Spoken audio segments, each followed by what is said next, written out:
I am sorry. Are you okay? Podcast is intended for mature audiences.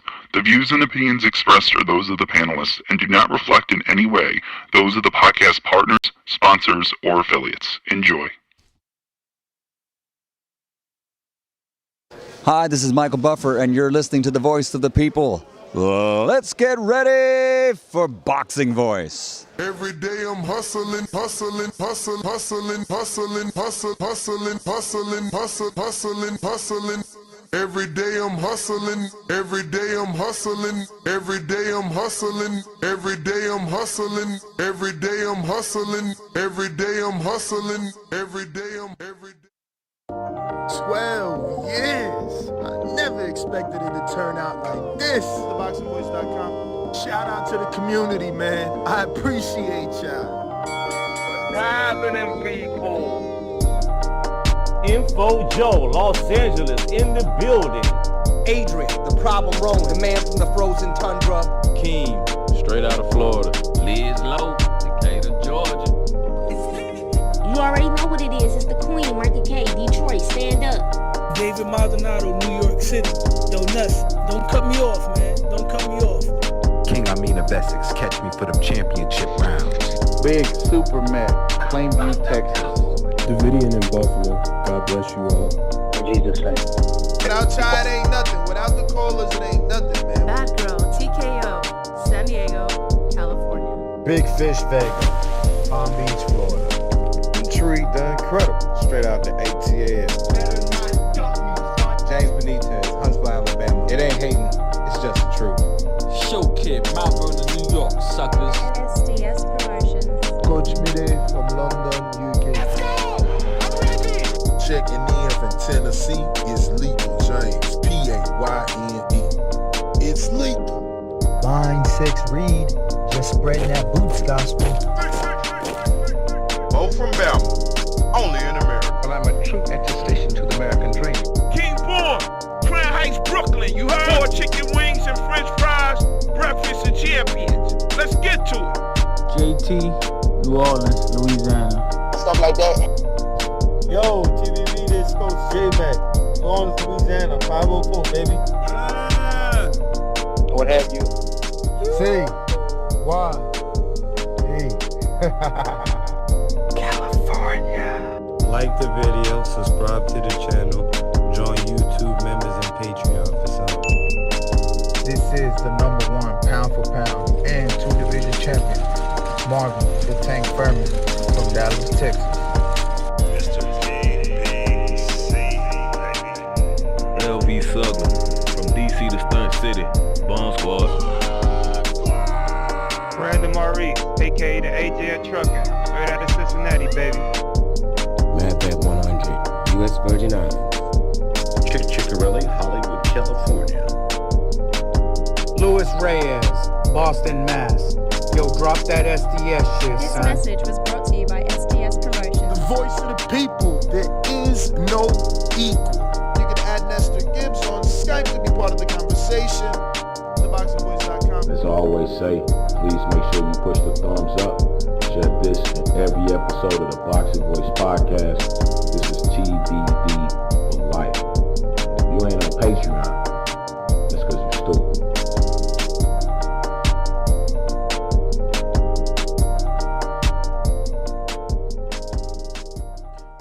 What up, what up, what up, what up? Good morning, ladies and gentlemen. Welcome back to another edition of the Boxing Voice Radio. I am your host, Nestor Gibbs, Solo, Dolo, Scarface, No Manolo, and boy, do we have a jam-packed show for you. It's going to be a weekend recap, and there is a lot to recap. We have plenty of boxing to talk about that took place this weekend. Just tons.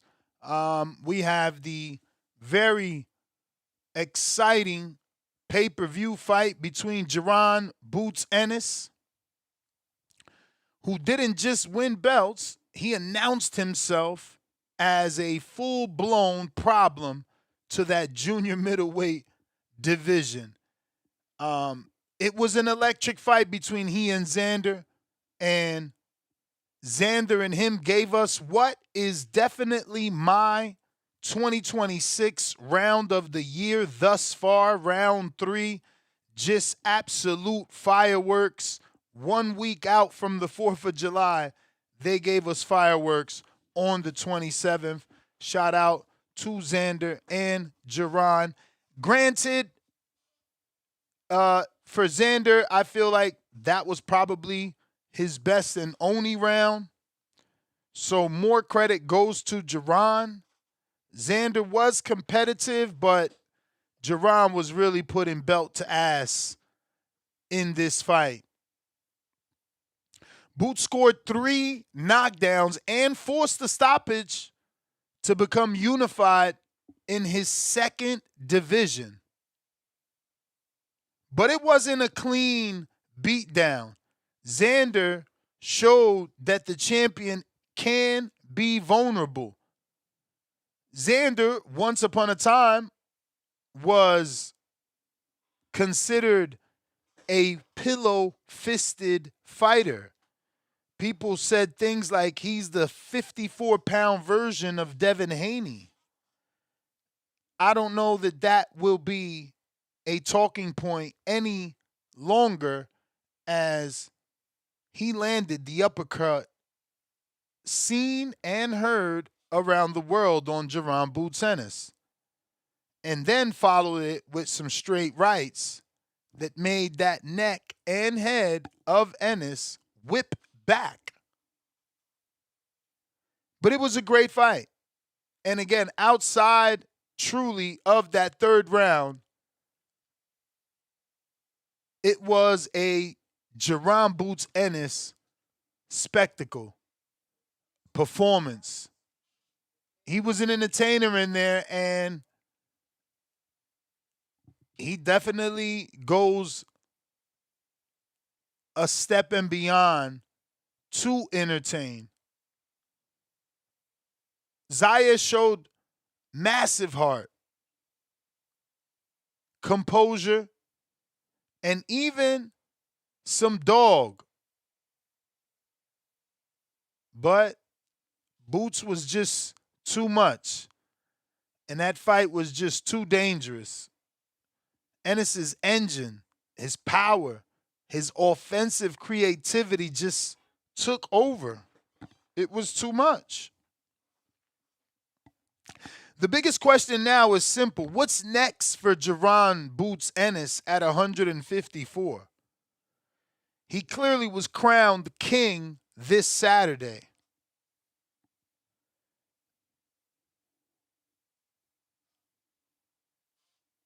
Virgil Ortiz is the obvious fight.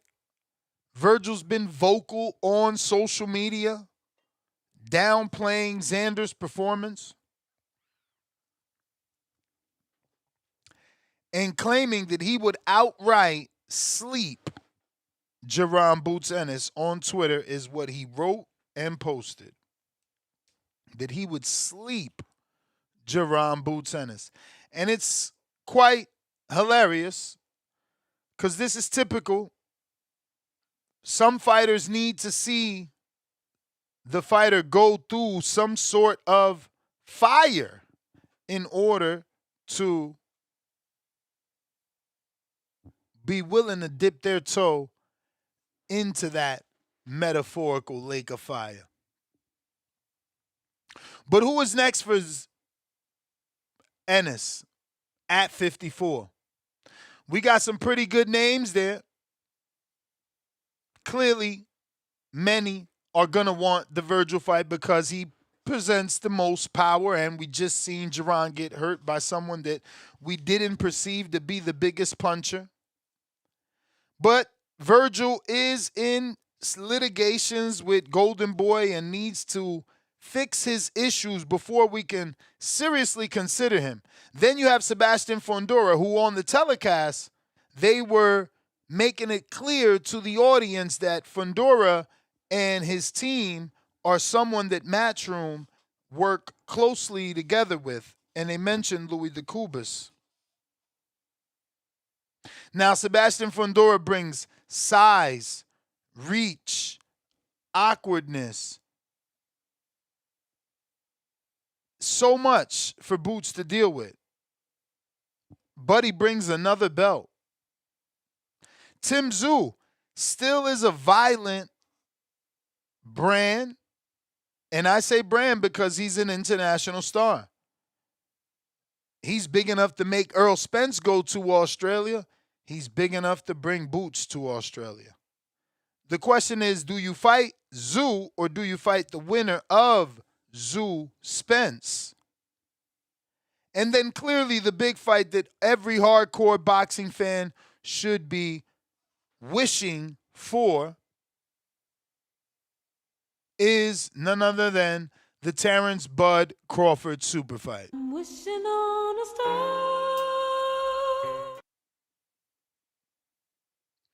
Depending on the weight, the timing, yes, it still remains a fantasy matchup, but a chess match nonetheless.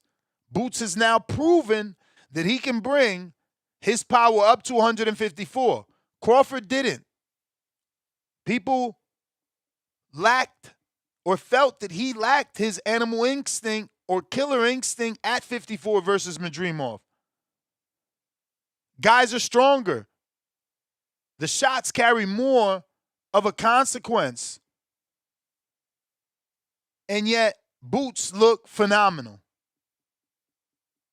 Xander Zayas, on the other hand, he leaves with his first loss, but not any sort of humiliation. He took the fight as a young guy, high risk, high reward, and that matters. And now the rebuild begins. There should be no shame. There should be no shame cast upon Zayas. Zayas did what he had to do. He tried his best. And by kicking up in that third round, yes, it was only one round, but he proved something. He proved something in that one round. He proved more than Berlanga for sure versus Canelo. Berlanga, he had his moments, but he didn't have a round like that. He didn't hurt a pound-for-pound talent like that. He didn't almost upset the apple cart like that. If Xander would have had a little bit more of the energy, this would be a completely different weekend recap. Boots was very hurt in that third round. And that's what makes these fights going forward even more exciting because we know now he is vulnerable. We know now he can be hurt. So the Virgil fight becomes more exciting. The Fundora fight becomes more exciting. Zayas might need some smart matchmaking. Tighten up the defense a little because he was getting hit so much. I was calling for a stoppage. So perhaps now is the time to fight Giovanni Stantillion and maybe get a confidence-restoring fight before you jump back into that fire. Matchroom just signed Vito Milanecki. I'd like to see that down the line at 160 for Xander. White Magic versus Puerto Rico's Prince. They could do it at the Barclays Center. They could do it at Madison Square Garden. And if Eddie can turn White Magic, Vito Milanecki Jr. into something, maybe they can do it in the Prudential Center. Plenty of Puerto Ricans in Newark, New Jersey. Plenty of Puerto Ricans in Jersey City. And a plethora in New York. It's time they turn around and drive to New Jersey. Now, granted, New Jersey, Prudential Center, it's not Madison Square, and it sure ain't Brooklyn Barclay. But again, if Eddie can turn White Magic into a draw, which we know he is, especially in Newark at that Prudential, then maybe, just maybe, he can make Xander come to New Jersey, which I highly doubt. The fight probably still makes more sense in Madison Square Garden because it's an attraction. Financially, it would make more sense in New Jersey. New York is just more expensive. Tickets, more expensive. Transportation, more expensive. parking absolutely ridiculous. Emiliano Vargas kept the family name buzzing, stopping Bryce Mills in 4. He looked flashy. He looked fast. He was confident. And now he's calling for something bigger. Before this fight, the bigger was George Kambosos. People were not quite as excited about that fight as I was. I'm never rushing these prospects. While Kambosos, in the eyes of many, has taken a lot of punishment already, he's still a durable guy, in my opinion, who's been in there with, great names dating back as far as Lee Selby. Emiliano's never even been in with a Selby. So, while he looked good with Bryce, and he's definitely got real power, I'd like to see him with George. George takes a solid punch. Now, granted, he's been stopped in his last 2, I believe, so maybe George's outer shell has been cracked, but it's still Emiliano's first former world champion. It wouldn't be the worst of fights. I don't see fights with the very dangerous Tito Mercado and Emiliano happening anytime soon based off our interview. Top Rank made it clear. Why would you get Emiliano beat? He's a star. He's an attraction. So I don't see a Frank Martin fight. Rances Bartholomew? Maybe. But he's not the most entertaining fighter. So the trick is matchmaking. The ambition is in the right place, but it needs to be cultivated. Vargas looks ready for a recognizable name, but we're not sure. And if we're not sure, Top Rank's not sure, and they're the ones invested.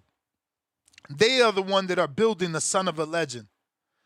So he does need a seasoned test, someone who can extend the amount of rounds that he's used to getting, maybe force him to make some adjustments, which we seen him do quite on his own. It was very impressive to see that man come out, southpaw stance, and have that whole fight in that manner. So I'm impressed, and I'm ready to see him step up because that's what he wants. But I'm not ready to force him into anything too dangerous. This was a great fight between 2 prospects / contenders, and he passed it with flying colors. As did Ben Whittaker, who delivered the kind of U.S. debut Anthony Joshua only dreamed he could have had. But lucky for Matchroom's Eddie Hearn, he had Joshua, and now he has Ben Whittaker, who people are calling the UK version of Ryan Garcia because he hasn't won a world title at the age of 28, and he has a multitude of Instagram followers. Like Ryan, he's flashy, except he's flashy in the ring. And moving forward, much like Moses Atama, I am a fan. Whittaker impressed me by doing what he did to Richard Popeye Rivera, stopping him in 2 rounds. His showmanship, the attention he demands, his swag. I found out he's from Jamaican descent, which we're cousins. I'm Caribbean, he's Caribbean. We might as well be brothers. His timing, his sharpness, he doesn't look the biggest at 175, and I question him getting in there with a David Benavidez, but his speed is so obvious. It's the one thing you can notice outside of the flashiness is that his speed is real. Now the question is whether the entertainment translates against a top 15 light heavyweight. Can he truly become 175-pound Prince Nassim Hamed for his country? Jahi Tucker, on the other hand, he is a star. What is Top Rank doing with him? I don't know. Why is he in tough fight after tough fight? I don't know. But his style, his grit, his dog, he's made for this. He fought that middleweight fight exactly how I wanted my fighter to do it. I picked him, and he made me look like a genius. And shout out to Cedeno. Euri kicked up. He showed he's got some real power. He showed he's got some real dog. He just also showed that he doesn't let his hands go quite enough. And for him, not every win is going to be fireworks. Not every win is going to be a knockout. Sometimes you got to do what Jahi did. You got to create angles. You got to outwork your opponent. You have to show that skill. That's what Jahi Tucker did. And hopefully, he showed you guys that, and you're educated now on who Tucker is, his resistance, his resilience, his skill, and the result of last night's fight. Add that in with the fact that he wanted to fight Yo-Yo. They weren't putting a belt on the line. So all he asked for was decent money. And he didn't ask for $1 million. He didn't ask for $800,000, $750,000. I think it was like $250,000 or $500,000 to fight the devil, the most dangerous 160-pounder, the one everyone is ignoring. And I'm not saying that Jahi showed me in that fight he can beat Diablo. But he did show me that he could possibly. Those angles. He got tired. I get it. Someone's going to say, oh, Ness, there's no way he got tired. Diablo will kill him. I get it. But we work on those things. We work on those things. And he's panning out. I just hope Top Rank stops throwing the toughest obstacles at him. Then we got to talk about Oleksandr Usyk, who vacated all his titles. Shout out to Ajit Kabayal, who is elevated now to the full WBC champion. Usyk is calling for a last dance, preferably in the United States. So let's see if his benefactor, Turkey ally Sheik, gives him that. Because usually Usyk's fights have been international, on the road, nowhere near America. But since he's calling for a last dance in America, no opponent has been named. Do you believe he really wants the Wilder fight? Because that move shakes up the entire heavyweight division. The board is now reset. The belts are scattered. Mandatories become title holders. Title challengers become mandatories. And Usyk gets to choose legacy or sanctioning body fees. And he chose legacy. Ending your career in America, the true mecca of the sport, fighting Deontay Wilder, which is my theory. That, a statement ending. Defeating the last headed monster of the division of your era, to have been a cruiserweight and moved up and beat Fury, AJ, and Wilder, all the dominant heavyweights, that would be his legacy. He would be our versions of Evander Holyfield, but better because he didn't lose. Zuffa gave us nothing but violence. I apologize I didn't go live. I wanted to, but I had to do the Nestor Gibbs podcast. You can check that out on the Nestor Gibbs YouTube channel, @Nestor Gibbs. And by the time we finished that, I was right on point. It was 8 o'clock, but I've already missed so many prelims and some of the undercard. I'm just like, whatever, I'm going to just watch it. And, man, jumping straight into the main event, Jose Valenzuela, a.k.a. Rayo, destroyed De Los Santos, and I never felt happier. I never felt happier. I want the head on the platter of all these motherfuckers that got some slick shit to say. I remember he DM'd me and said, mire, mamagüevo, tú me vas a pedir una entrevista. I ain't asking you for shit, nigga. I don't need to interview you. You still sleeping. Jay-Z style. Look at him. Still sleeping. I'm bitter. And I'm petty. Somebody wake his ass up. Nigga. Shout out to Rayo. Put him to sleep. Put him in the fucking dirt. Because these niggas get mad because you tell the truth and all of a sudden you a mama huevo, huh? Well, who's sucking dick now? Face down. Ass up. Put him in the fucking dirt. Fetal position. Get him the fuck out of here. Do you want a rematch? It's a trilogy. Nah. We want something bigger. Shakur, where you at? Moving on. See you later, Edwin. Nos vemos. De lo mío. Omar Trinidad got beat by Jaron Ancajas. Unanimous decision. That was probably, it was a good fight, but it was a whack fight. It's like, them dudes don't appeal to me, man. They just don't appeal to me. I'm watching it. I'm not really watching it. I'm all on my computer while I'm watching it. You know what I'm saying? I did pay attention to Cain Sandoval. I mean, what?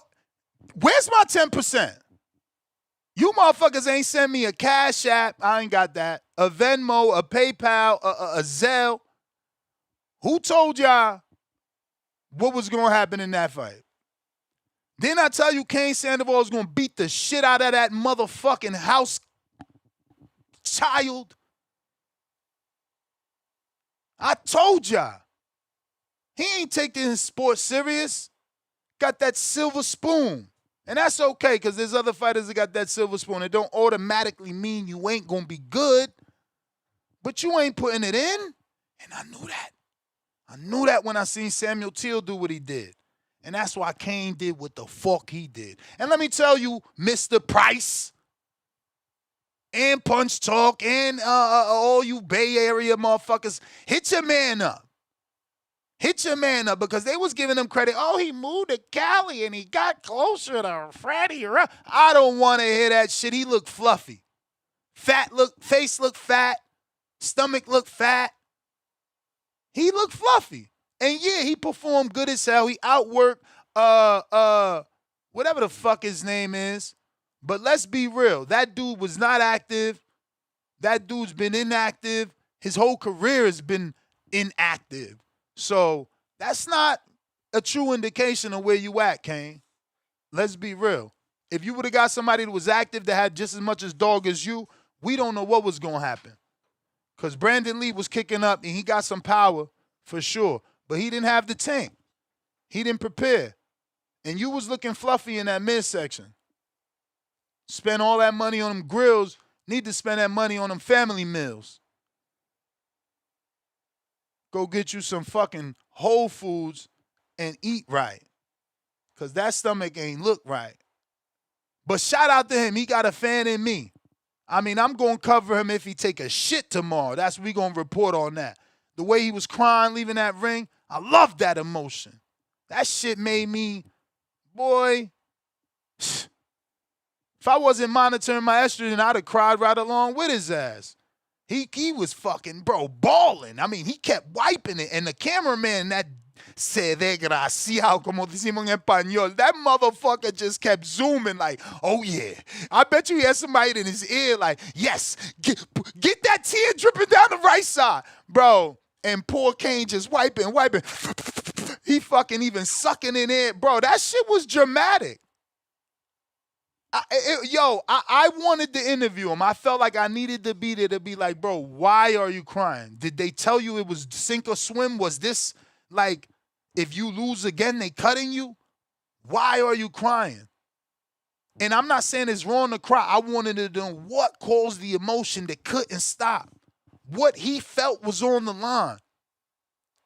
It was beautiful. Zuffa fucking killing it. I ain't even going front, bro. They got me. They got me. I might not do live fight chats because, bro, Sunday is Sunday, man. That's God's day. I'm already now fucking working twice a day on a Sunday. And if I do a live fight chat, that'll be 3 times a day on a Sunday. It's supposed to be God's day, but they got me. These motherfuckers, you know for sure it's a tough fight. And that's why I said when I seen the kid Brandon Lee and with Cain, I said, oh, shit, these motherfuckers ain't playing. His first fight with the Zuffa brand, and They setting them up like I knew they would. Where my 10%, damn it? All day yesterday, too, I was excited. You know how many times I logged into my DraftKings? I logged in at least 6 times because fucking Zuffa played a DraftKings commercial over and over telling us how Florida is working. So if anybody's in Florida using DraftKings, teach me. I've downloaded the location thing. I've tried it on my phone. It ain't letting me gamble in Florida, but they doing commercial after commercial telling us DraftKings works in Florida, and I was ready to live bet. Because that's how y'all getting rich, man. I was ready to live bet. I wanted some of that live betting action for sure. And I wanted to put money on Cain. I knew Cain was going to fucking pack his ass up, man. Knew that shit. Great weekend of fights, man. Shout out to Rayo, though. Cherry on top. Only reason I'm tight, I feel in a certain way because we all know I fuck with his manager the long way. But outside of that, I wouldn't give 2 flying fucks, man. Put him with the fishes, man. But Zuffa 8, man, Paramount is becoming a real boxing platform. They becoming a real threat because you know what you get with them. They might not have those fancy smashy names, even though, shout out to the memory kicking in, they was talking Devin Haney and Shakur. See, those rumors is true. Shakur owe me an apology, but he ain't a big enough man. He ain't gonna do that. But even Zuffa is frustrated with this Shakur shit. Even there on the telecast saying, well, Shakur doesn't want to fight Haney at 44, so maybe he can fight Rajo. Them dudes is really on Zuffa, and they ain't get an announcement because of Shakur dragging his feet. Yeah, quote-unquote, southpaw version of Floyd Mayweather. Where your balls at? Where your balls at, man? Who should Boots fight next? We got a poll in the live chat, power chat. Salute King Born. Should it be Virgil Ortiz, who's left a bad taste in my mouth? I wish everybody could feel like me, too. I don't feel like he deserves shit. I wouldn't give that motherfucker shit. Out here talking shit about Xander like he out here, like he won a world title. Xander got 2 world titles at 22. You talking shit about Xander trying to make people believe, put a narrative out there that he quit. Man, if you don't get your ass out of here, his next fight better be a good fight, because I'm so tired of his ass. Motherfucker been at 3 divisions and ain't got not 1 world title, but he got some balls out here talking shit about champions that took the fight that he didn't take. The one that he wanted $12.5 million. And he gonna get a pass because y'all think he got power, so y'all gonna forget he dragging his feet. And y'all gonna give him credit because people gonna believe he could hurt Boots because they seen Xander do it. And that's the only reason he gonna get a pass. But he don't fucking deserve one. And neither should Fundora. It's another guy. That one, what the fuck is he gonna do? When is he gonna decide to fight somebody not 38 years old and coming off of a fucking layoff? But I ranted enough, man. I'm going to go ahead and take some phone calls. Hopefully have a nice long show. If not, I'm working on the background on my daily vlog. I will get that uploaded, and you can check that out on the Nesta Gibbs channel as well. If you haven't already, excuse me, if you haven't already hit that thumbs up, which it's clear that you haven't, we have about 600 and some change people live on YouTube alone, and only 113 thumbs up because you guys are fucking haters. Just users and abusers. You know what I'm saying? You could give me 1 free thumbs up. You're here listening. We got Brandon in Cincinnati, member on the contender level for 64 months. Salute to you, champ. I really appreciate that. I've never heard of a football fan constantly talk and beg for a retired player to come back. Can we stop talking Bud? The man is retired. Damn. It's funny that y'all Bud fans take that route as if he ain't out here fucking tweeting about the pound for pound, 154-pound king, Jaron Boots Ennis. So of course we're gonna talk about Bud. Maybe if he stays out of sight, out of mind. But he don't do that, do he? No, every time Boots take a shit, he want to flush the toilet. Twin, the creator, welcome to the prospect level. Jew, so sick. $2. The opening mono been epic as fuck this morning. Hey, appreciate you, champ. Appreciate you. Let's see, we're going to go to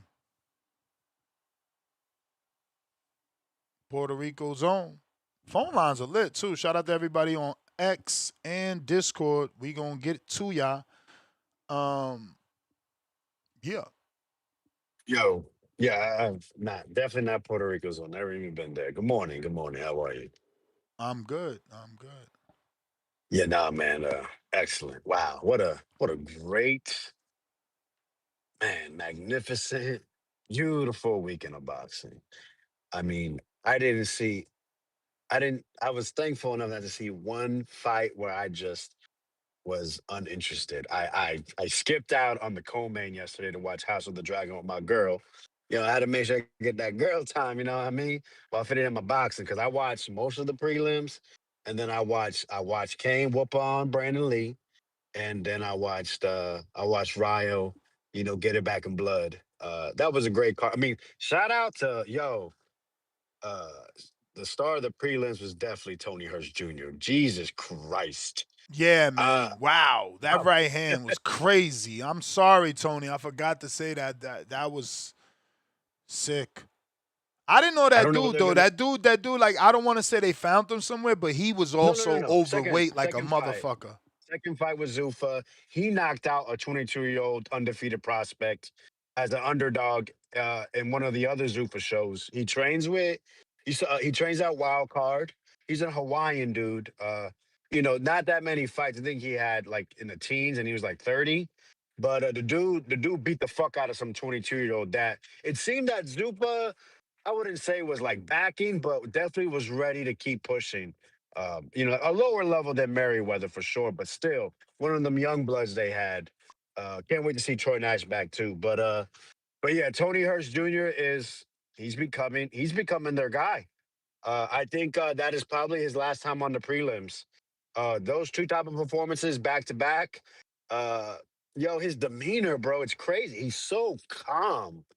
And then like he can turn it up. Like he just seems like a young man that is very mature in the boxing ring as well as outside. Man, that type of knockout there, that's the kind of shit people dream of. I can't wait to see what they do with him next. Um, like you said, boy, you go to Zuffa, ain't shit easy, but boy, he's making it look easy. He look like he love that Zuffa diet. Uh, but it don't. Not many people can do what he's been doing so far. So I look forward to see what they do with him next. Whether they try to give him, a Diego Torres who Ryo beat, uh, if they want to put him in there with De Los Santos, or maybe put him with I don't think they put him in there with Ryo, of course. But I'm just spitballing here. That kid there is he's one of them ones.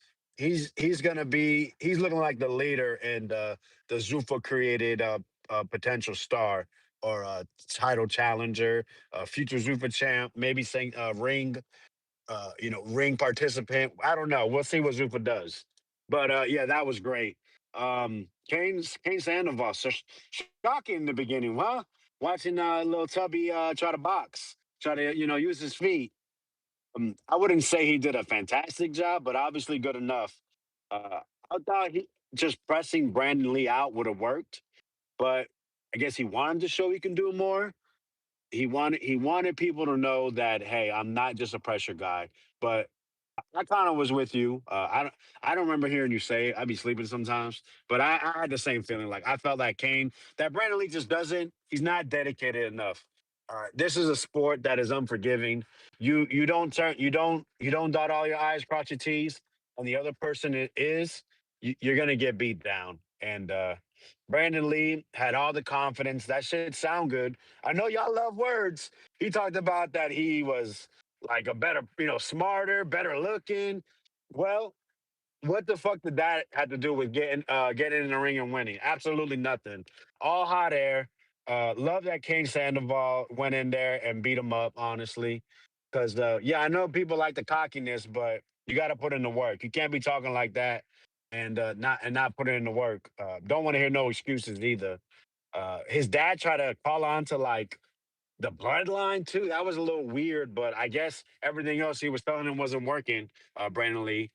So you gotta pull out whatever you can. So we'll see. We'll see if they release Lee. If they put Lee in with another guy at 47. I don't know. Who knows? I have no idea what they do with him. But yeah, Ryo calling out Shakur, and Shakur does what he does best: deflection. He's saying, "Well, I'd rather fight Gary Antoine Russell." Well, where was that weeks ago? So enough of that. I don't want to put too much attention on that. But shout out to Ryo. I'm not gonna lie. The first minute, I was like, "Yo, De Los Santos just seems to have this guy's number." He did like a nasty pull corner, hit him with some clean jabs.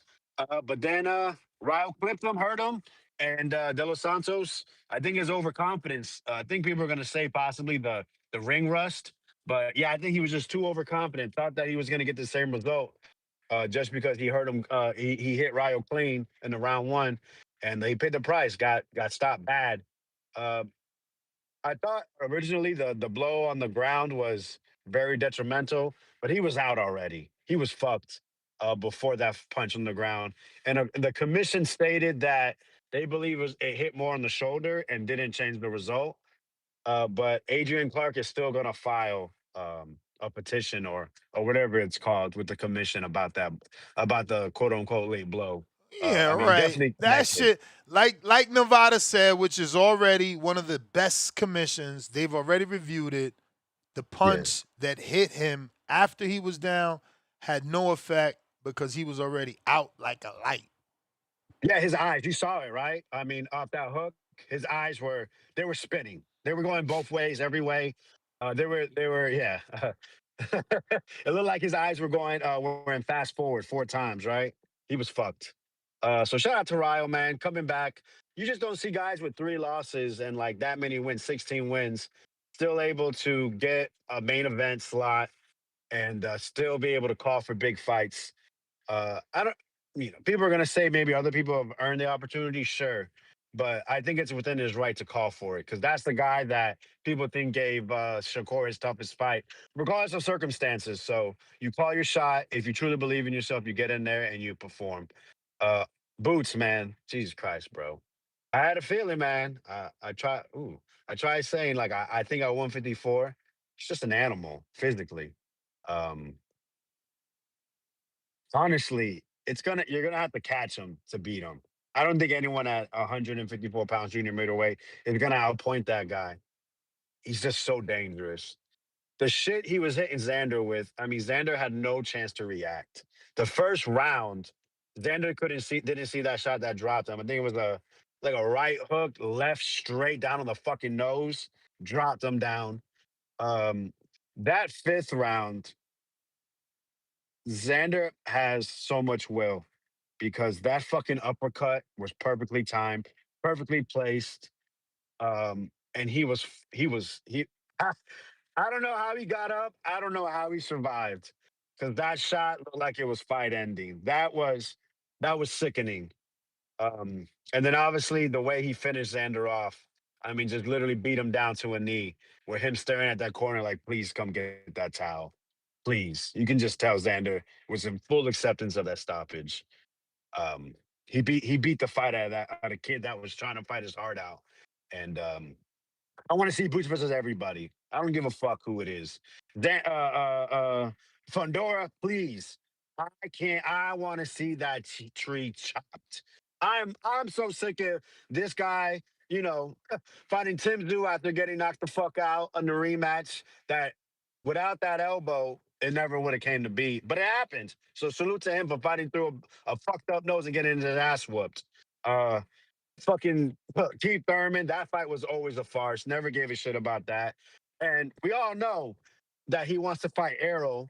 We have no idea who Arrow is. Look, Arrow's fighting his fucking scraps. So we'll see what happens there. And I know they're waiting also to feed him Jermell Charlo, another inactive guy. Like you said, 30, you said 38, but 35 years or older, inactive. That's the appetite he's on, man.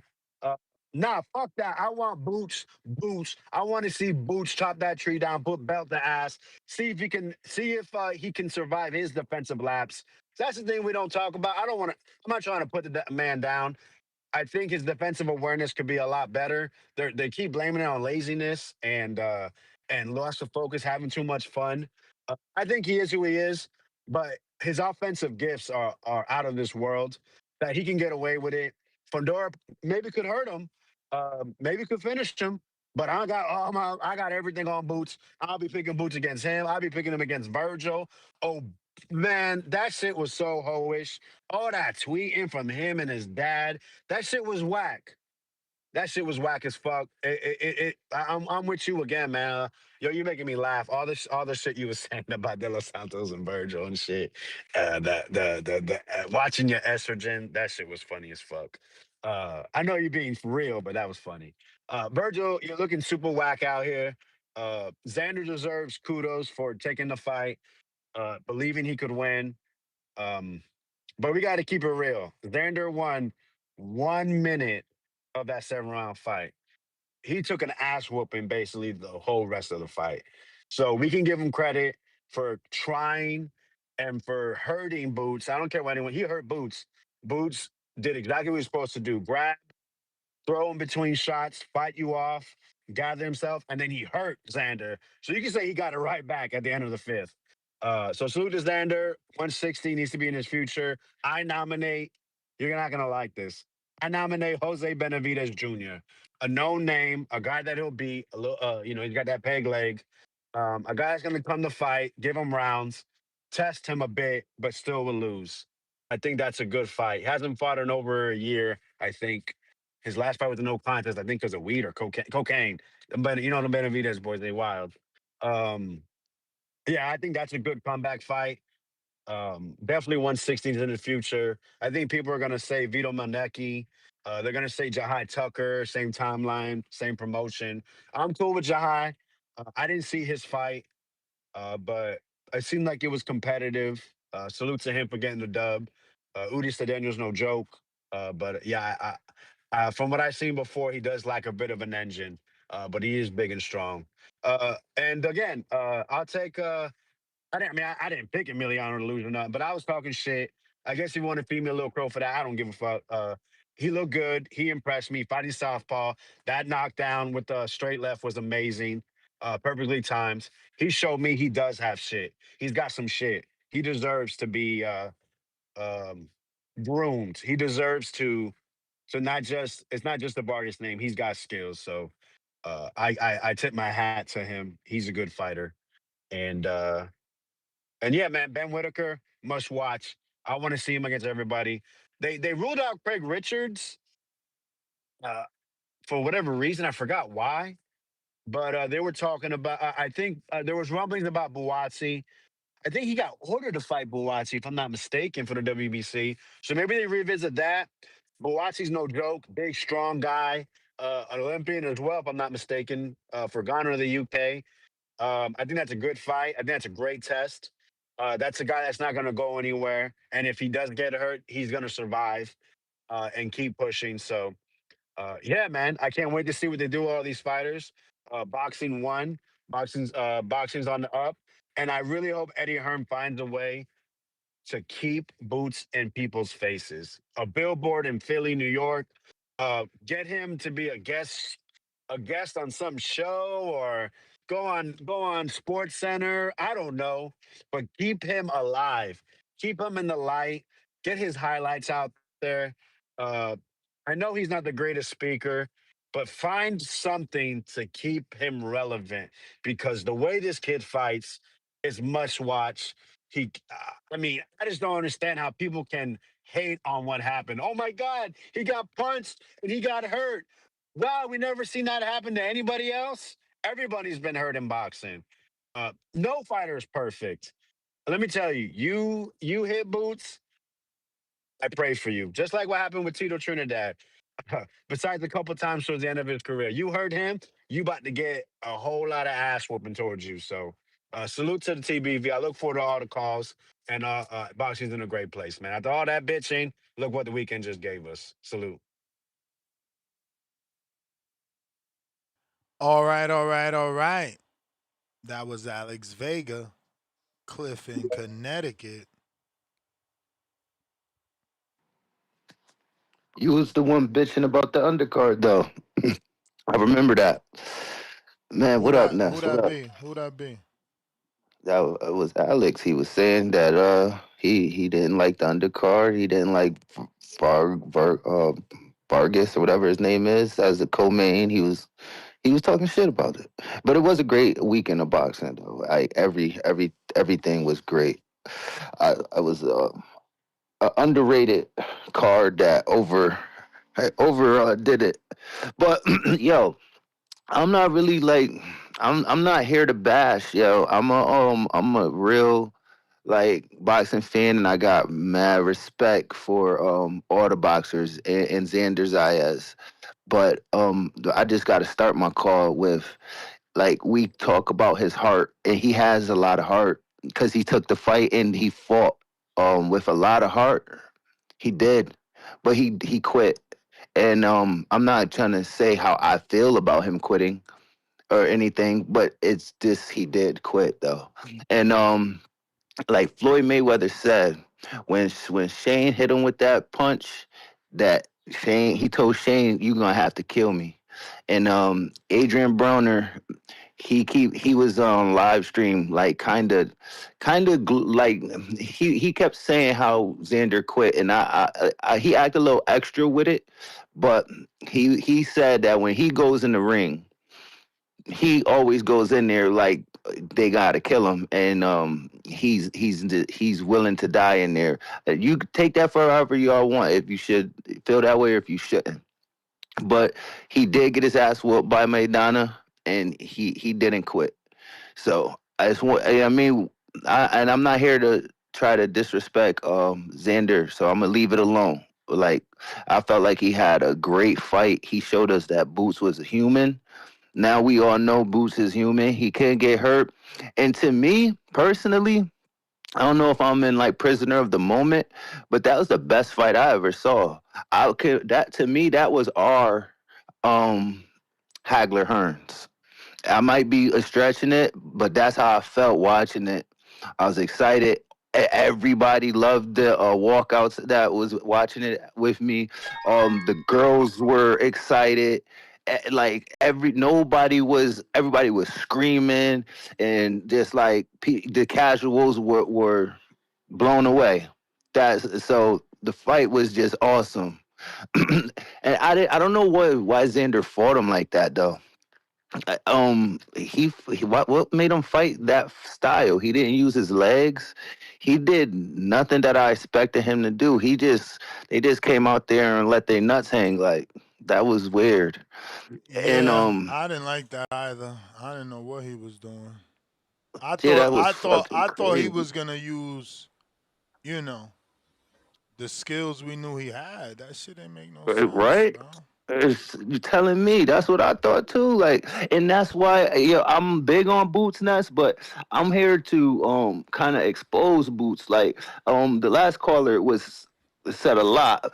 No, Boots Boots is great. Don't get me wrong, but we only see him dominate fighters that come to fight him, and it seems like no one can beat him in that at that. But we just seen him get hit and get hurt. So if you carry that style for a career, you'll be more like Pacquiao than Mayweather. Somebody's gonna get you one day. So he can fight that way and we'll love him, but he's gonna finish with some losses. He still might go down as one of the greatest, just like Pacquiao. But if you don't have that like coming to age part of your career where you start to use defense and get hit less and fight smart the way Floyd changed out throughout his career, you're gonna get beat. That somebody's gonna touch him if he thinks he's gonna just do that to everybody. And then even if he don't fight like that all the time, I need to see Boots against a Devin Haney type of fighter, someone who's smart, someone who's going to use all those skills, someone who's going to slow the fight down, someone who is going to try to outpoint him. Yeah, that's what the last caller said. Nobody's going to outpoint him. I don't know that's true because nobody tried to do that but Chukachan. That's the only nigga, and he don't have the skills of the elite boxers. So I would love to see. I think Devin is going to be one of his big fights if Devin ever goes up, but that fight might start to get talked about more. Fundora is proven to us now that he's getting smart. He's using his jab. We already know he could bang. So Fundora is a good matchup for him as well. If Fundora wants to come out there and fight long, he might could give him some trouble. I could see that. And Virgil too, but even though Virgil's tailor-made for him, I think he will beat Virgil, but we've seen he can get hurt, right? So you never know what could happen in a fight like that. But that style that Boots got, to me, is not a style that is like a 50-0 type of style. It's like, yo, what you gonna do? It's more like a Roy Jones type of style or Pacquiao type of style where what's gonna happen when you get clipped one day, and you're gonna get clipped. This comes with the sport. So it's great to watch though. It's exciting. Very, very exciting to watch. Yo, I don't know what that noise is, and that sound crazy, but yeah, that's your man's round one. Oh, yeah, that's crazy. Somebody sent me a counter right there. on the fight night, so I don't know if you're gonna honor that or not, but that's my call, and I'll come back in if shit get warmed up. That's pretty much all I had to say. You the man, champ. Round one. What up? What's up, Ness? First off, let's start the call off right. Let me get that crow real quick. You lost your voice. Yeah, I'm yelling at the fight. But let me get that crow real quick. Bro, that third round was crazy. We'll talk. I got you. Let me get that.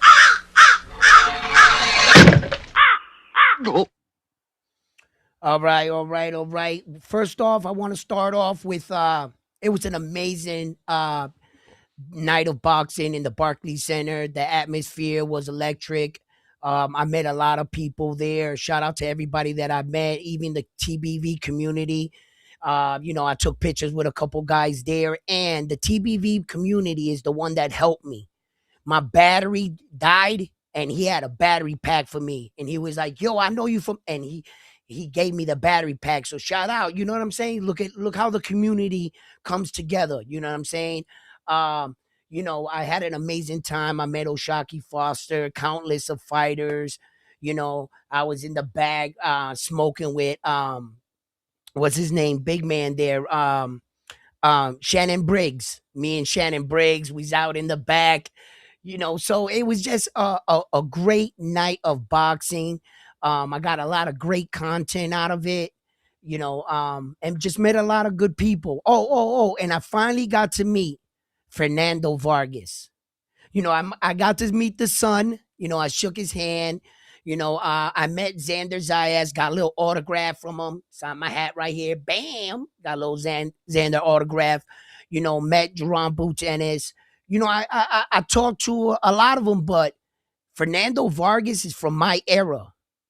To see him, that was big for me. I also got an interview with Juanita's dad. I met him in the hallway, former champion. So it was just a great night, good atmosphere and stuff like that. And the Barclays, I had a wonderful time. And it was a good learning experience to cover the events, to get out there, see what this is about, see what it takes. How I gotta be prepared, watching the other guys work, how they operate, what they had. I was taking all that. I got phone numbers this time. I wasn't awkward. I walked up to people. I started collecting. And this one right here for me was a lot better of an experience. Even though I dropped the ball on a few things, but learning curves. So, and that's what I took out of it, man. A great thing.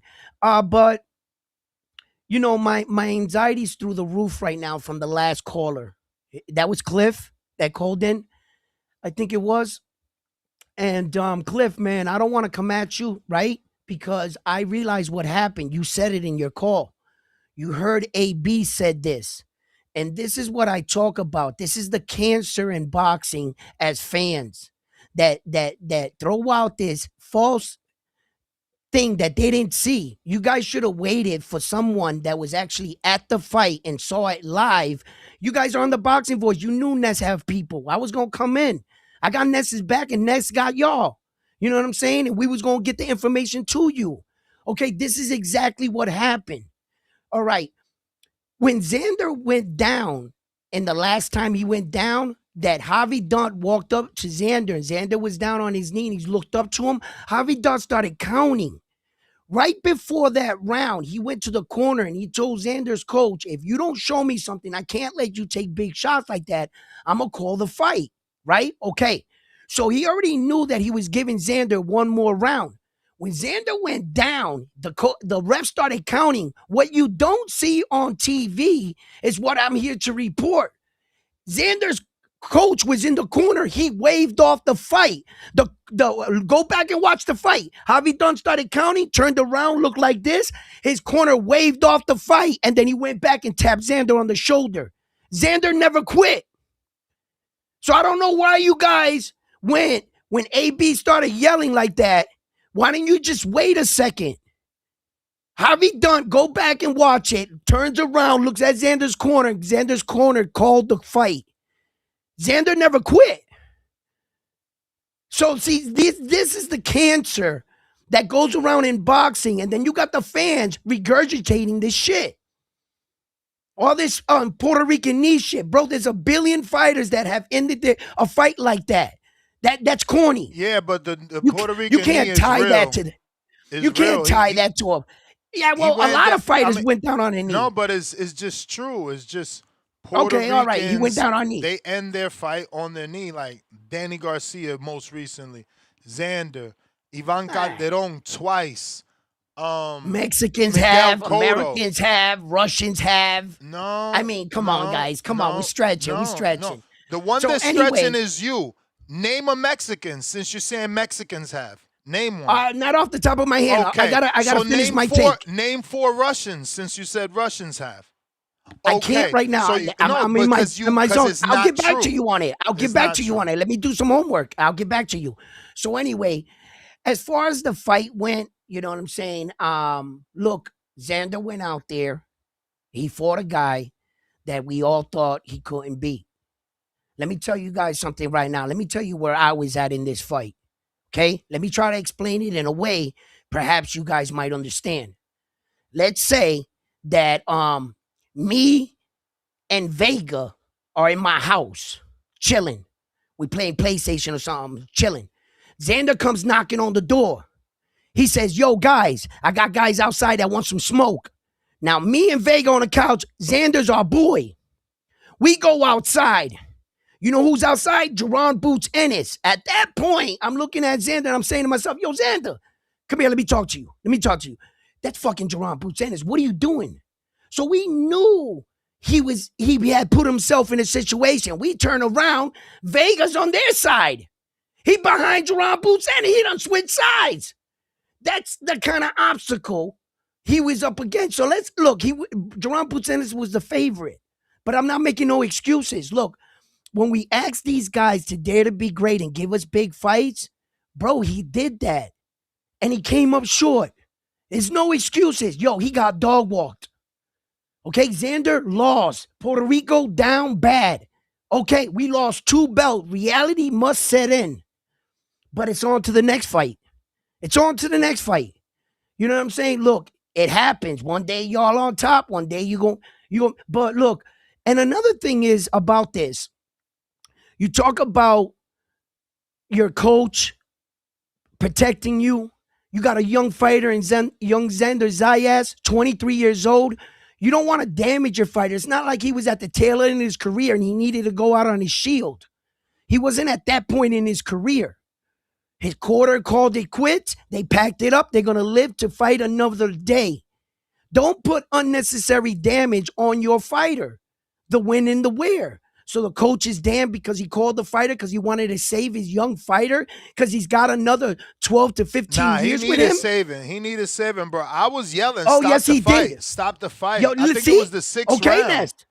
See, he was in trouble. He was getting dog walked. He was getting hit way too much. Unanswered. He didn't move his head. Shot. He wasn't moving his head. I don't know why he was staying in the pocket. I guess that was his game plan. I don't even know Xander, why he didn't use his feet, bro. I thought he was going to use his feet.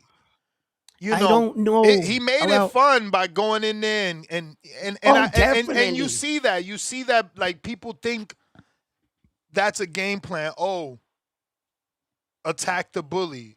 Bully the bully. Yep. But, bro, you got to be built for that shit. Let me get to these callers. Punch talk. Yeah, absolutely.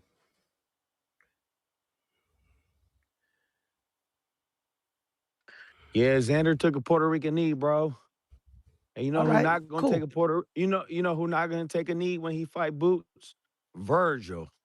That's going to be He's not Puerto fight. Rican. Yeah, he not. He ain't going to take no knee. Because he going to go out. But you know who didn't take the fight? You know who didn't take the fight? Virgil. That's true. And you know who took the... who priced himself out? Virgil. And you know who grew balls after Saturday? Virgil. Xander. Virgil. Mysteriously. This is his MO. He grew balls because he seen Xander, who allegedly can't punch, hurt the dude he was scared of. But Ness, ain't that Virgil Ortiz's MO? He waits for other people to fight that fighter, sees their flaw, then fights the fighter? I don't know. Who else he did that with? He did that with the guy that Terrence Crawford fought. After he fought him, Madrimov? Yes, then he fought him. I mean... Yeah, it's the same thing. I see it. I mean... I get it. I wouldn't pin him with that one just because it's like that was Nadrimov's first loss. Well, but I know one thing. I get it. Yeah. Go ahead. Let's let the caller get his call. Yeah, no, him and Virgil, bro, is a huge fight. I hope they make that happen. But I could see Eddie Hearn giving him Kelly.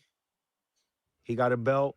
Eddie Hearn got that fighter, so he's trying to undispute. So I could see him fighting Kelly, which it'll still be a good fight because it's Boots. I'm sure he's gonna stop him. But we want to see names, bro. We want to see him versus Virgil. We want to see him versus Fedora. I got Boots beating both of those guys. I could see him knocking out Fedora, and I could see him going 12 with a good epic fight with Virgil. So we're gonna see what he's gonna do next, bro. But Boots is that man. And shout out to Rayo for getting that stoppage yesterday. That was a great 2 rounds of boxing. Hell yeah. He's wild. And it was a good back and forth, though, because De Los Santos hurt Rayo, too. Rayo was just able to hurt him back at the end and go into that second round with confidence. Yeah, no, he did his thing, bro. But if Gary Russell put hands on Rayo, bro, what you think Shakur gonna do? He gonna beat the shit out of Rayo, too. He trying to get a bag, he trying to get a little more exposure, but he gonna get whooped if he fights Shakur, bro. So fight somebody else, Murataya, maybe the winner of Bell and Mason. But yeah, bro, great day on Saturday of boxing, bro. I seen a lot of casuals watching that fight. It was a great fight, bro. Definitely fight of the year so far and round of the year, bro. That round 3, damn. And I'm like you, Ness. I wanted them to stop the fight, too. After the 5th round, he got dropped.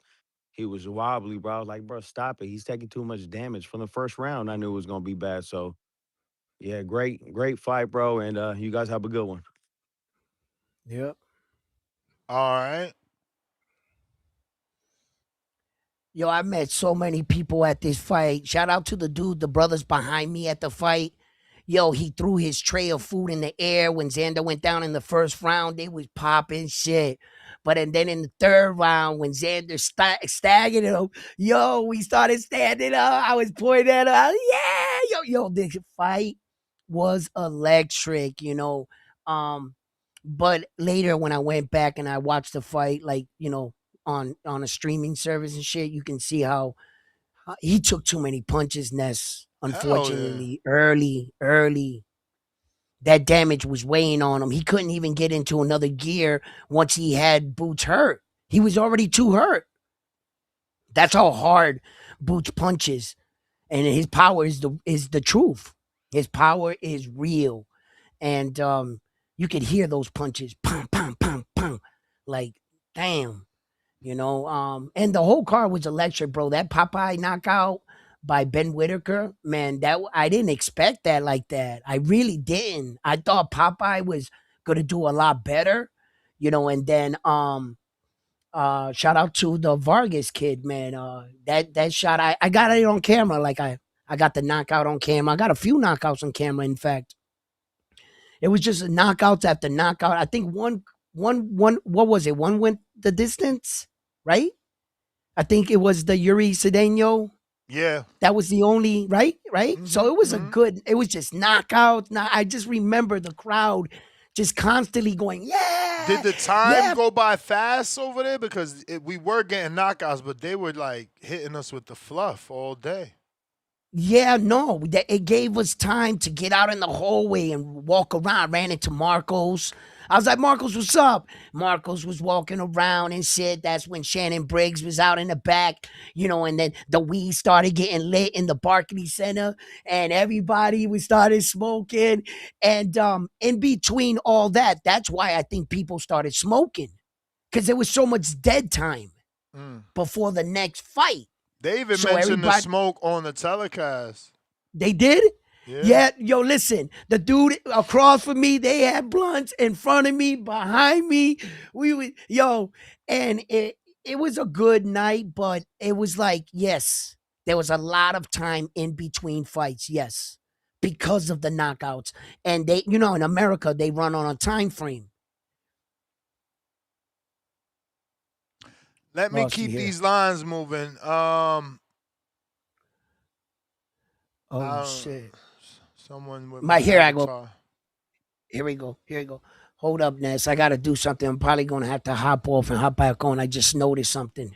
Do your thing, champ. I'm here. I want to plug in the Ethernet cord right now. I'm streaming just, right now. Hit me up. I'm here. Yo. Who's this, Rayo? Nah, cuz it's me, Mr. Gibbo. What's going on? Man? Salute to you, salute to the community. Hope everyone's having a great start to their week. I hope everyone looks, like I said, was amazed by what we saw this weekend. Great fights that occurred. So, Mr. Gibbler, man. We saying what's next for the 154 division. And I was speaking about Omar Trinidad when I was asking about the Trinidad guy. Do you remember that? Mm-hmm. Yeah, man, I was just talking about him in it. And back to Xander and Boots, man. It's a well, where do we go from here for both guys? I believe both guys on the spectrum can be stars. Boots more star-studded because he did pick up the victory. People say he did what he's supposed to do. I was surprised with the durability of Xander Zayas. Even though he squeezes down to make 154, I was very surprised by the durability of the guy. He did take clean punches. I do want to see him back as soon as possible. Obviously, the next move for him, clearly that he didn't state that, but he said he hopes Boots takes over the 154 division and dominates. So that clearly, obviously means that he's going to go to 160. Correct? Or am I incorrect? Well, he said he was going to take time. He said he didn't want to make any decisions just yet. He's going to go on vacation and see. Well, you would say on this trajectory of his career, Mr. Gibbler, that you believe that his next movement would be at 160. I do believe that he can be a two-division champion. I do believe that 160. I had arguments with people, behind the scenes of they believe that the 160 division is barren. It's sweet up there. It's pink fucking flowers and pink horses. No. There's monsters up there also. Just because you don't know of the fighters doesn't mean that the division is barren. You understand? Maybe because there's not any star-studded Americans in there, you don't really care about the division. But I want to see Xander's. There's tough fights 160 at Xander. You got. See, let me go through this with you, Mr. Gibbo. How do you think Xander Zayas will fare against Yoeli Hernandez, the guy that Boots was them two are sparring each other in there against Canelo and shit? How do you think he'll go? We don't know what Carlos Adames is going to do, because if Xander moves up and says he wants a shot at that one WBC belt and then offers Carlos Adames a fight in Boricua somewhere, Carlos Adames is going to turn down Iglesias fight, turn it down, and go for the big money fight at 160. Am I correct or am I not correct, Mr. Gibbler? I don't know, man. I don't know who they gonna go after. If Xander Zayas decides to move up to 160 and says, I want to show at the WBC belt, the WBC champion, which is Carlos Adams at this current point, this current moment, people, well, allegedly, he's in negotiations to fight Iglesias at Yeah, but 168 that's for what the I'm IBF. saying. He said he wanted to fight Iglesias. Then I seen a tweet maybe 48 hours ago, him saying, I need a elite 160 pounder. So is he gonna consider Xander elite? Is he gonna Yes, make that yes, weight to give Xander a title shot or for loss?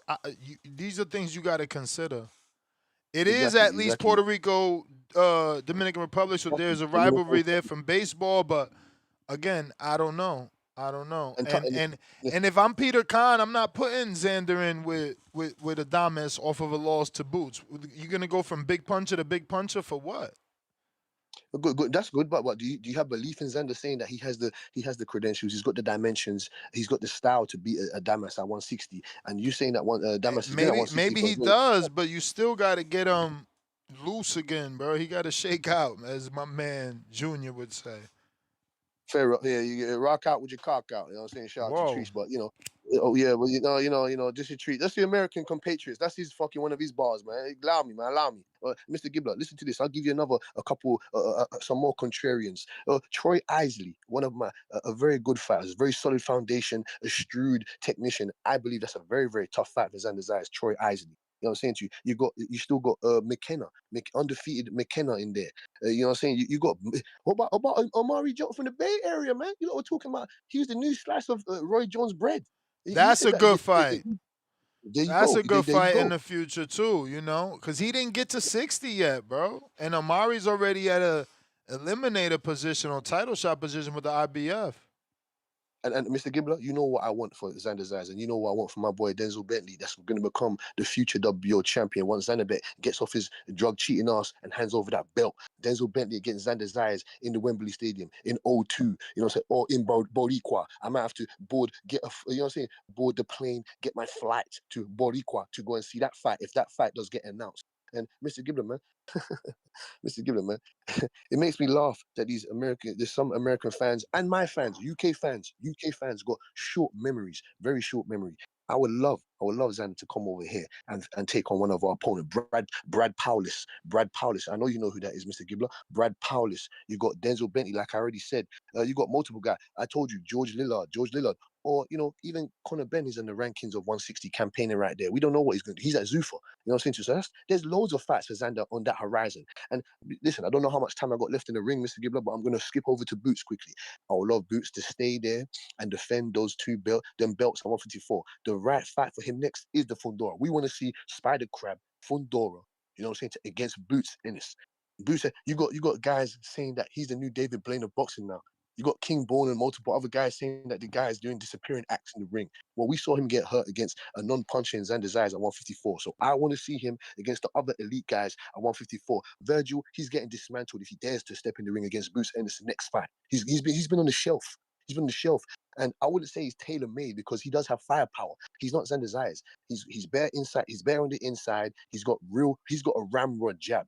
I believe his jab is better than Boots Ennis only because I believe it's ramrod. It's more consistent. It's better volume. Even though Boots Ennis does have different type of variations of jabs, like I said, corkscrew jab and up jab. You know what I'm saying? He's got different types of variations, and we saw him use those type of jabs against Xander Zayas in this fight this weekend. So him and Virgil will be interesting later on down the line. Maybe at 160 it'll be a bit more entertaining because right now we don't want to see Virgil coming off a year over 300 and how many days layoff and coming there and get knocked out against Boots. That's not what we want to see. We want to see Boots and Fundora or Boots against another elite. Let me ask you this, Mr. Gibb, before I leave. Do you think Boots will knock out Madrimov? Do you think Boots will knock out Madrimov? Madrimov, the one that Crawford fought, yeah. You think he'll knock him out? Yeah, I mean, at this point, bro, battered by Crawford and Virgil, you know. Battered. Whoa. Hey, man, I got to go, bro. You don't never be mindful. I got other callers. I appreciate that, Thank you, blood. Thank you. I appreciate that. Hey, speak to the community, man. Yeah! Nas, what up? Yo, what's up, Nas? Yo, round one. Round one is like having issues, I think, bro. Oh, fuck. You know Oh what? no, This no, no. I'm motherfucker. wrong. I'm wrong. I'm wrong. I see him now. I guess I ain't noticed him. Oh, can you hear me? I just Yeah, he want. hear you. He hear you. He I'm hear you. here. Hey, I hear round you, one, what's brother. up, bro? Hey, I What was up, at the brother? fight too, round one. I was at the fight too. Oh, Listen, let me start off. Let me start off with this, right? When we say, hear me out, just answer the question. When we say Xander quit, do you feel like that's an indictment on his skill or something? an indictment on his skill? No, I think it's an indictment on the truth of what really happened. That's what I Okay, think it's an look, indictment on. look. That's cool. That's cool. I feel you. He quit though. When No, this he is the didn't. His reason corner Jamel called the fight. I was there. hold on. Listen. This is the reason Jamel Charlo lost a lot of respect in our community because you went in there and you quit against Canelo. You quit. He ain't knock you out, But bro. You went in there and you he laid didn't down. quit. No, hold on, round one. Hold on, round one. Let him Hold on, talk. round Let one. him talk. Hold on. I was there. I His was too. corner whispered in his ear before that round. He knew Yes. he didn't look back and tell him, yo, don't call this fight. Let me go out. He didn't do that. No, he came out that round, knew that if he didn't come out there and fight, if he went down again, that it would be over. He knew that shit. But And sir, he still went down. He still let him throw the towel. He ain't put his hand up. He ain't do nothing. He quit. He rolled over, and that's fine. But you know what? Listen, when no, he Devin didn't. Haney went through what he went No, through that's on not 420, fine. I was Bro, let begging him Bill Haney. talk. Why you getting triggered? That's what they want from you. Why you feed into that All shit? right, go ahead. Yeah, and Ness, look, when let Devin him. Haney, what happened on 420, when Ron Garcia, Devin Haney, I was begging Bill to throw the towel in. Begging, and he should have when you look back because Devin Haney got cheated. But you don't quit. You don't quit. Because he was boxing Ryan ears off. You don't quit. When Xander did in that third round, he could have did it again in the 10th. But he quit. He let his corner tell him, if you don't show, no, don't tell me that shit. Tell me what I need to hear to go back out here, because I gotta knock this motherfucker out. Because I can't outbox him. He had to knock Boots out that night. And I want to see him fight again, round one. I want to see this rematch, but I don't want to see the rematch if this motherfucker gonna do that every time.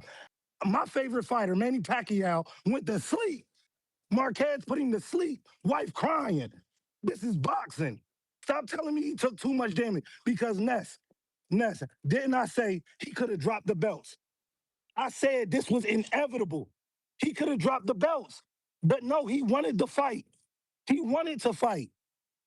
And you don't Yeah, don't but do champ, that, in my opinion. that's what this sport is about. It's a team sport. He wanted to fight. His team didn't believe in him. His promoter didn't believe in him. He took it against their wishes. Their job is to still protect him. So they stopped the fight. They stopped the All right, fight. can I Like, get a you word? can't get mad Can I at get a him word in? for that. Like, it's a team sport. No matter how much people say, "Oh, mano a mano." Yeah, well, why Deontay Wilder fired Mike Breland? Because even though it's mano a Right. mano, his ass threw that towel in. See, this is And look, exactly what and I'm that, I'm talking not about. Nas, let him say his part, because you know he You're wasn't right. trying to. You're right. My bad. My Nas, bad, round one. You're right now. look, this is Nas. Unfortunately, bro, this is exactly what I'm talking about fans like you getting too emotional in it and not speaking the truth. You forgot to mention that Harvey Dent walked over the ref himself His and name is threatened to Doc, stop the man. fight. Harvey Doc. Harvey Doc walked over and told Xander and his coach, I'm going to stop this fight. You can't keep taking punches like that. So you're failing to say that the referee himself was threatening, not his coach. And then you're looking at bypass the fact the referee, sir, when the referee turned around, the person that actually stopped the fight was Xander's coach, not Xander. So you can't say he quit when the coach called the fight. You're trying to force the renege. Because you're trying to come up here and act like you said something. Like you're like, yeah, he's a quitter. You're trying to make him a quitter when his corner was the one that threw in the towel. And he's 23 years old. Don't put your 23-year-old through a fight and take an unnecessary. He was getting his ass whooped. His coach felt he wasn't going to win. You got 12, 15 more years with that guy. But you thinking like people are robots, that you should just go out on your shield every single time and there's not a price you pay for that? Brother, you need to wake up and stop spreading these lies that he quit. His corner called the fight. I was there. Listen, round one. Yeah, but round It's one, you don't already got to out keep there. saying you was there. We all seen it. The corner, we know it's on the telecast. The No, corner he called thinks it. he quit. He thinks Xander made the call. Xander hold didn't on. make the Round call. one. Well, round one. It's more than just me, right? And this is what the public gonna do. We gotta make them feel it, right? Because we want to see. People want to see Xander Zayas in that third round digging deep. We don't want to see Xander Zayas on a knee. That's not what we want to see. You think I wanted to see that? I'm just saying. That's all I'm saying. We don't want to see that. I don't want to see Jamel I Charlo don't. on his back looking up at Canelo. No, if you're going to go down there, go to sleep. And if you're going to go down there, if you can't get back up, get up. Because that's what we watching for. It's a gladiator sport. It's a gladiator sport. That's what we watching for. Yo, it was and it was rocking in there, yo. Again, Yeah, it BR was. in It that was. thing. The It was energy was rocking. electric. Yeah, and it was just a great night of fights, man. But in my opinion, Zoo quit, Charlo quit. You know what I'm saying? It's not an indictment on skill. It's not an indictment on skill. It's just something that happened in a fight, and we gonna talk about it because, hey, we understand that we don't want nobody to nothing like bad to happen to you in the ring, but we want to see you give it your all. We want to see it every time, man. And that's all, man. I just had to hit you on that, man. The coach made an executive decision. The coach felt his fighter was outclassed, outgunned, and the coach said, "You know what, son, we're gonna pack it up and live to fight another day. You're 23 years old. Your career is not over. We can move up to 160. I'm gonna save my fighter for himself. If Xander would have got up and got brutally knocked out, would it made it any better for you? No, you would have just had more shit to talk." The coach made a decision he's supposed to make. We say about these coaches, when are you going to save your fighter? When are you going to step in and make a decision, because these guys are too tough for themselves? So the coach, shout out to you. You said, you know what, Xander, son, you did great. You dared to be great. You came up short. You know what? We're going to live to see another day. I get it. I didn't want to see that. I'm with you on that.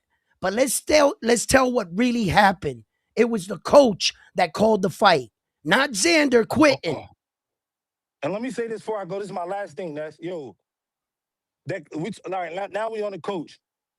Since y'all saying the coach quit, the coach need to stand in the middle, right? How about he come out and say it? I called the fight, and then I want to hear the fucking game plan, because everybody talk about this coach and how he just top and people lose. I'm not saying that Bozy lost, but what I'm saying is he was talking shit before the fight. He didn't stop the fight, and so I want to hear him come out and say, what the fuck was the game plan? You tell me how to beat Boots. Oh, he don't know how to do it.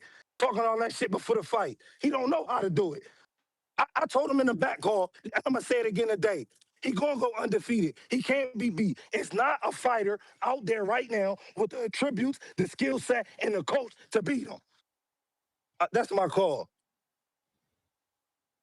You know, Xander was just outclassed. He was just outclassed. He was outgunned. I can admit that. But the young man dared to be great. He took the fight that Virgil Ortiz didn't take. Now all of a sudden, Xander loses, and Virgil got everything to say. Hey, and and it's like, bro, you were in line first, and a 23-year-old man gave us this night. Shout out to Philly. Shout out to Puerto Rico. Thank you for giving us an amazing night. Something to talk about. Philly's own. They got 2 belts now. They on top of the world. Hey, yo, Boots, I see you. You the man, bro. You came out there. You showed the world. Guess what? I've been trying to tell y'all, I've been the man for a long time. I just needed that fight to show you. And boy, did he show us. The man's the real deal. He's the real deal. And for him to beat Xander like that, nobody put Xander down. Nobody. He put Xander down in the first round. That was impressive. So I don't really know, we're gonna criticize Xander's game plan. What were they thinking? They were trying to walk Boots down. What they were thinking was he had too many special effects. Stay in the pocket and try to catch him like he did. But in doing so, he took way too much damage. Xander wasn't A slipping. lot of It right showed hands, that, bro. A lot of right hands. There yeah. was a Well, point in that fight where Boots just went right hand crazy, and I'm like, damn. yeah, he didn't see it, man. He was too fast for him. He made Xander look average, and that's what a lot of us felt like. A lot of boxers, Roy Jones said, we feel that Xander's good, but this fight might be a bit too early for him, and it was everything we thought, but we were supporting Xander, and it's right. You guys supported your fighter. You're a Black American fighter. There's nothing wrong with that. You know what I'm saying? So just because Puerto Ricans took Xander, what's wrong with that? It's just showing your support. So great night of boxing. U.S. Puerto Rico boxing, always a great night. And these two young men went out there and they really gave it their all, man. But I got to admit, there's levels to this. There is levels to this, and Jaron Boots Ennis is on a different level. That's it. He's the man. Yeah, man. man. We got Wise. What up?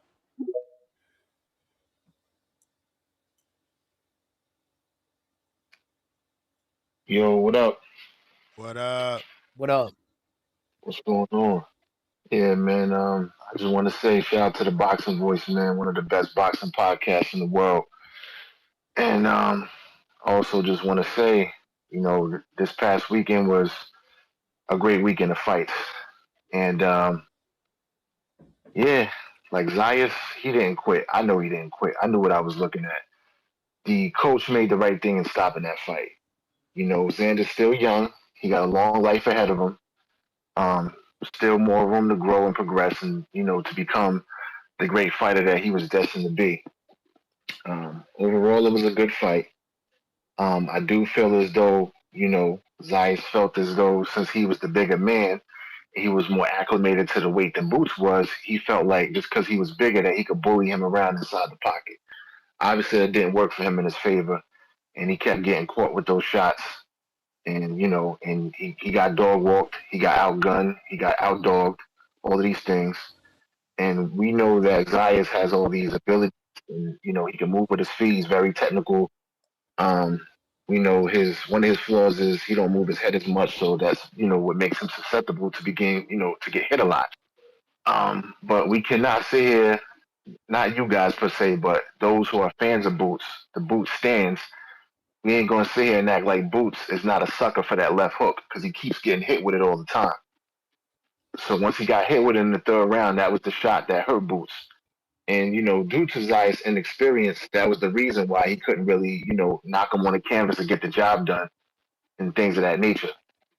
That's all due to Boots, not Boots, but Zayas' inexperience. This fight proved that we already knew what Boots already was. He just needed a certain fighter to take him to that level.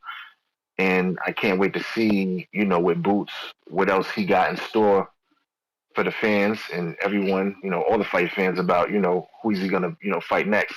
Now, as far as Virgil, him and Virgil fighting, I felt like he should make Virgil wait, only because he's the champion right now. I think right now, Boots needs to try to unify with Fedora and Josh Kelly, get all those belts, become undisputed. Then, if he decides he wants to fight Virgil to prove a point that he can beat him, then, so be it.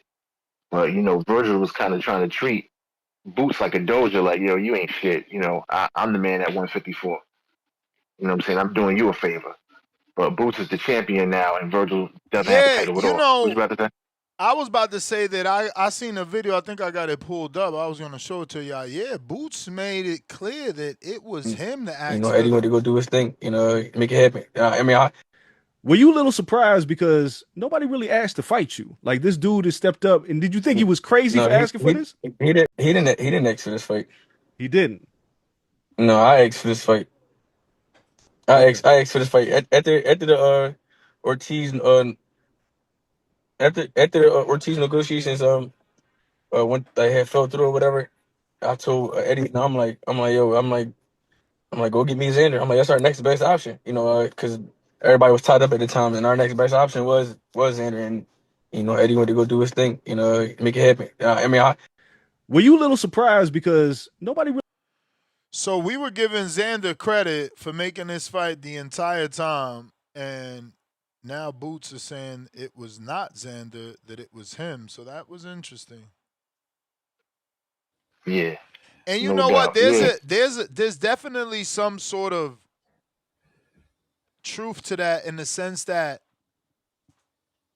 Top Rank magically got their deal and magically made this fight, I don't know. It just felt like, yeah, we're going to give you a deal, but part of that is making this fight happen, showing us that you're willing to play ball. Right. But this video, Right. Ness, just in case for food for thought, right? This video, I know that video right there in the car with Jaron Boots Ennis. That video was taken. Remember when they had the press conference and Xander told Boots, I didn't have to take this fight. And he said, no, you didn't have to take the fight. And then Ed Hearn himself revealed, bro, we were shocked that Top Rank was like, yeah, you know what I'm saying? So, both fighters can come out and say, because Boots probably did ask for it. But unbeknownst to Boots, Xander was already requesting it.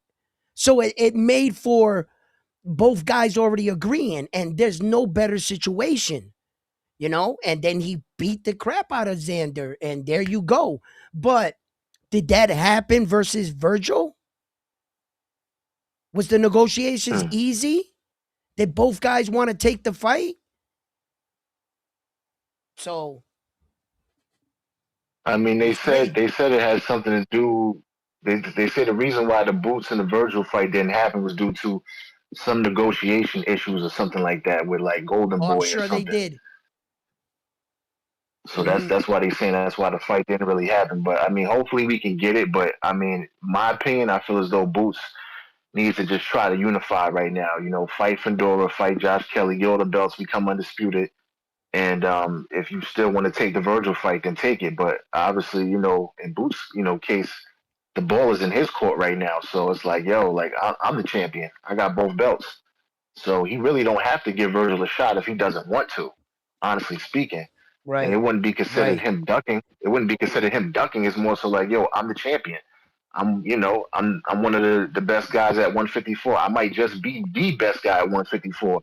You know what I'm saying? Like, you want to fight me or whatever? You gotta come get these belts, man. You gotta come get it. But I don't have to give you the opportunity to fight me because you act like you didn't want to fight me in the first place. So it's just like, Correct. it is what it is.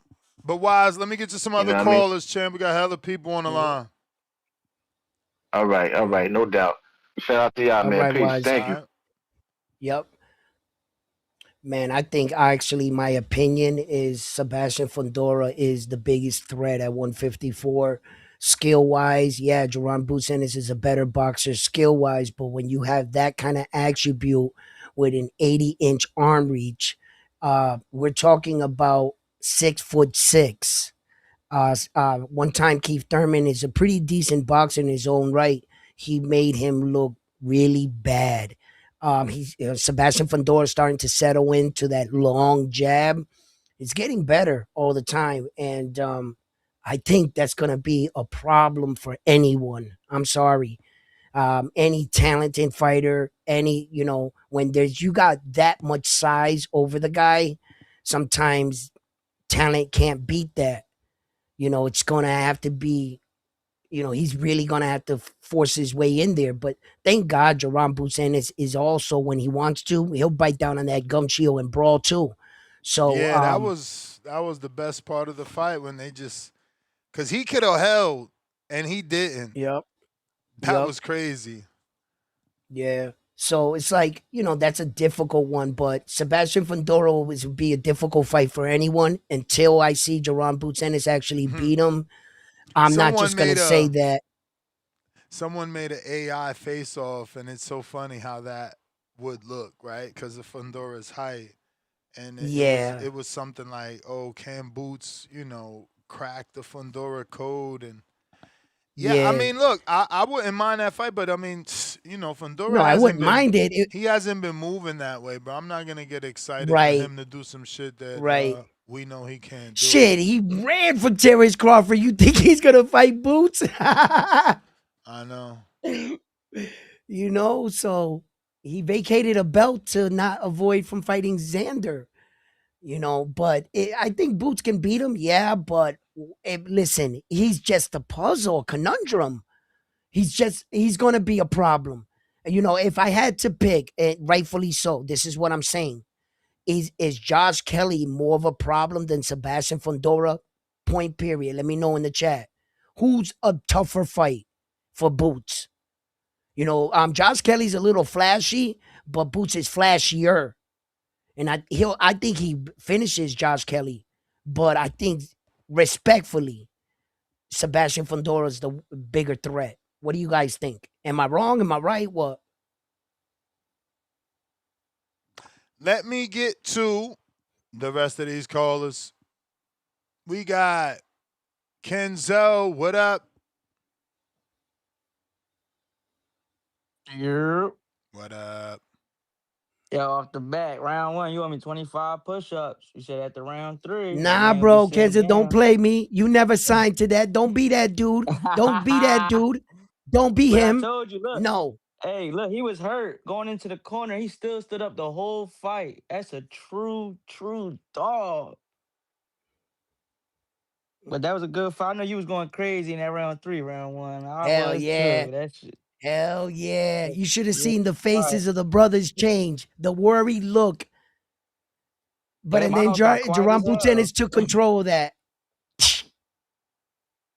Yeah, and then the way he bit down said, "Nah, I'm gonna win. I'm gonna finish this round strong." He finished that round strong and won that round.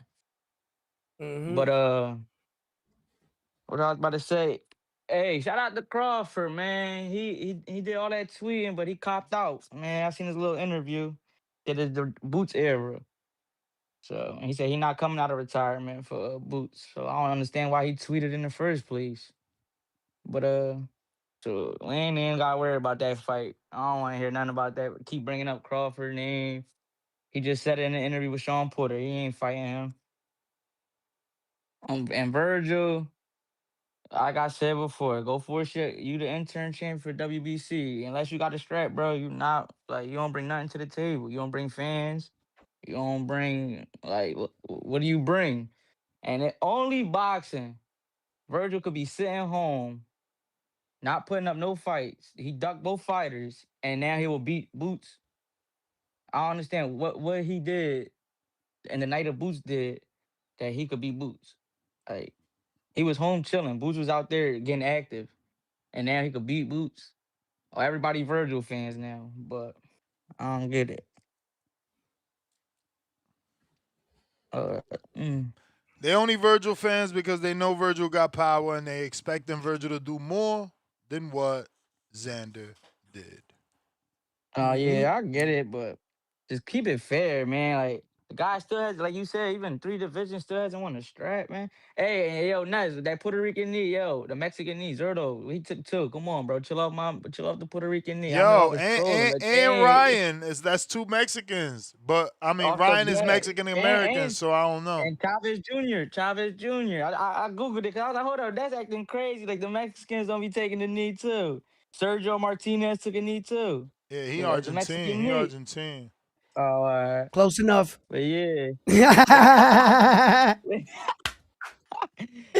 I was like, damn, he keep trolling. I'm trolling with just that trolling. Puerto Rican knee. I was like, damn. But yeah, Yeah, man. that's just a stupid thing to say. That's a stupid thing, man. Come on, stop it. No, yeah, no, but and that's I understand what he was saying. Basically, all the Puerto Rican stars, when they in that fire, that's what they go out to. That's why I understand what he was saying. But Boots, man, I think he got to make that. I think they gonna have to make that Josh Kelly fight. Josh Kelly got a fight in July on the AJ undercard, so he should win that title defense, and then we should have that Boots by what December, January. So let's hope we get that, cause we know like you said, Ness Fedora ain't want that fight. He gonna fight the PBC, all them old men. He gonna fight Charlo or somebody or Spence. He not fighting no young lion like Boots. He gonna Man, fight I the still winner out of the Errol Spence Tim Zoo fight, and Tim Zoo in the win. yeah.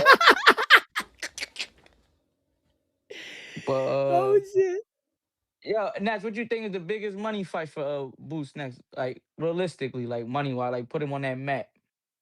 I seen Ryan Garcia Virgil. talking shit. You think Ryan? You think Ryan come up Yeah, to yeah. 64? Remember Ryan was popping that shit. See, the thing with Boots is he don't do that. He could have been That's like, yeah. Ryan was talking shit. He said I'm this, I'm that. Let's find out, Ryan. I'll give you a shot. Become a 2-time. But they don't know how to market, bro. They don't know how to it's more about You a yeah, pussy. I'm You. no, not even. Yeah, man, whatever Eddie say. But you know that's not his personality. At the end of the day, his personality's in that ring. You see when he was booing him, when he was introduced him, he get on his knees. He put the thing to his ear. He love the boo. Like I guess that's his way of being marketable. Like he's in the ring, outside the ring, let he do his thing. But he did say he want undisputed next. So like that's his goal, Yeah. undisputed. So I don't think he gonna I get the mean, Virgil I fight mean, on no the time soon. telecast, they said that Matchroom has a good relationship with Fundorous people, so they're gonna be trying to push for that. And then Kelly got a fight, so they're gonna do that after Kelly's fight. So they Well, you think targeting That'll that be an Fedor Fundora. got in-house it? fight. They You targeting think That'll be an Fundora. in-house fight. you think they could get Fedor to come to Philly? I don't know. I mean, No. I don't know. Who the A side though? We gotta be Yeah, honest but there, it right? We don't know the matter. A. It don't matter about that, bro. We start that bullshit and we don't get the fight. Okay, What okay. matters is, The fight, would Fundora do it? Is the money right? worth it? Is the money right? Because again, they didn't want to give Brian Norman $2 million, and Fundora's gonna want Yeah, he's gonna want at more than least that. as a unification, 3 belts on the line. You a big star. Like I said, and I said it too. This is the new face of boxing, Junior Face. He took. Oh yeah, Tank was talking shit about Boots. So saying he got hit by nobody, all that. He was like, yeah, he was dicky and picking Shakur to beat me. You know how the Matchroom asked you who and Shakur to Tank, and he said Shakur. That's why he mad at Boot Who mad at Boots? Tank. Hmm. Tank always mad at somebody, bro.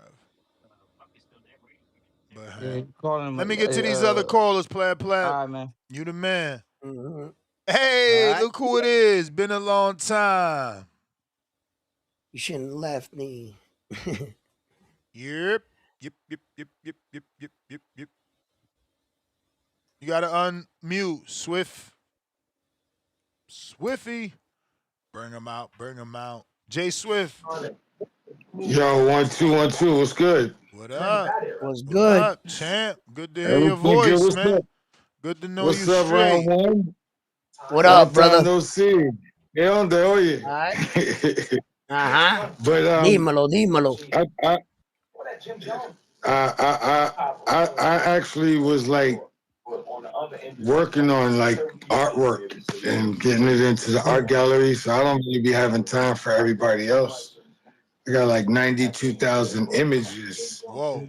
And busy. already. Yeah. I've done. I've edited 1,000 already. So it's gonna take some years to do that, but it's like, shit is kind of dope, being a pop artist. Anyway, the fight was fucking amazing. The whole fight card was amazing.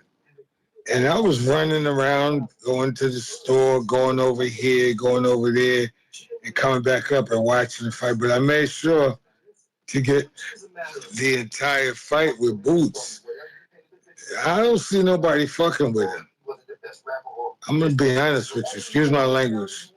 But I don't see nobody messing with Boots. Can you turn your TV down, please? Oh, yeah. My bad. See how long I haven't been on the mic with y'all? Yeah. I forgot to turn the TV down. What's going on, Swift?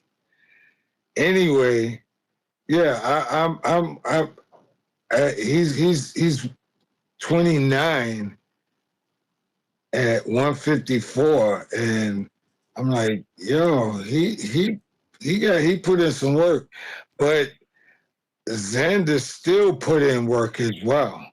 It wasn't like he was like just getting beat around the ring. He was hitting boots. He was hitting boots with some shots, and Boots just was able to take them. And then, as far as the Puerto Rican knee, that's been going on for a long time, for a few years. But he didn't get knocked out, or he didn't give up. He went down on the knee so he could get some rest, so he could Yeah, stop the dude he from was taking the full 8 on every knockdown. You know, the fact that right, that the fight ended on the knee was due to the corner. right, right, right. But I mean, I've seen that part. But my point is, that's not the first time I've seen people take knees. It's a lot of people getting flustered or whatever, and be like, "Let me take a knee real quick," and then they get back up and they get busy. And but personally, I just think that Xander was too young. At 23, I mean, we can't say that. We can't say that because and I can say it. granted your opinion is your own, but think about it, right? The man is getting extra credit for how good he performed in the 3rd round. He's the first man to hurt Boots and show us that Boots is human. So I didn't get to the 3rd round yet, but go ahead. You got to it, so go ahead. No, just saying. So to say he was too young is discrediting what he did do, which is reveal that he's not a machine. He's a man. Ness, let me help. Look, no, wait, brother. The fact that he had 2 belts is not that he was too young anymore, brother. He took the responsibility of getting the 2 belts. He has an obligation to the division. It doesn't matter about that point. After you got them belts, that was it. True. That's true. Round 1, but at the same time, he could have waited another year and a half. Yes, He didn't have to take that fight. I agree. He didn't have to take that fight yesterday or Saturday. And I agree with you. That just shows you how much heart he got. He's like, well, you know what? Fuck it. If I lose one, he don't care if he lose one, because he might beat everybody else in the division. Thank you. I'm talking about Xander. He might beat everybody else in the division. So what if he loses one? There's a whole lot of people that lost one fight. There's a whole lot of people that lost 3 fights. Love your call, man. That don't stop him from being great. That doesn't stop him from being great. But anyway, yeah, man, I was like, wow, this young dude is fucking strong. Excuse my language. This young dude, I could see why he was a 2-time champion. Because he was really strong. He just Boots was just a little bit too savvy, and his head movement was really, really good, because you see him trying to dip in and out, and at the same time get him to miss so he can counter. So, Boots was really, really freaking good. But that doesn't take anything away from Xander. To me, I was like, wow, this kid right here. I mean, everybody can't get in the ring and go 7 rounds with Boots. Everybody can't do that. So, but anyway, I just wanted to pop in and say what's up to everybody. I ain't seen y'all in a minute, about 3-4 months. So I just let me pop in and say what's up and keep it moving. Round 1 is good to hear your voice, my guy. Thank you, Swift. It's good, man, it's great to hear your call. It's great to hear your call too, as well. And one of the things that you touched on, brother, that we talk about in this era of boxing, where a lot of these fighters don't want to sacrifice their Xander Zayas truly dared to be great, and he looked past that He looked past the fact that he didn't even think about This is true. you know, it was like This is I wanna true. challenge myself. I wanna know where I'm at. But You at the know, and a lot same of these time, guys are not making these fights happen. he's also gaining experience. And when he gets back into training, him and his whole team is going to remember what Boots was doing that kind of startled Zayas. And, And he's gonna Zayas, see. he's going to, he's gonna make Zayas a better fighter. He's gonna make Xander a better fighter because he's gonna realize now I seen a better level and I know where I gotta go from here. See, Xander really took the fight trying to dare to be great, but he's gonna take something out of this. But that's the whole idea of losing a fight is you learn from it. Hey, I wish these Swift, other young let men. me get to these callers. Yeah, All I wish right, a lot all of these right, young I'm men outta would here. take that advice, Swift, Peace. but unfortunately. All right. Hey, yo, Ness, you want to read those super chats real quick? You got a couple there. Yeah.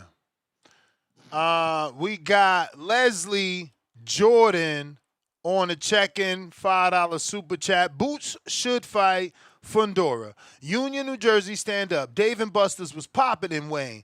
Just my opinion. That's crazy, bro. I moved from New Jersey, and now they showing boxing in Wayne. That's crazy. I stood in my brother's house in Bloomfield, and my brother lives right in the middle of Bloomfield. Like you walk one block, you in Newark. You walk the block in the other direction, you in Orange. Like that. Like he lives in that weird little area right there. Yeah. I was just back home. That's what's up. My mom lived around there, bro. Oh, yeah. She like one block. She's in East Orange. And one block, she's in Bloomfield. Yeah, we took the train. Well, we took the ride into Penn Station. Then we took the train. You drove the train? That's crazy. Yeah, we took the train because it was faster to get to the Barclays Center. It was faster from his house from Jersey. Yeah. You come right up underneath. So we and then you take the right. And you just we walk take underneath. I used to do it, but I hated it. Right. You take the path. We get to the number 4, the number 5, right? It'll bring you down to Fulton. You take Fulton, you go all the way in, and then that brings you to the Trade Center. From the Trade Center, you take the number 4 or the 5 right there, and then you get to the Barclays, and you come right up. You just walk like a little bit, you'll see the Barclay right there.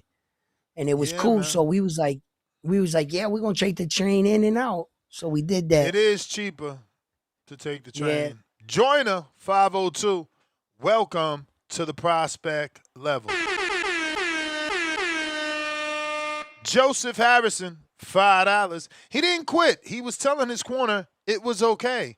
As in he understands them throwing in the towel. That's what his corner is for. Zayas was punished. Isak, welcome to the prospect level. Isak is fighting on Border Wars. He's 5 days out. Let's go. Space Ghost, member for 16 months on the prospect level. He bent the knee round 1. Slappy McNuts, $2. That was a Puerto Rican knee. Stop it, round 1. Tevis Smith, $5. Xander looked at his corner and winked and nodded his head the same way Cotto did against Margarito. Puerto Rican knee. Politically incorrect, $5. Round 1, Slander and Virgil, but Virgil said they were gonna fight Madrimov before Bud swooped in and took it from him. Virgil versus Boots needs to happen though. Gonna, wanna, shoulda, coulda, woulda. Yeah, stop it. Save your time. Go ahead, Ness. Gallo, Fino, $2. Round 1, Stop Crying Island down. PR knee, Boots round 7, paid. Puerto Rican flag emoji. Isodrio. Lara. Are you Cuban? Isodrio, welcome to the prospect level. Tevis, pound for pound number 1 in the chat. Drop a bomb, for that status. Round one. Say it with me. Phenom.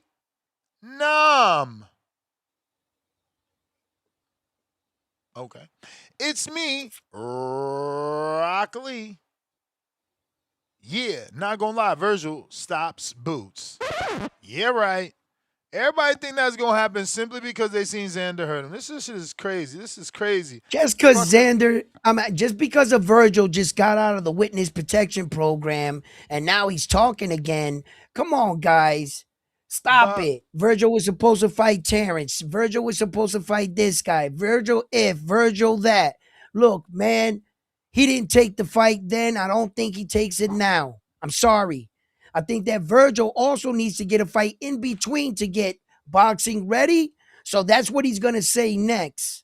I guarantee you. And to tell you the truth, like the other caller called in, there's no real value other than the fact that it is a good fight, yes. But Boots seems to have his sights on the other champions. That's not my decision. I didn't say that. Boots did. So I'm just going by what Boots said. And all of a sudden, Virgil just got Twitter fingers. And I'm supposed to think what? I'm supposed to get, oh shit, here comes Virgil. Bro, I saw that movie before. I didn't like the ending. So, look, miss me with that. Whatever Jaron Boots Ennis is going to do is what Ed Hearn, he's got options. He's got an in-house fight available, of course, after Josh Kelly take care of his fight that he already got scheduled, of course. And we don't know what Sebastian Fundora goes from here. So, but I know it's Ed Hearn's job to try to secure the big fights for Boots. And it's kind of what Boots wants. That's what Boots said. That's all the information I have, people. That's it. All right. All right. We got General Camino. What up?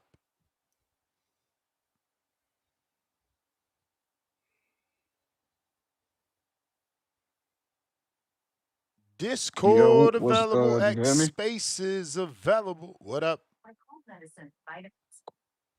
What's good, round one? What's good, brother? Cooling, man. It was a good main event this weekend, bro. I cannot complain. I wanted to ask you guys. I've been listening to the other callers. Yeah, I've been talking about kind of Xander's strategy during the fight. Did you guys notice any of his coaches like speaking on like kind of like refocusing or like movement strategy as far as like using his legs or Yes. anything like that, or nah? Yes. They have actual footage of Xander's coach talking about the game plan and what they wanted him to do is that Jaron Boots Ennis, this is the version of shutting down a person's game plan. He shut Xander Zayas down. Xander could not effectively apply what his corner wanted him to do. That's the definition of there's levels to this. And I saw it with my own eyes. I have to tell the truth of what actually happened. And Xander's coach was giving him instructions, good instructions. He just couldn't execute. Damn, you can hear And it shout all the out way to from Boots. your seat? This motherfucker. No. Afterwards, he Call asked you me what he bionic ears. No. He He asked watched me it after the fight. afterwards. I came home and I saw the videos, them clips and on YouTube of the people playing the clips. That's how I heard it. Obviously, I didn't, when I went back and watched it, but then I started understanding more and getting a better picture of what truly happened. He was getting good instructions. And Boots was shutting him down. He couldn't. Got you. So Xander yeah, that's wasn't. one of the things I would say. I felt like Boots did a real good job at like sucking Xander into that firefight pretty early on. Like I knew Boots was a pressure fighter and could get on you, but I didn't know he had that type of prowess to where like, from round one, he could suck you into a firefight that you probably didn't plan on fighting. But I would give credence to Xander's like lack of experience for that. I wouldn't say he's too young because at 23 you could get experience, but I just don't think he had the experience to kind of like stay focused throughout the fight and kind of recenter himself, especially after the first knockdown. As far as the knee stuff, like I don't really think he quit. I think everyone could agree that like by the end of that round 5, after being knocked down twice already in the fight, like we were looking for that ref to call that fight. I don't think if that ref called that fight at the end of the round 5, anybody would have been disappointed. By that point, we had saw the clear difference between the two fighters. I think y'all two could agree on that, right? Like by round 5, the shit was pretty much done. Like I don't think y'all was looking for it to go any further. Was y'all or? Well, By to be round honest with 5 you, did I think it was pretty done? No, I think after round 6 when I was calling for the stoppage. You sure? I think that might have been round 5 because he made it out of round 5, made it through round 6 decently, kind of caught his breath back, and then round 7 he got stopped, if I'm not mistaken. Because I think he got dropped for the Whatever second that time in round round was 5. where he getting hit everywhere and he ain't hitting back. It's 5. That's It when was the I'm end of like, 5. yeah, man. And then he made it through Shit 6, ugly. and then 7 was where he wrapped it yeah, up, if I'm not mistaken. yeah. Shit, excuse me. Right. Well, what you asked So me, yeah, what you're asking me is a really tough question because of the fact when I've witnessed fights like Diego Corrales, you know what I'm saying, in Castillo, where Diego Corrales was badly hurt and I myself was saying, asking for a stoppage. He went back to his corner, got his mouthpiece, and I thought his coach was going to stop the fight. And he came back and knocked the dude out.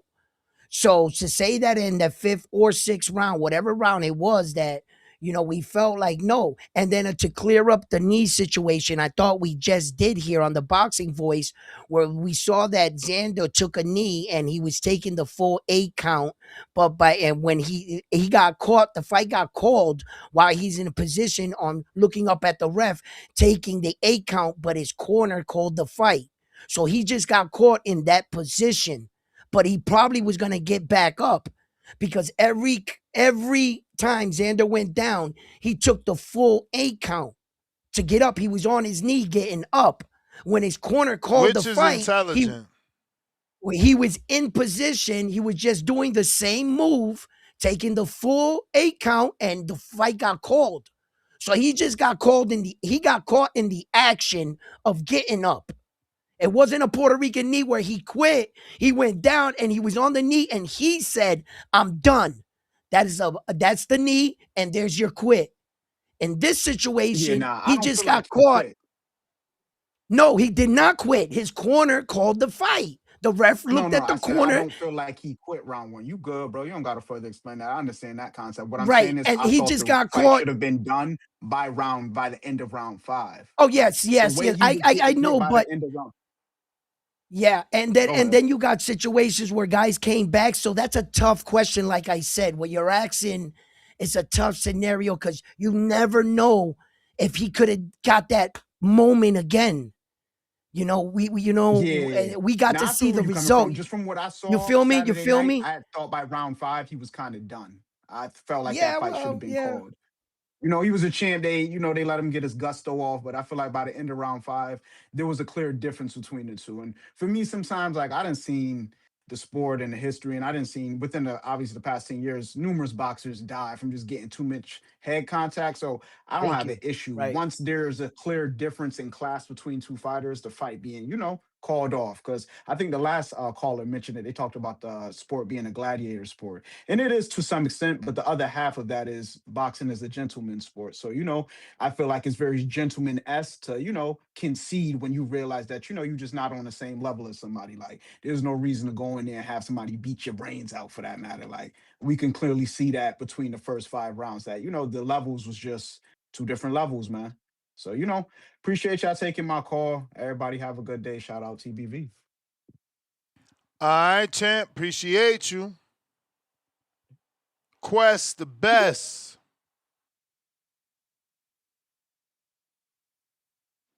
Yo, can you hear me? You hear me? Yep. What's up? What's up? Salute. Shout out round 1. Shout out TBV. Yeah, I have before I get into the Puerto Rican knee shit, because it's kind of fucked up that we just bring this up. We was really praising Xander for taking this fight, and man, it's like damn if you do, damn if you don't. You know what I'm saying? It's like it's kind of crazy. People, the fans be bashing niggas for not taking the fights, and then they take the fights and they end up on the wrong end of the night, and then now they got to hear the criticism of, oh, you got your ass whooped, but he took the fight. We got a good fight. It was a hell of a fight of the year. You know what I'm saying? So you just really got to put yourself in the corner's perspective. You know, we could have had a different conversation this morning. We could have had a conversation of what if Xander didn't make it out? You know what I'm saying? I don't want to bring that up, but it's like we just got to think about stuff like that, man. You know, I'm not going to shit on Xander. You know, I don't like shitting on people while they're down. You know, he went in there, gave a really a good effort. You know, it'd be different if he was like not graceful in the loss. Xander showed like good sportsmanship at the end. You know, he was giving Boots his props. He even said some promotion stuff was like just for promotion. You know, it'd be different if he was just like saying like, man, I don't, you know, I didn't lose. You know what I'm saying? You know, it's just different. You know how like AJ did with the loss with Usyk. You know, was acting all arrogant and all that, like he didn't lose, but he clearly like Adrian Broner when he fought the on one dude. I forgot the one dude name on Pacquiao. Yeah, Pacquiao. He fought Pacquiao, and everybody like, oh, you lost, and he was just like blinded. Like, we got to give more respect to Xander, man. Y'all know I Fuck the beat Puerto that boy. Rican nation. Exactly. You know what I'm saying? We just got to give respect to Xander. He didn't give any excuses. You know what I'm saying? He went in there and he fought the fight, and he just ended up being not the better man that night. You know, we could say it was an experience. We could say the rehydration. The people were saying he was coming in 80 pounds. Probably that's why he couldn't move like he wanted to. And the speed difference was just off the rip. You know, you can tell Boots was just faster. His jab was just hitting him when he just wanted to. You know, the jab was just popping him all the whole night. He just couldn't. It was his big speed advantage, you know. And I think Xander realized, like, I'm going to have to knock this dude out if I want to win. You know what I'm saying? Because he got power and he got speed, and I ain't going to be able to beat him like I think I could. So I might have to change it up. He had to go to plan B, and he just ended up not getting the win. So it was a great weekend of fights, man. You know what I'm saying? I hate when Twitter is toxic, man. I'm going on Twitter. A lot of people shitting on Xander. A lot of people were saying, I told you so and all this. You know what I'm saying? Even I fuck with Devin Haney, man, but like even the Devin Haney shit, like we know you didn't quit, champ. You know what I'm saying? We know you went in there, you gave you a good effort, and people were shitting on Devin Haney for what happened. So I feel like, yeah, he got the right to say what he want because he was the one of them guys that didn't quit as well. You know what I'm saying? I don't think Xander quit, man. I think he just gave what he had. You know, it's just fight another day. You know what I'm saying? But it was some good fights. You know, that's why we got a good fight like that. You know what I'm saying? It was fight of the year, you know. So I want to say shout out to Rayo. Rayo got the win this weekend. It was some great action, bro. You know, some great action. I'm glad Xander didn't go in there and box because we got the fight of the year. You know, it was a fight of the year. Boot showed why he was great. You know what I'm saying? And Round of the year. pound for Round pound, of the year. you don't think it was considered fight of the year, bro? That was a good fight. You know, I don't think all fights had to It go was all good. 12 It was rounds. a good fight. Good fight for sure. Nothing. I ain't taking nothing away. Just saying, fight of the year means I don't know. it's back and forth, and that it was a round. It was competitive.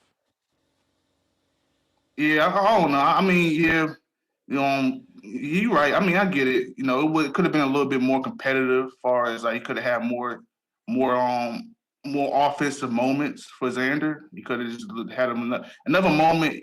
I consider a fight of the year. You know, it was a good fight. You know, he didn't go in there and lay down. He could have went in there the first round and laid down. If he would have that first knockdown, if he would have just sat down and stayed down, I would have said he quit. But he got two more knockdowns after that and stayed tried to fight. You know what I'm saying? So man, we just got to stop with this. He quit and the Puerto Rican knee and all that. It's just we got to stop this, man. That's why people don't take these fights, you know, because the fans would shit on you the very next day. You know what I'm saying? It's nasty work. It's nasty work. But yeah, man, it was a good weekend. I want to see Boots going there and unify, get them belts. You know, he's gonna take over the division. I think he's the future of boxing. You know, he's I wouldn't say the face. I wouldn't say the face yet. You know, it's still up for grabs, man. It's still up for grabs. I think the Devin Haney versus Boots fight is going to show who the real face of boxing, man. That's the fight. You know what I'm saying? Because you know Bud ain't gonna fight Boots. Shakur throwing Boots on Devin, so he gonna try to make that fight as possible as you know what I'm saying. Shakur don't want no smoke with Devin, so let me throw Boots out there. You know, even niggas already talking about why Devin ain't calling no Boots. He was at the fight. Niggas can't go to fights no more. Watch and enjoy the fight. It's like it's crazy, man. Niggas, it's nasty, but well, that's gonna be the fight for the future of face of boxing. Devin Haney versus Boots Ennis, and hopefully we get that fight sooner than later, man. You know what I'm saying? Because Shakur got to grow some nuts. And Keyshawn really ain't got the accolades like that because we're gonna hear the same thing like this weekend. Oh, he was inexperienced. He didn't have the Keyshawn got 15 fights and Xander was a unified champion. You know what I'm saying? Who more experienced? You let me know. But yeah, man, good fights, good weekend. Salute the boxing voice. I'm out. Thank you for the call. That I man was well, I cooking though. He was cooking. yeah, he was cooking. I'm not sure if Devin Haney can stand up to the power of Jaron Boots Ennis. I think that Devin got enough, on his plate in his division. I would like to see Devin Haney become undisputed there. So I think he should just leave that man alone. As far as Jaron Boots Ennis, the sky's the limit. We would like to see a title unification, of course.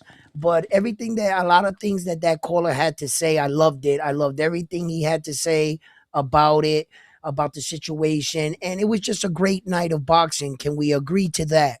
And if you like what you're hearing here on the Boxing Voice and the content that we're giving you, do us a favor right here and reach down, hit that like button, you know.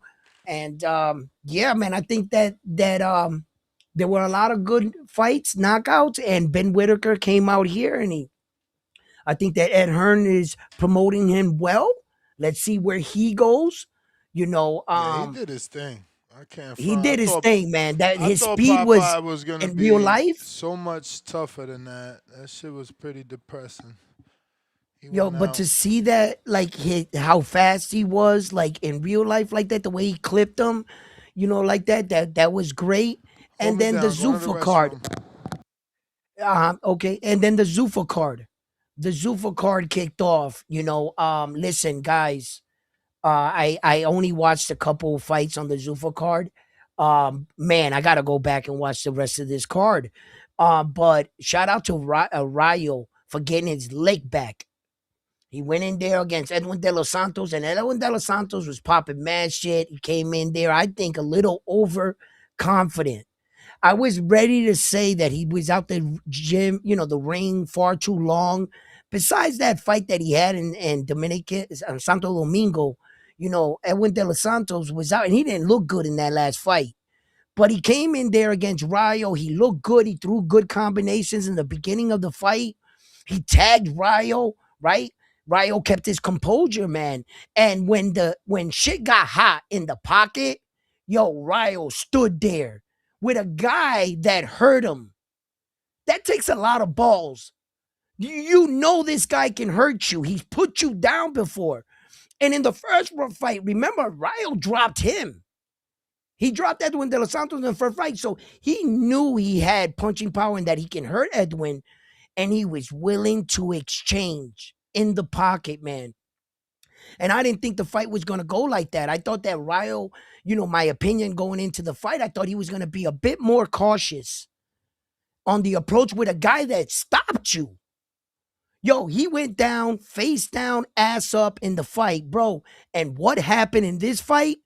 Edwin De Los Santos put him down just like that. Bro, when we talk about getting your leg back, when we talk about getting your leg back, there's no better way than getting your revenge. There's no sweeter revenge, man. So shout out to Rayo, man, for executing. And like I said, I gotta go back. I saw a couple highlights. I don't like to talk on highlights. I don't think I'm quali. You don't do that. You gotta sit down and watch the fight. So that's what I'm gonna have to do. I'm gonna Let have me to do my slide in due the diligence caller real with that. quick. Yeah, Mr. absolutely. PBC, what up? Yo, can you hear me? Yeah. Yep. Yeah, man, it was a beautiful night of boxing. What's up, round one? What up, man? Yeah, yeah, definitely. I mean, I'm with round one on this. I try to tell a lot of people about this. Boots took away that game plan. It wasn't that he didn't use the game plan. Right. 100%. Speed versus timing. That's what it turned into. It had to turn into that. He did turn into Xander did do some timing shit on him. It was never like he knew what he was throwing. He was just throwing shit that he thought he can time. Right. 100%. I think Jaron Boots Ennis is definitely Virgil Ortiz to me. If Bowish can do what he did while just standing up straight, definitely work on that real easy. Caller. But when it comes to, I mean, work came real easy. Beat him. He's definitely been out the ring for a while too. So, but Fandora is gonna be the biggest issue. The dude got razor blades on his elbows. A crazy long jab. Uh, he's gonna have to get in. He's gonna have to get in a little bit, and that's dangerous because we've seen Tim Tszyu get a chunk of meat knocked off his head, man. Um, so, but when it comes to the Puerto Rican knee shit, respectfully, you can look at it at different angles. We broke it down plenty of times. It can be 50-50. It can be 100% your guys' way, 100% what I believe, but it still was that. He definitely took too much punishment. Too much.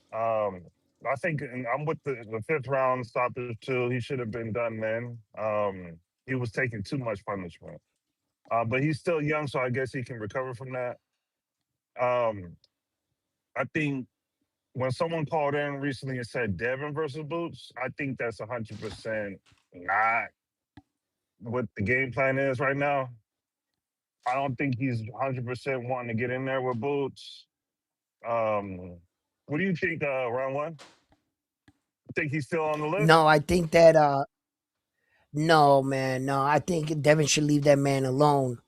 I don't think that Devin does what to Xander, what the way Jaron beats him. Devin has a possibility chance of beating Xander, yes, but I don't think he does it like Boots did.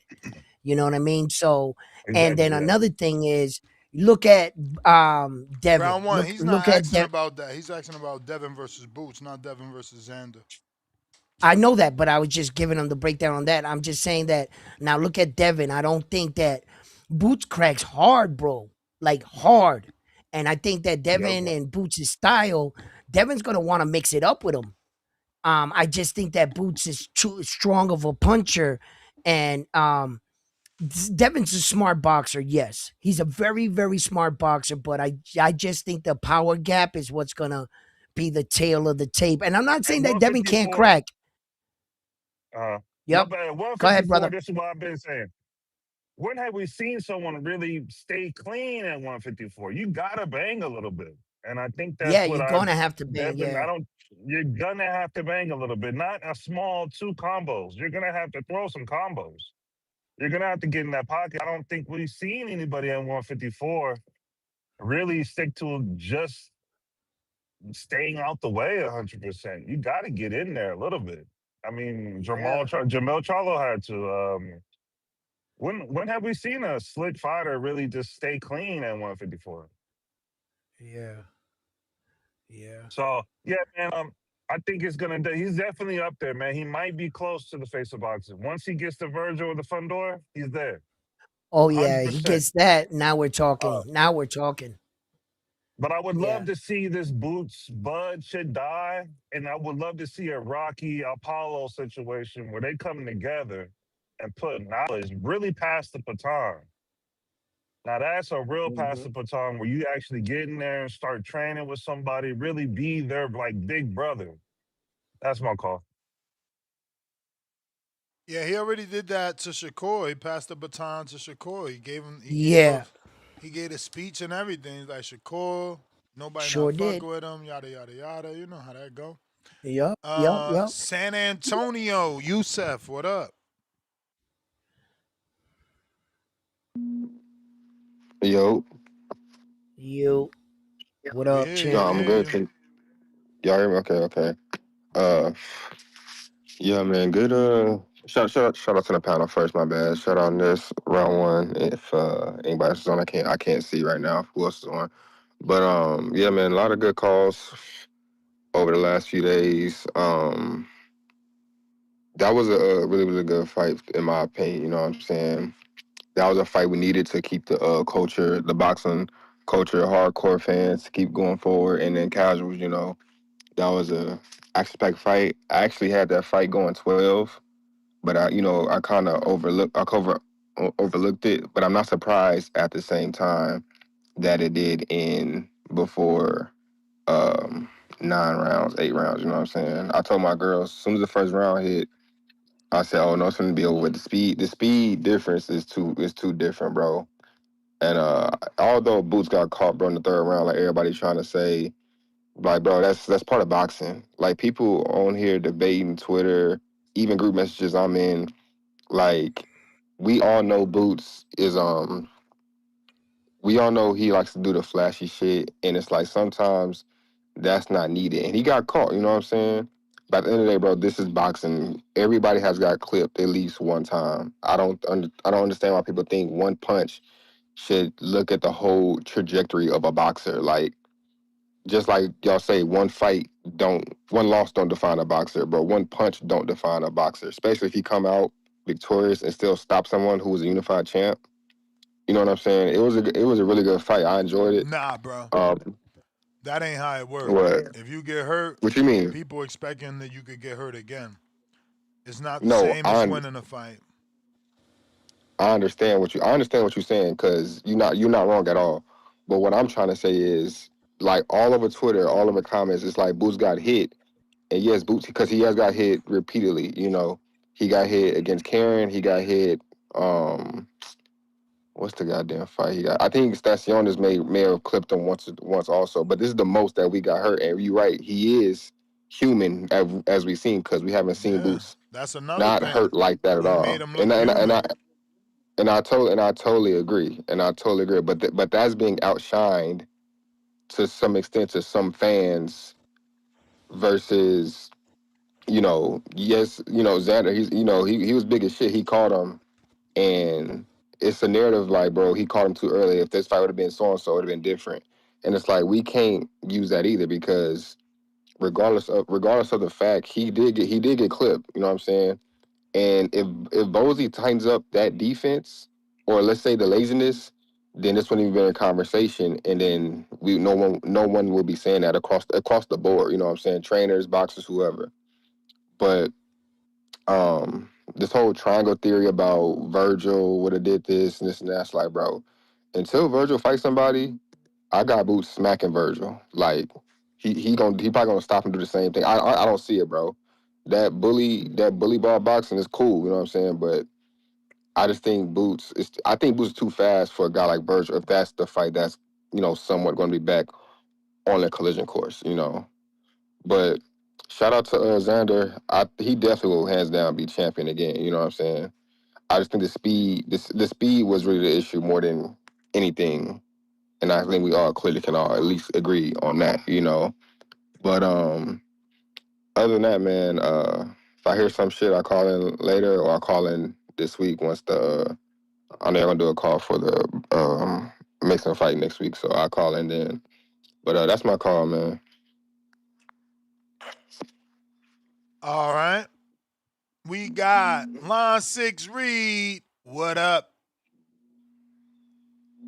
Yes, man. I just want to say this right here, man. First off, everybody's talking about Boots getting hit and shit. I just want you to just take a step back. Go back and watch round one. That was a masterful performance. Round one was the best round in boxing best display of performance I've ever seen. I'm gonna tell you why, man. If Boots wanted to fight that fight the whole way like that, he could have, man. But y'all, the same thing that y'all criticize Shakur for, Boots don't do that. He go out there and he fights. He does what people like, and then y'all sit there and shit on him, man, because he gets hit, man. If you in a fire, you're gonna get burned from time to time. I mean, it's an occupational hazard, man. I don't know what people expect, man. Floyd got clipped by Madonna, got his tooth knocked out. Nobody say Floyd. I agree. Boots get hit with stupid shit. I'm not gonna lie, but it's not because he's incapable of having good defense. That's not the thing. Like just as well as anybody else know, if you pay attention when he wants to not get hit, he's not gonna like round one is a perfect display of he could put out a masterclass. Why he choose not to? They say it's that feeling in him or whatnot. I'm just simply saying like it's crazy to me. Like Virgil Ortiz, he got knocked down by Boachuk 2 or 3 times in the fight. Nobody says he's cheating. Nobody, but it's like when you as good as Boots is, man, everybody got something to say, man. Yeah, he was just chilling. According to Boots, he was just chilling. I agree with him, man. Because if you watch, Xander had a good 20 seconds in that round. Boots came back and was tapping that ass toward the end of the round. So really, I don't think Xander won that round. It's just everybody's a bunch of dick riders because they see Boots get touched and want to try to get somebody around. But you go count the punches landing that round and go look at who looked worse in that round. Xander looked at worse. Next thing, man. Bud's retired, man. Like he don't want to fight Boots, man. He can say whatever he want to say, but Madrimov was whooping on his head. Uh, what's his name? Porter was whipping on his head, was clipping him. Gamboa was clipping him. Like, I don't understand why motherfuckers sit here and say dumb shit about Boots for, man. It's crazy. And I'm gonna tell you something else, man. Y'all forgetting Pandora's been stopped before. Just because he punched on geriatric Keith Thurman, all of a sudden he's some type of boogie, man. And then when Boots whoop on him, there's gonna be another excuse for that. It's just like, hey, give Boots his flowers, man. Like I told you 2 years ago. If Boots never fight again, his legacy is solidified. And also, all you dudes out here are saying, oh, you're gay because you Glazing Boots. If Glazing Boots is gay, I don't want to be straight. That's my call. No. Yeah, good points about all that right there, but there's a thing called effective punching in the sport of boxing, and it's one of the guidelines that the judges view it as. Yeah, he was having a lot more punches thrown in that round, but the effects that Xander's punches had on Boots were eye catching. His neck snapped back, his knees buckled. I probably would award you the round for that. I think you're doing a bit too much glazing when you don't have to, when Jaron Boots Ennis clearly dominated in the fight. So that's all you really needed out to say, rather than just trying to take away from Xander to solidify your point. You don't gotta do that. He dog walked Xander, bro. So yes, you are a glazer by definition. Rich Dollars. Yo, Yo. you hear me? Hey, Ness, you got the money I sent you? Yeah, $10. Yes, sir. Okay, okay. What's the name, man? Let me start this off by this. Earlier, we was talking about two top rank like damn near prospects. You was talking about Vargas. We was talking about your boy Tucker, right? And you was saying how on one hand, top rank is not trying to put Vargas in good fights because they see him as a star, and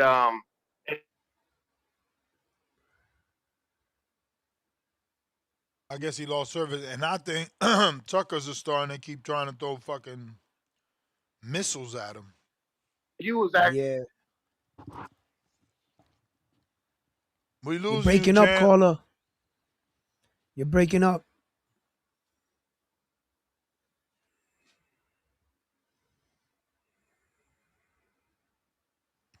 All right. Yo, you there? No? All Nah, he right. dropped off.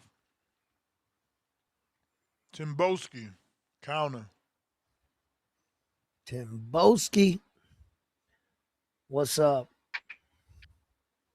Hey, hold on. Hey, what? Can you hear me? Yep. Yep. Let's see what we got here. What y'all send me? Bruv, what you got going on over there, man? You got dropped off. Peace. What up?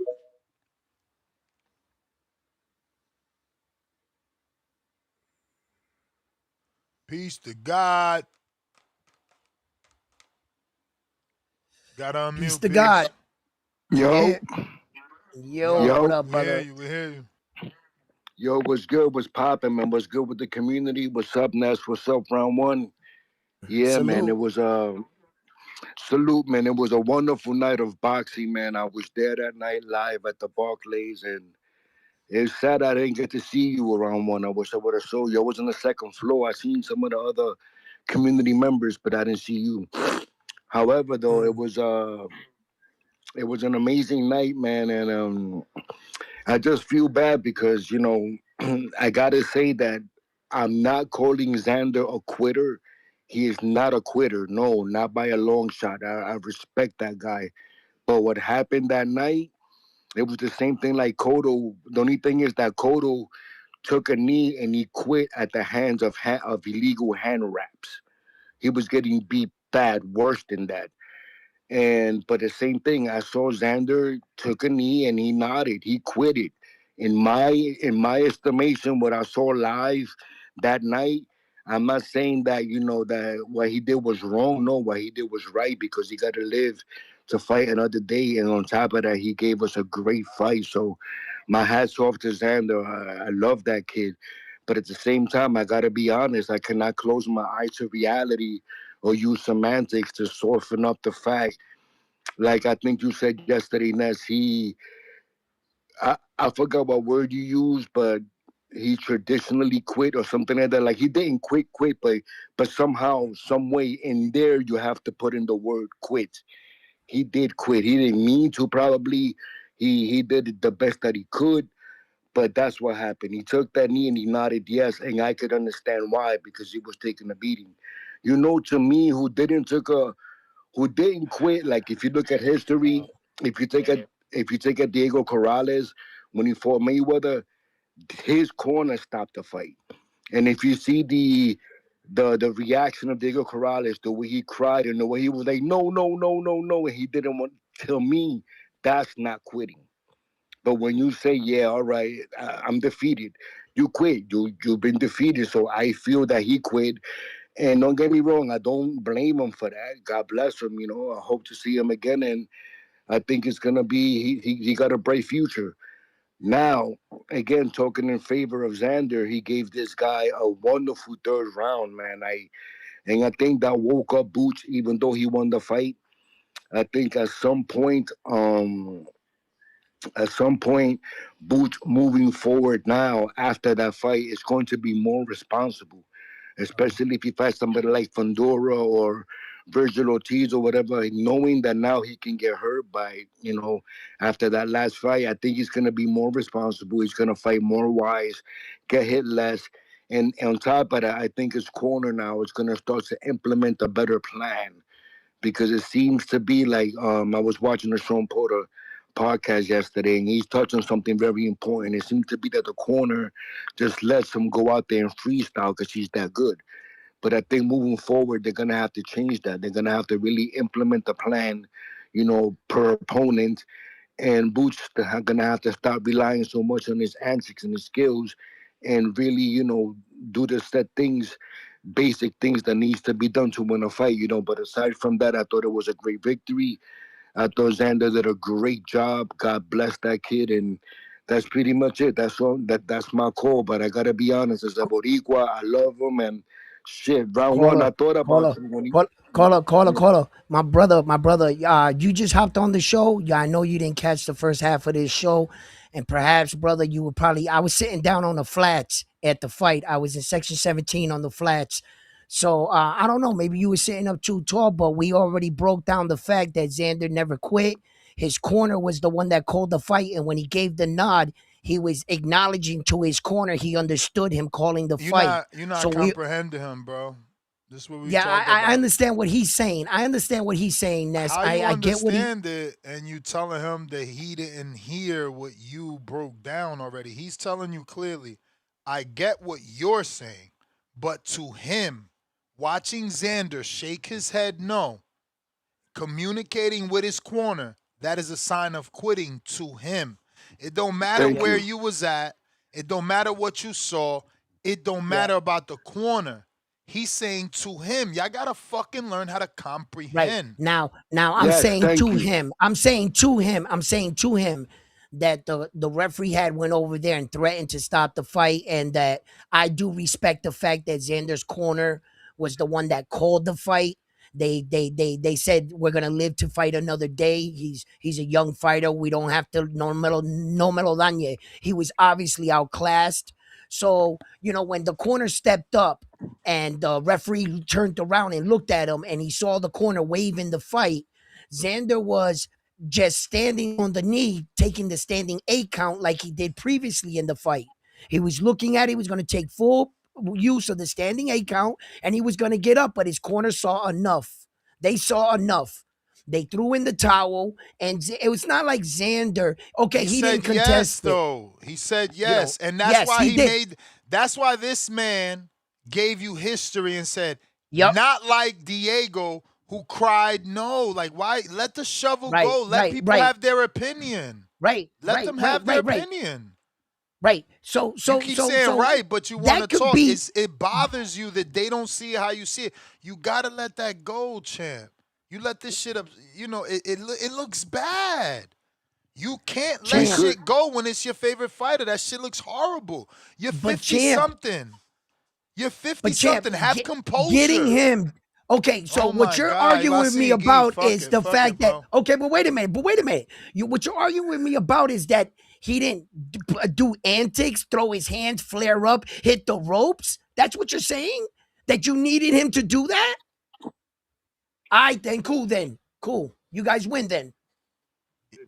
Well, Bro, you know, I mean, we All could right. agree to disagree, but what I would say is this: you that don't Xander is gotta no agree to quitter. disagree with this fucking nincompoop.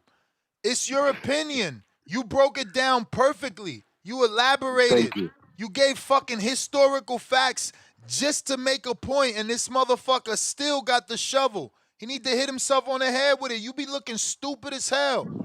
That's your fucking Well, favorite fight. That's not everybody else's. You be trying to force your opinion on everybody. That shit is, bro, that's why they call you biased. Do better. Do better. Keep your composure. It's like, bro, don't you I'm know doing fabulous. they I'm purposely doing trying to trigger fabulous. you. They laughing I'm at you doing in the chat. fabulous. They I'm having a calling debate to with him, make and you're sure coming they in with can your pom trigger you, poms. bro. You're coming in with your pom poms, Oh my cheerleading for God, him. pom So I'm doing poms. fabulous. I got 2-on-1. How you expect me to do? I think I'm doing the right thing right now. I got you both. Let's go. Peace to all I God. can say is, all I can say is that Xander is no quitter, and I got a lot of respect for him, and I wish him a great future. And that's it. I'll end it with that. And thank you for everything, guys. I appreciate you. Great show, and yeah, let's keep the show going. Thank you. Thank you. I think I did my job. He started off the take with he is a quitter, and he ended it with he's not a quitter. Bingo. Bam. Let's Yeah. go. Round one. To Let's please go. you. Let's To go. Round please you one. so that you Let's don't run go. around here with your head down, Let's bro. go. You Let's acting go. Get them out, crazy. Ness. Start going like start shaking them, Ness. Come on, shake them. Next, you're gonna want to argue with them Yeah. until they say Xander Stop won. Nah, stop it. Stop it. Counterpunch. Help is on the This, way. this is blasphemy. This is blasphemy.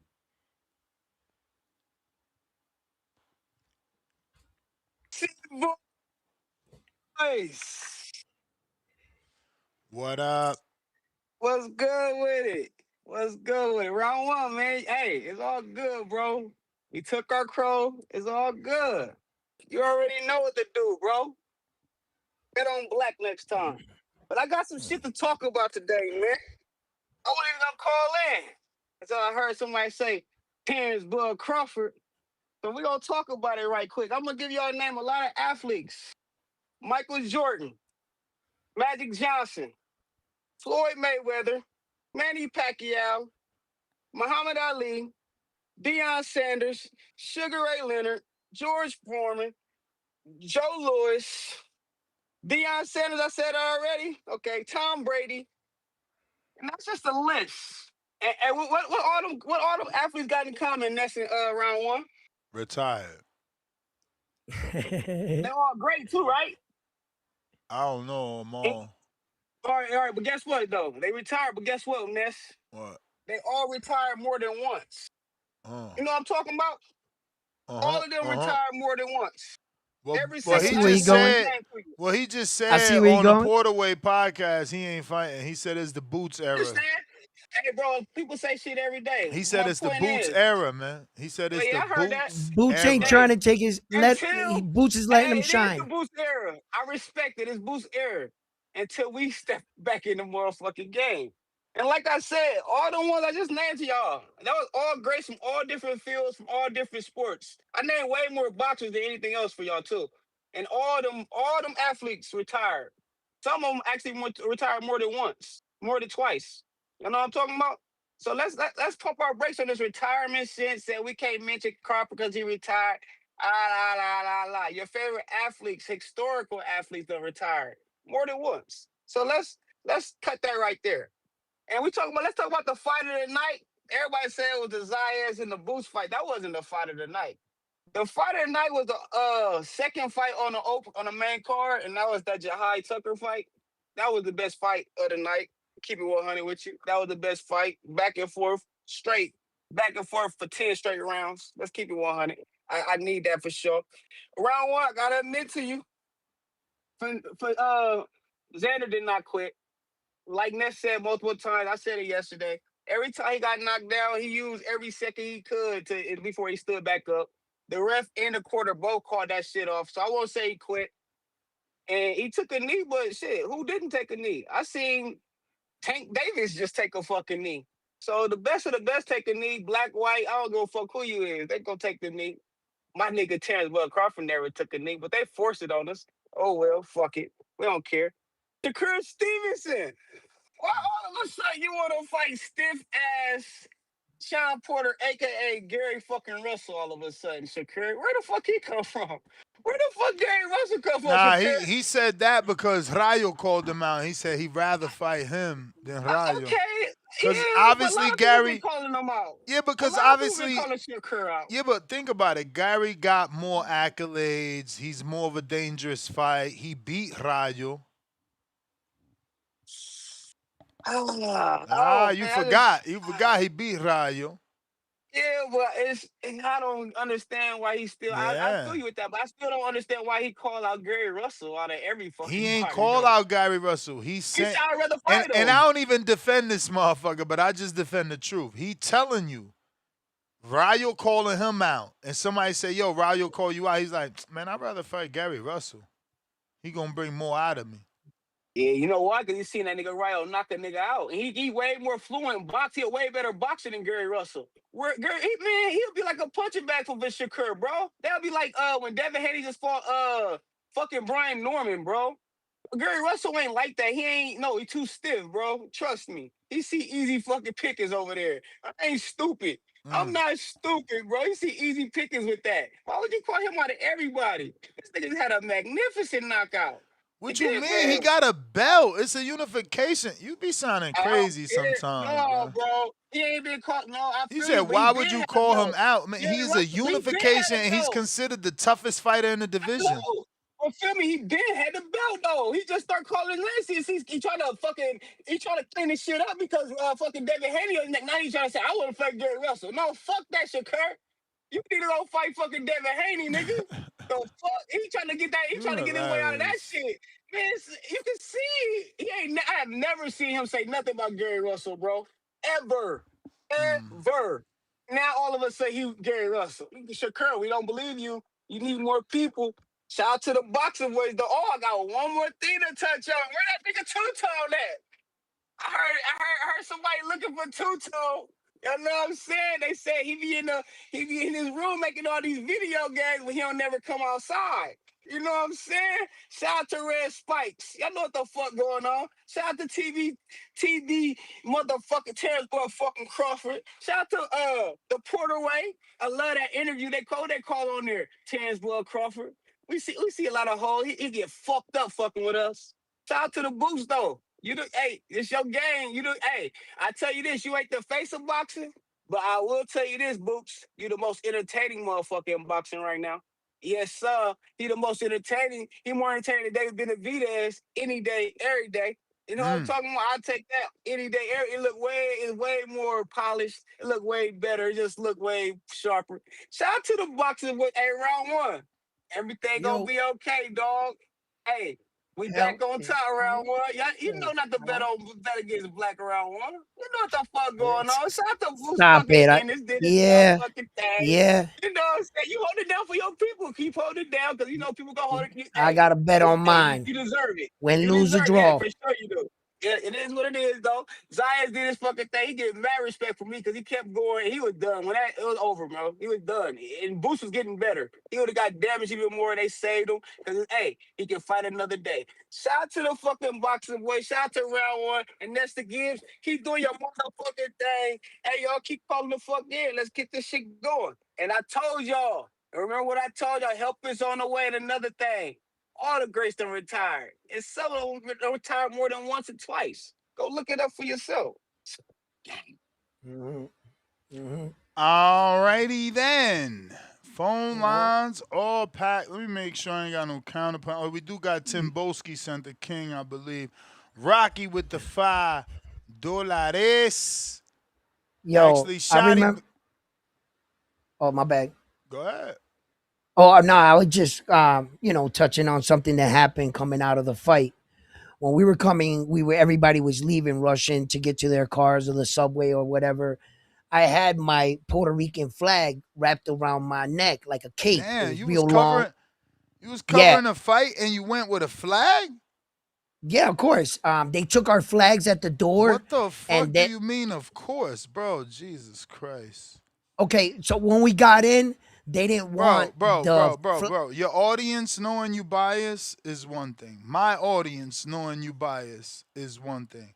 But the people that approve your credential knowing that you're there in support of Xander, first of all, you're not supposed to be cheering. You're not supposed to be cheering. Ness, what are you talking about? I'm lost. You said you were covering the fight and how this experience was better than the last, and you got phone numbers, but you're talking about walking around with a Puerto Rican flag as a Oh, Superman? okay, wait. Let's back up. Yeah, back me First up. of Back all, me up because what okay, I heard first of sounds all, I didn't. crazy and unethical. Okay. First of all, I didn't never said in my lives or nothing No, that I had today. credentials. Today you I said went. you covered the fight. No, You I said meant you said covering I the fight in covered the my own fight. way.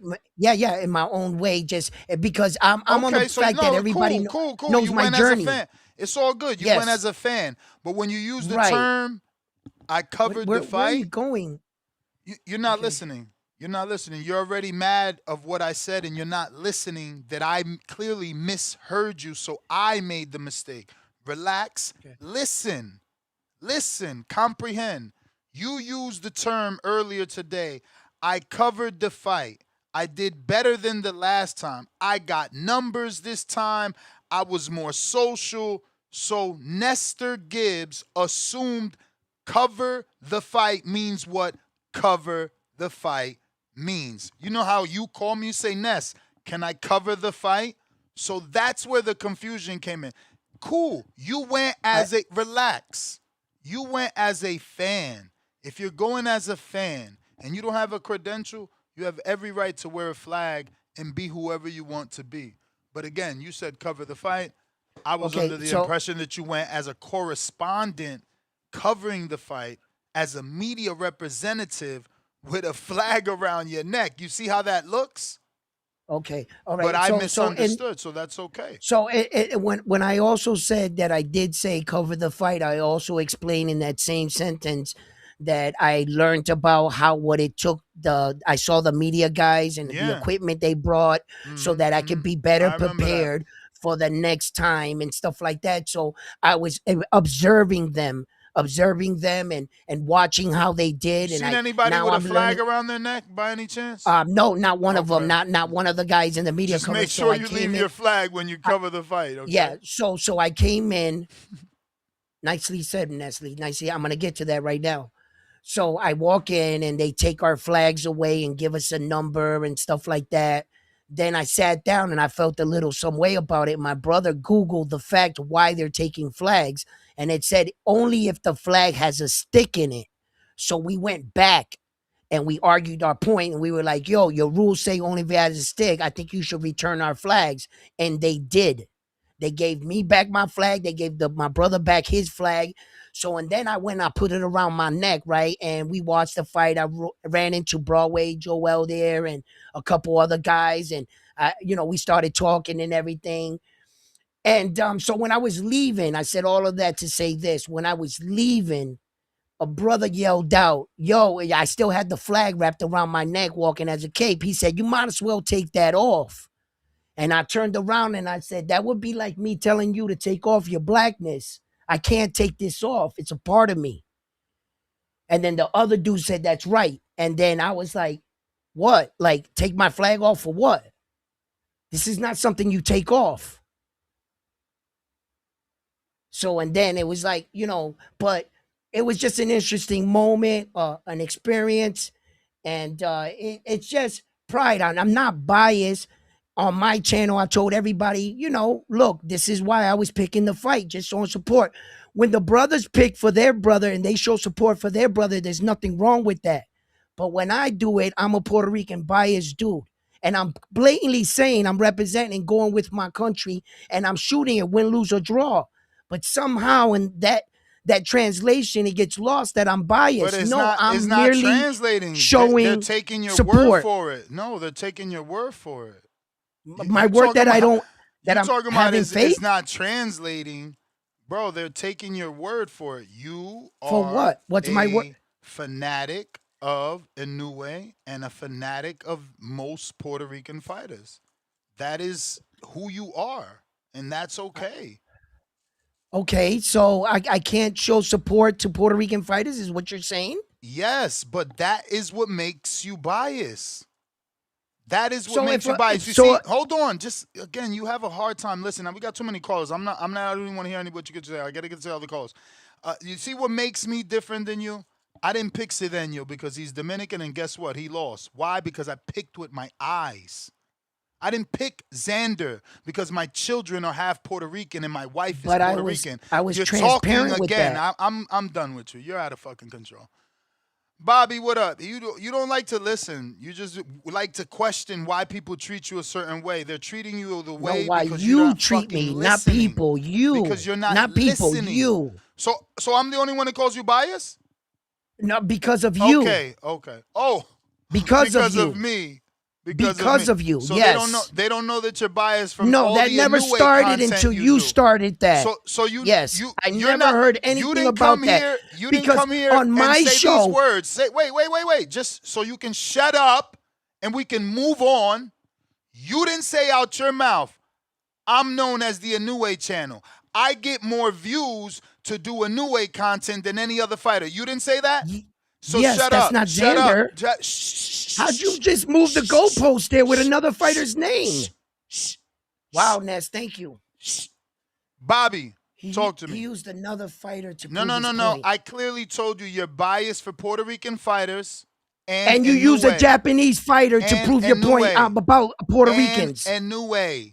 Wow. We don't have to prove the point about the fucking Puerto Rican. Look at the flag behind you and the fact that we're spending 30 minutes talking about a fucking flag draped around your neck. Stop being an idiot. What's this wrong? Kid don't, what's wrong he with really that? doesn't get English. It's what's fucking wrong insane. with that? Bobby, say something. Holy shit! What is Rich wrong Dollars, with that? talk to me. Bro, there's You nothing can't be wrong a with American? it. There's nothing wrong with it. You're wearing your heart on your sleeve so I can read it. I like Puerto Rican fighters. What the fuck don't you get? Okay, this is what I don't get. When the fight got announced, I was transparent with my audience and I said, I'm purposely picking this fight over my culture. Don't follow me down this road. Which fight? The Xander fight. I what thought do you mean everybody you're knew picking it this. over your culture? You mean you're picking it for your culture? Right, I'm sorry. Because you're I worded it wrong. Bias. Oh my I'm God, showing he doesn't support. even get it. This guy is fucking, this shit is ridiculous. This is crazy. Is English not your first language? Did you grow up speaking Spanish? I'm not fucking trying to play you out. I'm trying to fucking understand you, bro. So when a black dude supports American fighter, that's not going bias? Back to black. I'm going. Rich Dollars. That's Somebody not bias? save me from this motherfucker. Wow, Holy bro. shit.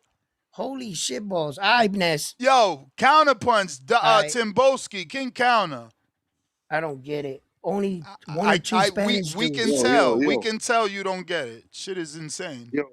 I don't do it for all Puerto Rican boxers. I don't pick all Puerto Rican boxers, brother. You got to earn my respect. Homie, you had a fucking argument with us here telling us that fucking Amanda Serrano was the GOAT. You said that shit. One step, Mr. With Gibbler. 7 One step, divisions, Look, with 7 divisions and 31 knockouts. Round one, we gotta go. He's not. Round one, we gotta go. You either gonna participate by shutting up, or I'm gonna let you go. Cause I got hella callers, and you're like in the la la land that is for little kids. Mr. Gibbler, I hope there's some order in the court right now. Hopefully you can. Bro, how you gonna have order with this type of insanity? No, you see, this Mr. Gibbler, is Mr. Gibbler, ridiculousness. Gibbler, The man says he's not biased. When you tell him he called Amanda the GOAT, he says there's an argument. The motherfucker don't got a brain in his head. No, he does. He don't. He does. He just no. Listen, if Mr. Gibbler, if you remember, stay with me now. Let me flow. Follow me now. Follow me. I'm gonna take you to the water cooler real quickly, Mr. Gibbler. If you remember, I do call in, and me and round one do go back and forth. And I did tell round one, you have a different way of comprehending real things. You got a different way of understanding. A different way of comprehending. What type of weird shit is that? You either know how to comprehend. You either understand the words. You either gonna fucking take the time to Google them and go get the definition, or shut up. No, Mr. Gibbler, you're correct in that sense. But like I told you, I'm a diplomat, so I look at things from outside the house and inside the house. Obviously, like I said, round one, he's an educated guy. He has a different philosophy and a different methodology to certain things. Do you understand what I'm saying to you? Me and you, like I said, we don't see eye to eye in certain things, but overall, in general, in the boxing universe, we agree on a lot of things. When it comes to you in round one, just a miscommunication. That's all it is. A common miscommunication. I see it sometimes. Junior has it. But every day. He miscommunicates every day? No, every day, not every day. Obviously, that's where accountability comes into play now with round one, taking accountability, saying, look, Ness, look, Mr. Gibbler, look to the community. My apologies for not understanding what you guys are trying to serve to me right now, because I've told round one, you're a biased man. I've already told round one this, and round one argued with me to say, so because I'm supporting, I'm biased? Yes, round one. I call in here round one, and I tell Mr. Gibbler and the community, I'm biased towards my UK fighters. If I always say this, if Anthony Yard signs to fight Benavidez again, I'm going to pick Anthony Yard. It's as simple as that. I've already admitted that I am biased, but I've told people, leave me in the burning building with the bombs, the TNT bombs strapped onto me. It's all right, escape the building, or I don't. With you, round one, you want to escape the building with the bomb still on you. No, my guy. We know you're a Puerto Rican. Listen, Mr. Gibbler, play the Puerto Rican tune for him, man. 4:30, just run that for him. Run that rhythm for him, man. So go smoke it. What are you smoking on, Mr. Gibbler? Send Shiny Suits, shut the fuck up. How the fuck am I wrong? If the man can't comprehend, what other words you want me to fucking use? It's just miscommunication, Mr. Gibbler. That's all it is. Just no, but how the fuck am I bad? Did I start off telling him to shut up? Or I started off giving them 7,000 different options to understand what the fuck is coming out my mouth. So you're very blame me for somebody else not comprehending. Shut your stupid ass up. You timed out for a week now. Oh shit. Well, you're very blunt, Mr. Gibbler. Like I said, the lie sounds more entertaining to people. The truth is very boring. You understand? So when we're trying to tell round one the truth of certain things, maybe he, like you said, he has a difficulty with, or wanting, you know what it is, Mr. Gibbler? Maybe he doesn't want to comprehend. That's all it is. Maybe he doesn't want to, and he's just trying to find a different way of, putting it out there. But I'm just trying to keep on to boxing. I don't want you two to, have your differences, because I know that it's nothing for you to put your differences behind. But I don't know about round one. I don't want round one to feel any type of certain way, because it's just boxing. It's just passion. It's just passion. You know what I'm saying? We love our fighters. You ain't trying to get us to be homies by being in the fucking chat telling me that I'm saying some shit. Tell that motherfucker to understand that he's biased. Don't worry, Mr. Gibbler. The fuck? God gotta come tell this motherfucker round one. You obviously pick only Puerto Ricans, and you're the only fucking blind one in America calling Amanda a GOAT. You're biased, my son. Like, who the fuck needs to tell him what's going on so he can understand? Mr. Gibbler, obviously, like I said, I know you got a whole leap of callers. I'm just gonna stretch my call out to the Xander Zayas and Boots. You know, we want to keep it on the magnificent topic, the magnificent fight that we saw this weekend. We saw a hellacious amount of talent. You know what I'm saying to you? I could give you a full breakdown of the fight, as in, if you would like. Like I said, I was impressed with how Boots was able to establish his dominance really early, his physical dominance. I told you his jab was layered with upstairs to the chest, to the attic, downstairs to the chest. He was doing leads, hooks of southpaw, orthodox stances. I like that. When he dropped Xander Zayas real early, he took the confidence. It changed the dynamic of the fight when he dropped him in the first round. It changed the dynamics. Obviously, like I said, Ennis, I told you when I called in here later last week before the fight, I said that Xander's going to have to get Ennis's respect. And Ennis didn't respect his power until round 3. But then I am impressed. This is what I was impressed about Xander, Mr. Gibbler. He was timing Boots on the entry. When Boots was coming in on the entry, he was timing it real nice. He was shooting the straight right hand. Xander's got good, decent punch mechanics. He just needs to put a bit more power behind it. So that's why I said that when he moves up to 160, you might see a bit more dominant, destructive power for someone like Xander Zayas. You get me? I wish he targeted the body a bit better on Boots. You know, he was stepping off on the inside instead of backing straight up. I liked what I saw from Xander. You know what I'm saying? I like that. He clipped Boots, made him real uncomfortable. So like I said, when it comes to guys like Fundora, guys that got different punch dimensions and different punch mechanics and different punch placements and speed, volume of punches, we're going to see if Boots can still continue to be the real deal. Xander Zayas, he can come back from this. It's nothing. Like I said, we knocked that. It's nothing. Water underneath a bridge. He's 23, 24. You know what I'm saying? You've got a beautiful career ahead. I told you, 160, I think, will be the right play for him. There's a plethora of fights around there at 160. Mr. Gibbler, I wanted to ask you, do you have Xander Zayas moving up to 160 right now and taking on guys and defeating guys like Erislandy Lara? What do you think about that? Or you can give him the Sugar Shane Moses of the world, the Murray Joneses of the world. There's multiple guys. Katarowskis. I would like to Jesus see Ramos. Mosley just to see Zuffa and the rest of the boxing world play nice together, but you know, I don't know that that's gonna happen. I'm sure they're trying to keep their own universe. Yeah, but I guess any of those fights I wouldn't mind, bro. I mean, him and Laura is good, but not off a loss. No, why? See, Mr. Gibbler. You know I don't rock with I that, know what you bro. You mean. know that ain't my thing, man. I ain't No. title shots off losses is I do crazy, see, Mr. bro. Gibbler. Mr. Gibbler, I do understand when you say off or loss, but you have to respect the fact that I don't. It's not the same where Keith Thurman or Ryan Garcia. Xander Zayas was a former unified champion. He didn't have to take the Boots fight. He didn't have to. Even Boots said that himself. He credits Xander Zayas for taking it. He didn't have to. So I don't mind someone like Xander getting another shot straight away, because how is Keyshawn Davis moving up to WBO getting a shot? How is Ryan Garcia getting a shot after that terrible, abysmal performance against Rolly Romero? And I got Teofimo Lopez destroying and fucking up Rolly Romero, by the way. And like I said, man, I love Xander Zayas as a fighter. He's good for Puerto Rican boxing. He did show us that he can be vulnerable under sustained pressure. He did show us that not enough punch differential. You know what I'm saying? His feet can get stuck after combinations. I saw that as well. His defensive exits need work on. He needs to defend his exits out of certain things need to be worked on. You know what I'm saying? But that can be all done in the gym. He's a lab rat, same as Boots. They're both lab rats. So I'm looking forward to seeing what is on the horizon for those guys. And one more thing before I let you go, Mr. Gibbler.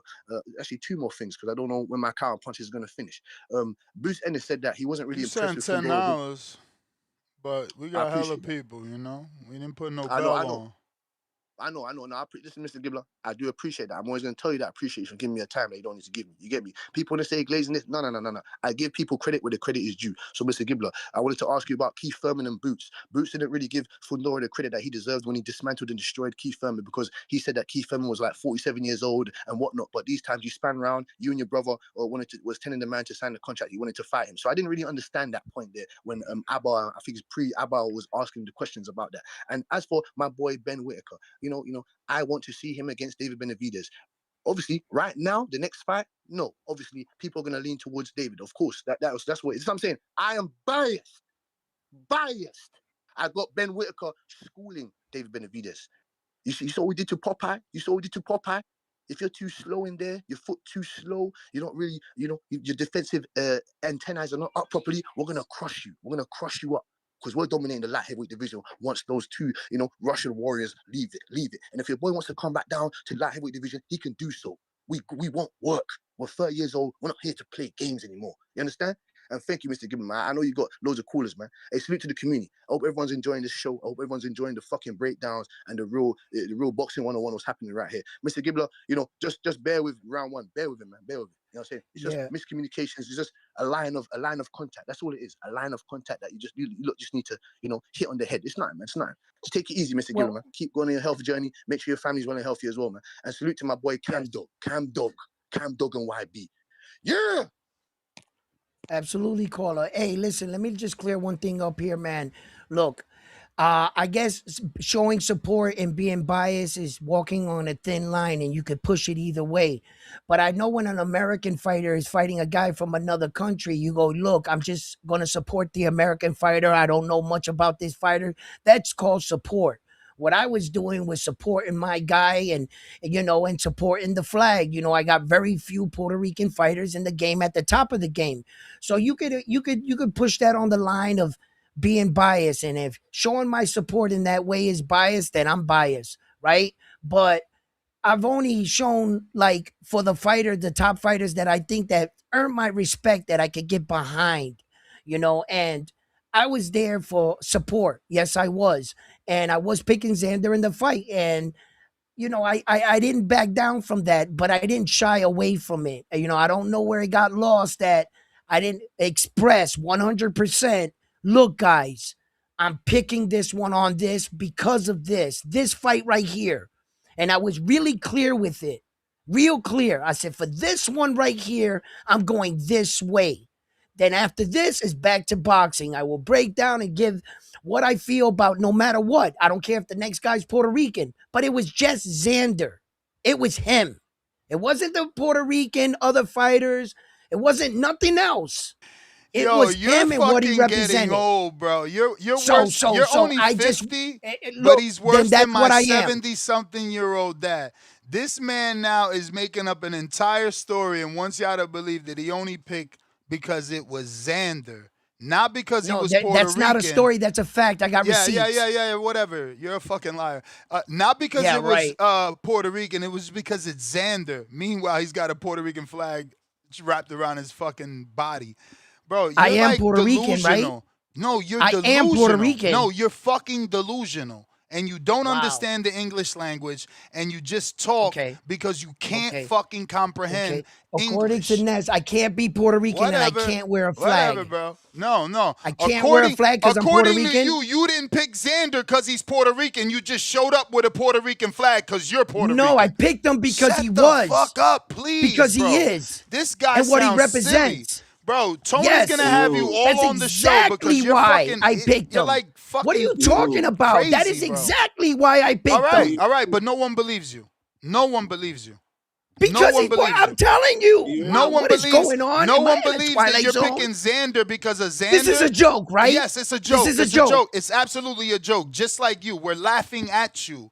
We're laughing at the fact that you're trying to make us believe I picked you a guy because he's Puerto Rican? Because he's Xander, not because he's Puerto Rican. Now he's saying I picked the guy because he's Puerto Rican. No. Listen, let me get to my callers. Was Puerto Rican made let it me the cherry get to on my top. callers, That's okay? exactly why I picked him. You're not getting it. Let me get to my callers. I'm done with the fucking round one show. What is going on here?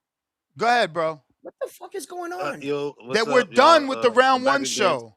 We're done. Hold on, round one. I don't want you to get hung up on. This is crazy. All right. Great fight this weekend. I'm back again. So, I think we done broke him down. I think he understand that, Xander quit. So let's move past that round one. I think what a prior conversation come to because I seen you cackling on this show before, cackling about my man Karen Chukadazian, right? Going 24 rounds with Boots. And I think it's about time we really got to look at Boots' resume, especially at that, and say, he was durable. You called Xander durable today earlier, too. I think you let it slip. But that what durable looks like is 24 rounds with Boots. Oh, that wasn't you? My bad, Bobby. No, that wasn't me. Okay. Well, I got to say, durable is 24 rounds with Boots. You know what I'm saying? Got dropped once. You know what I'm saying? And then beating the durability out of him. Patty got him. Still couldn't stop him. So that's a durable dude. You know what I'm saying? That's a dude that gotta get stopped. You know what I'm saying? Because whoever can stop him, you know, that's gonna mean something.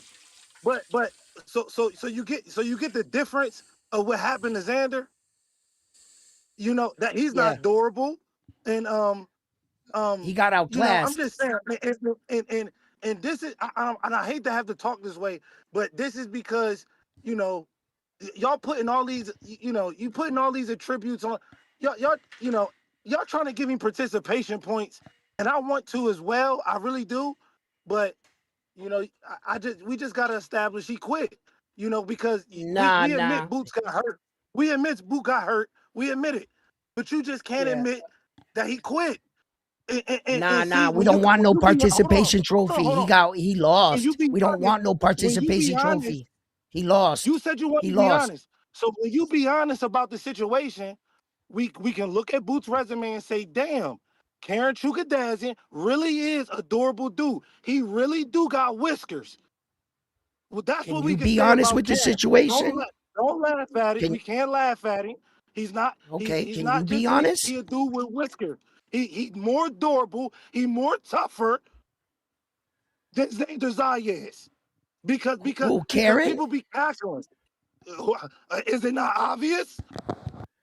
No, I He think it went was a different 24. fight. I think it was a Xander couldn't different go fight. Karen 12. didn't go in there and slug it out with Boots like Xander did. I think it was a totally different fight, two different situations. I don't think you can view it like that. I don't think Yo, that it doesn't work there. the It doesn't punishment work. y'all talking about, the punishment y'all talking about, y'all didn't want Xander to take. Aaron did. Punished him. Punished him. That's what y'all ain't want. That's what y'all ain't Hey want. man, you make a fucking argument that is really solid, bro. You know, because I love what Xander did, but man, 24 rounds, not getting dropped, not getting stopped, that is durable. He And got getting dropped in the second fight, Ness. dropped 3 times and stopped, that's the opposite of durable. You make a fucking point. I Well, gotta break Karen him got dropped in down the second fight, because Ness. he said he want to Yeah, Just I to be let you heard know. honest. one time is different Yeah. than 3 times. Oh, absolutely, absolutely. But just that I way mean, there's because nobody say, "Hey, all I'm Ness, saying is he's I'm making just the helping you." argument that Karen performed better. And I don't Yes, know that you could get that off because, like, when you use the word better, obviously people going to remember what Xander did in the third round. But when you use right, the term durability, he did right. last 2 whole fights, bro. Okay, that's a good. Okay, we can look at it like that. Yeah. All right, I can agree. Okay, Cause I so ain't we going go. front. I ain't going front, caller. I'm sorry, I'm away from my desk, so I don't know your name. Rich Dollars, Rich Dollars. I'll take Xander's performance over Karen's performance any day. But if we arguing durability, then fuck yeah, man. Karen's more durable. He lasted 24 rounds. You know. Mm-hmm. Yeah, But he also it's fought. not He left. also fought a different fight, man. That was the fight He I fought a wanted. diff- I wanted Xander to fight. I thought Xander was gonna fight that fight with some offense. Yes, This motherfucker went out there yes, and started banging like he was right. He-Man. I'm like, what is you doing that for? And Yeah. I was mad until he hurt Boots. Then I'm like, oh shit, you can actually do this. But that moment never came again. So it's like, bro, that was a bad move, man. That was a bad move. Yeah. But I heard a caller say, I ain't taking his credit either. That's why I'm saying I heard a caller say, he got hurt. So he was like, fuck it. This dude can knock me out. Let me try to knock him out before he knocked me out. And maybe that's how the game plan changed. I know he said in his post fight, once he got hurt, the legs was gone. So he was forced to fight because he couldn't run. Not run. He didn't use run, but he couldn't move. But I don't think that's true. I think after a couple of rounds, them legs came back. You just kept doing that macho bravado shit. Yeah, he is. Xander is who he is, and I like him. He a great fighter. You know what I'm saying? But all of that, all of that stuff he talked up leading up to the fight, that he was gonna be having him in there chasing ghosts and all that. That first knockdown, you see it. The reality setting. Reality setting. He was in a fight. He was in a Yep. fight. You know what I'm saying? And I just try and break you down round one because moving forward in these conversations, because you on these airwaves, right? You gonna carry the flag for Puerto Rico. And Xander Zayas is gonna be somebody on Boots' resume that I want to age like fine wine. But the whole resume gotta be talked about good. We can never again go back and be like, because we seen Xander really hurt Boots. So we ain't gonna talk about that Karen fight. All Karen was durable. That's all he was, right? We Mm-hmm. got to be honest. That's what you came on here and said. So we got to start being honest the way we talk about Boots and his resume and what the fuck he got going on. That's my call. Y'all keep going. Yep. Appreciate the Thank you, support, caller. champ. Appreciate the support. If you sent the counter, you're gonna have to let me know. I'm checking these super chats, and if you didn't, there's a long line. If you jump out, that's on you. You're gonna lose your spot in the line. Brandon did send one, so while I check for others, I'll get to him. Cincinnati, what is up? Yo, Ness, round one was good. How y'all feeling? Straight. What's going on? Salute to y'all. Salute to the community.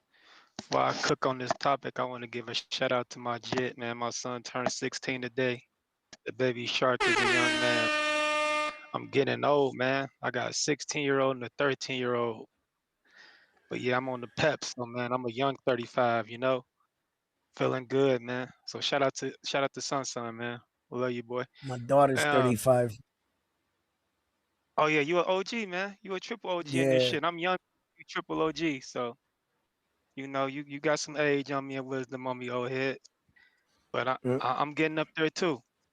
But when it comes to Boots, man, I don't want to spend too much time talking about Boots because we all probably want the same fights. It ain't no secret on what fights we want to see.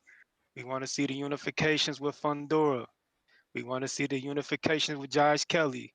We want to see the fight with Virgil. Personally, at this point, if he can get the Fundora fight, that'd be the one I would pick right now. 3-belt unification, followed by Virgil, and then Josh Kelly is probably last out of the three. So I ain't gonna spend too much time talking about that. I think Boots is gonna be the favorite in all three of those, but I think Virgil is the most competitive of the three. Eddie Hearn said something in the press conference that I fucked with. He said, although we got two belts when it comes to Virgil, we ain't gonna do the A side pissing contest where you only entitled to 20% or 15%. He said, no, we not gonna do that. We gonna make sure the offer is still fair, that benefits to both of them, and we gonna try to get that fight made. We ain't lobbying for A side, pissing contests. And I fuck with that. Because a lot of these fighters, that's what they do when they get in the position. So shout out to them for really wanting to make that fight and make these big fights. He's really confident in this product of Jaron Boots Ennis to where he's trying to get shit done and sealed without all the back and forth negotiating shit. So salute to him and salute to Boots for wanting to put belt to ass with all these dudes. Boots is currently my pound for pound number one hood nigga barbershop boxer. He's taken Tank's spot. Tank's been too inactive. So for me, the pound for pound hood nigga barbershop boxer in the world is Jerron Boots Ennis. But I want to give Zuffa some flowers too, man. I think at this point, we just got to expect that these Zuffa cards are going to be fucking fire. Every time we come back and recap these Zuffa cards, we say how fire the motherfuckers was. They giving these cats opportunities, and shout out to niggas like Tony Hirsch and Serrano and Rayo, who's taking advantage of all these opportunities that Zuffa's giving them. Cain Sandoval knocking them shits out the park, man. Fight after fight after fight, all them shits was exciting. Tony Hirsch parked that nigga. So Merriweather, don't feel bad. It's looking like Tony Hirsch is a real player in this shit, man. Rayo Venezuela, he's had some ups and downs. He's got some good wins. A little B-Hot win. He's got the Eastside Cruz win, but he also has some losses. Way to get your fucking lick back, gang. Way to get your fucking lick. Revenge is like the sweetest joy next to getting pussy. Tupac said that in 96. So I know you feeling good, my boy. I know it feels good to get that lick back. But there Hell were some yeah. casualties in the zoo for shit. Cash flow, man. Took his first L. I thought it was a bad stoppage, man. If there's one thing I didn't like about this weekend of fights, there were some questionable stoppages this weekend, man. From the Boots and Xander card to the Zuffa card. And it's ironic. Xander had some moments in that fight where I said they could have easily stopped that, but that ref gave Xander the champion's benefit of the doubt and let him continue. I wish all the other fighters who probably got stopped a little too prematurely would have got that same benefit that Xander's referee gave him. Because I thought the cash flow stoppage was bad. I thought the Bryce Mills stoppage was bad. I'm 50-50 on the Popeye.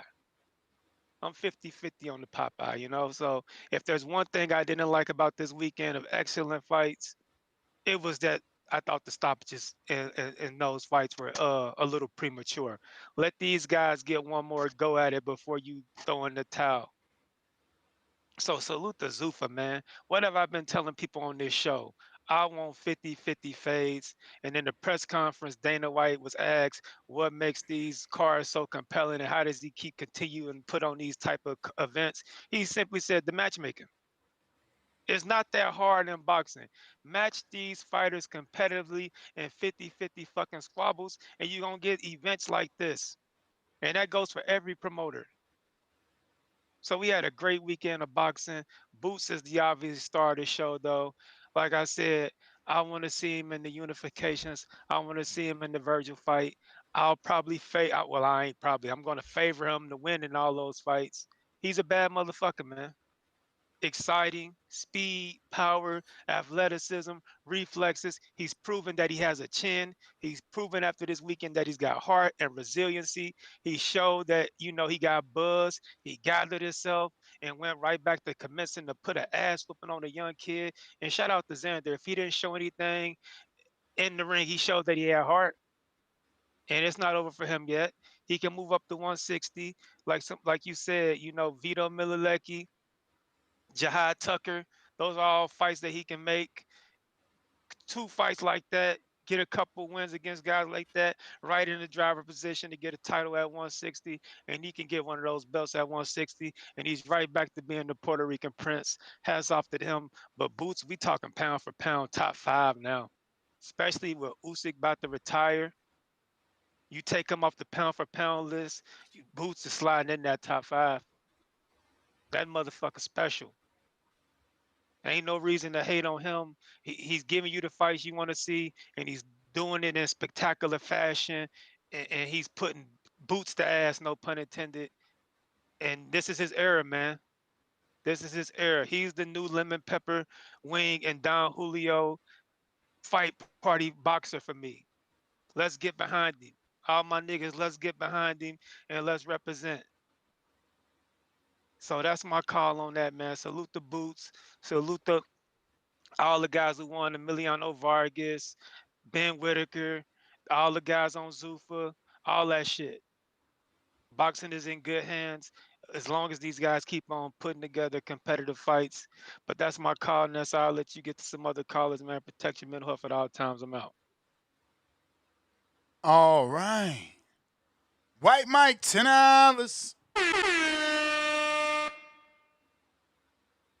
I say it doesn't matter. Virgil, Fundora, Kelly, Haney, Charlo, Spence, etc.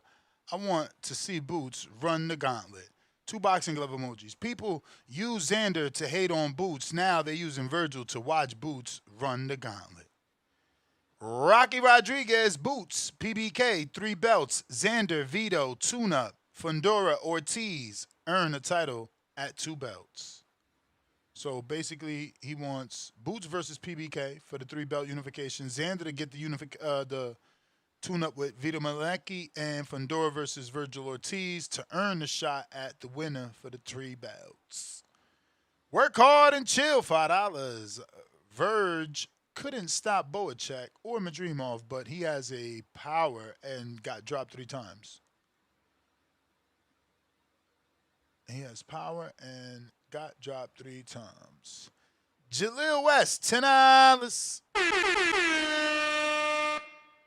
It's not the most attractive name, but the next fight for Boots that makes sense is Josh Kelly. 3 belts, both with Matchroom. Kelly fights in July, so they will be on the same frame. I doubt it, man. Eddie is too good of a promoter. Kelly will be last because they have that missing piece. He will be last. Believe that. How's he gonna get Sebastian Fundora in with the PBC? And Well, you they think was that already that's gonna talking be a about it. hurdle? You were at the fight, so you didn't get to hear it on the telecast. Chris Uh huh. Mannix was reporting that Eddie has a good relationship with PBC and Louis DeCubas, and Okay. that they're targeting Fundora, and that Josh Kelly, on the other hand, he's working. He's got a fight already, so Right that's in probably July. going to be last. Candy Right. Slim, Right. Sounds good. 501, 63 months on a prospect level. Salute, champ. It's a long time. How is agreeing with the towel not quitting? Uh, well, because you can't fight what your corner already did.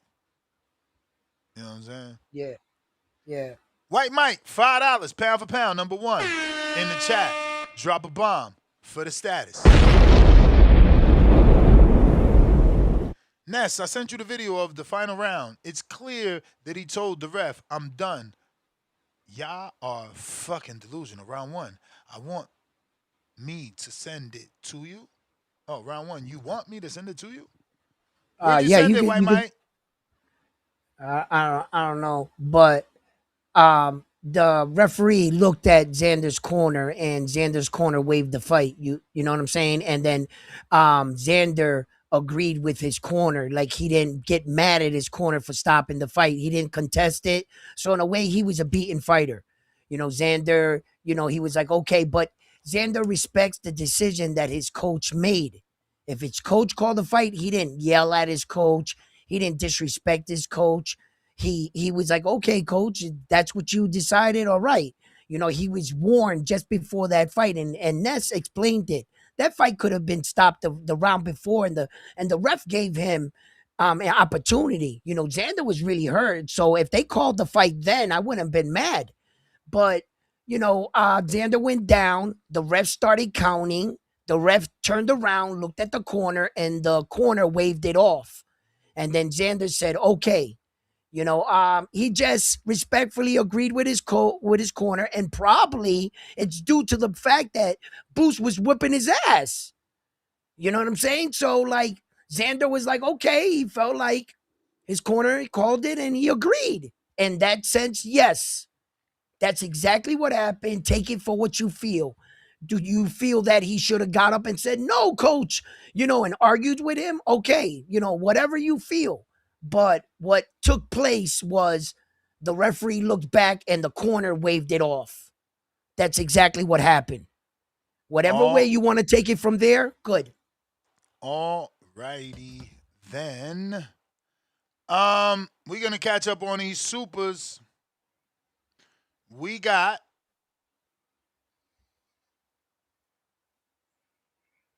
White Mike. Welcome to the champ level. The champ is here! The champ is here! The champ is here! Salute. Aragaza. Aragazar. $5. We might see this fight again at 160 or 168. Hopefully. But I don't even want to say hopefully. Xander needs to do more. He had one good round. Somebody else could come and hurt Boots more and excite us even more. Hey, yo, Dizzy. Welcome to the prospect level. Space Ghost, $2. Round one, way too emotional. Hit that Hardin, fam. Politically incorrect, $2. Round one channel, the Koki frog emoji, and hop Hey, yo, off Ness, that you had to shovel. really like that one. You had to like that super chat. Round one need to hit the Hardin. You had to give it I a like them love. all, but hit You it, know what I'm though. saying? Hit A it, little though. love to the Hit All it, though. Hit it, though, bro. I wish All you right. mail packs, man. Your wife give you too much weed. You don't know what to do with it because you ain't hitting. RB the baller, $5. Boots still ain't said Bud name. That's what Bud is waiting on. Crying out loud emoji. Edgar Granados, 1, 2, 3, 4, 5, 6, 7, crying out loud, rolling on the face floor emojis. Chill Spot Entertainment, $5. Yobu, Coco, Bosso, Pennywise. What do these names have in common? Clowns at Mike. Damn. Yobo. I never heard of the clown Yobo or Coco. Or is that Yeah, it is Coco. And then Bozo. I heard of Bozo the Bozo the clown. clown, yeah. I heard of Bozo, but not Yobo or Coco. But I heard of Pennywise. Peace Yeah. to God. Ness, thank you. Right or wrong, you keep it real. Fist emoji. Sin City Los, $2. It's journalism 101. You don't do that on the job. Oh, so Wilson, $5. Ness, would you take 150 to start cutting panel guests? No.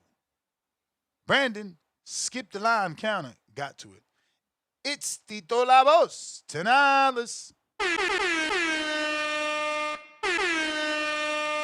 Prejudice in favor or against one thing, person, or group compared with another, usually in a way considered to be unfair. It's me, Rock Lee, $5.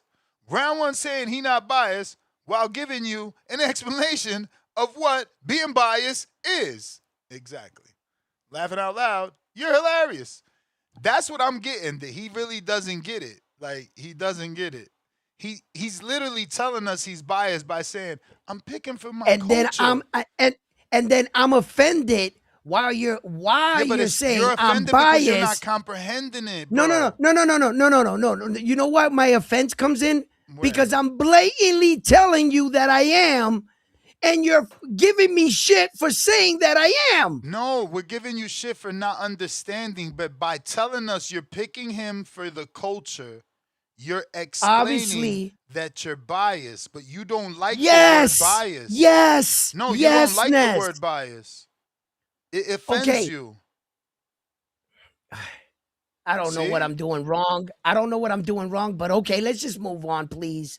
What let's King talk Counter, about something. I don't Profound know what I'm doing wrong. Dreamer. I don't see you. He must have been waiting long. King Counter, Profound Dreamer. Did you change your screen name? Uh-oh. I'm sorry, bruv. Lil Will, $5. Like Boot said, it's a lot different in there. I'm faster, stronger, and sharper, and smarter. Zayas learned that, so he jumped inside his only hope. Counterpunch, TBV, People's Champ. Is that for Brandon? Tito Labos, you gotta let us know. Jelsham. Let me see what Siri says. How the fuck you pronounce this first name, bruv? Jeffersham. Jeffersham. Okay. Had some questions about Boots that were answered. He's nice with the hands and exciting to watch. I hope the brother capitalizes off this moment. Yes, sir. Malcolm, counterpunch.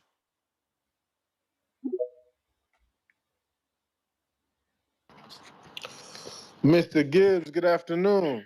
Yep. Salute to my man, round one. What up? Hey, man, that was a great, great, great fight that we just had this past weekend. Actually, a great weekend in boxing, totally. There was a gentleman earlier who called in and said that Karen was more durable than Xander is. That was Rich And Dollars. Okay, yeah, I disagree with that. That's what I want to counter in and respond to. I think that the length, because his argument was that because Karen was able to go all 12 two different times, that means he's more durable. But I don't think the length of the fight is a function of only durability. I think the way that the fighter fights is also a part of the reason why a fight may last or not last. And Karen, it was a survivor. You know what I'm saying? Karen was not fighting to win the fight. You know, I was arguing with one of my friends about Xander's approach to the fight, and he was saying that he felt like Xander should have came out with more movement and boxed more in the middle of the fight instead of trying to slug with Boots. He felt like he should have waited until the later rounds, maybe tried to frustrate Boots, maybe try to tire him out, and then turn it up in the later rounds. And I was trying to explain to him that he wasn't having any success on the back foot though. So if he would have just moved around in the beginning, like Xander's movement is not good enough to mitigate Boots' offense. So the way that Devin Haney's movement was good enough to mitigate Jose Ramirez's offense. So if Xander would have just came out moving, he would have just got beat on and not had the success that he had by standing in front of him. You know what I'm saying? So when my friend said he wanted Xander to turn it up late, he wouldn't have really been able to turn it up because he would have been getting beat on for 9 rounds, getting beat on for 10 rounds. But he turned it up early in the fight. You know, he stood in there, he had success with Boots because of the way he chose the fight, because he was coming to win the fight. Shout out to Xander for coming to win the fight. Even if it didn't work out for him, any other way, I think the way that Xander fought gave him his best chance to win the fight. You know what I'm saying? So shout out to him. Great fight. I think we learned a lot about Boots. I think we learned a lot about Xander. I think the corner did a great job stopping the fight when they stopped the fight. I felt like the point was already made. You know what I'm saying? Any more damage Xander would have took, it would have just had a compromising effect on the rest of his career. He got the experience. He came in there. You know, once it was no longer really possible for him to win the fight, his corner got him out of there. The one thing I didn't like is, you know, at the post-fight interview, Xander was saying how he was happy with his performance. I don't ever want to hear a fighter get stopped and then say that they were happy with their performance. But outside of that, great weekend for boxing, great weekend for Boots Ennis. Shout out TBV, that's my call. Yo, that's a Appreciate you. great call right there, man. You got my vote for call of the year right there, man. That call right there broke down a lot. I felt it explained a lot. The way you broke down Xander's chances if he would have stood out in box, yo, I 100% agree. He would have just took a longer ass whooping. He could have chose to survive and fight like you said, but it would have just been worse. Now that you break it down like that, it gave me a real good insight of yeah, that was his best strategy to sit there. I would have liked for him to move his head a bit more, of course. But yeah, that was his best approach coming to think about it. And you broke down the durability, and it didn't really, translate over 12 rounds. It was more that Karen was surviving, So yeah, you can survive in a fight or you can go to war in a fight. And those two young men went to war. So, yo, great call. Great breakdown, man. I can't agree with you more. Demo, Counterpunch, Houston. Yo, y'all can hear me? Yes. Yep. Man, what a weekend. I'm still buzzing. I didn't get a chance to call in beforehand to give my picks or none of that, or even during the weekend, but I pretty much had everything wrote down on how I had it going. So I had a big weekend this weekend as far as my bets go. I'm up like $800 this weekend. So yeah, shout out, man. But first things Damn, what first, paid shout off out. like that? So I'm gonna run them down to you. I'm finna pull up my Bovada right now. But Damn. shout out to Malcolm, man, because he said exactly what I wanted to call in and say beforehand. Because everybody kept saying this whole Karen plan. If he used the Karen plan in box and all that, if Yeah. you use that plan, the most you gonna do is do what Karen did, and that's survive for a couple of or survive the whole fight if you can be smart enough. Other than that, you know what I'm saying, you're not really gonna win rounds, because go look at them 24 rounds. Everybody talk about him surviving. They don't talk about how many rounds he actually won. That nigga Vander knew if he came out and fought like that from the jump, he wasn't gonna win many rounds. Of course he Right. would get some because he's a good boxer, and on top of that, he the champion, so they would have gave him close rounds. But the one thing that Malcolm didn't say that Boots did that took away the whole game plan from the jump was the jab. The jab always changes the game plan. And it's crazy to say this because I'm not comparing myself to Boots at all. But Ness, I remember before the Border Wars fight, looking at all the film and stuff, you was like, oh, you look like you don't have no power. You know, Medina's coming to throw 100 punches around, and you know, blah blah blah. You're gonna have to have something to keep him off. I knew in my head if I can control him with my jab, it was gonna make him hesitate, make him not want to throw his punches. Same thing with Booth. From the jump, he was out jabbing Xander. Xander knew, okay, if I try to move more, either I'm gonna just be getting pop shotted with jabs and lose this shit 9-3, something like that, or you know, it was just gonna be looking like he quit from the jump. So he decided to fight, and he got my respect that night.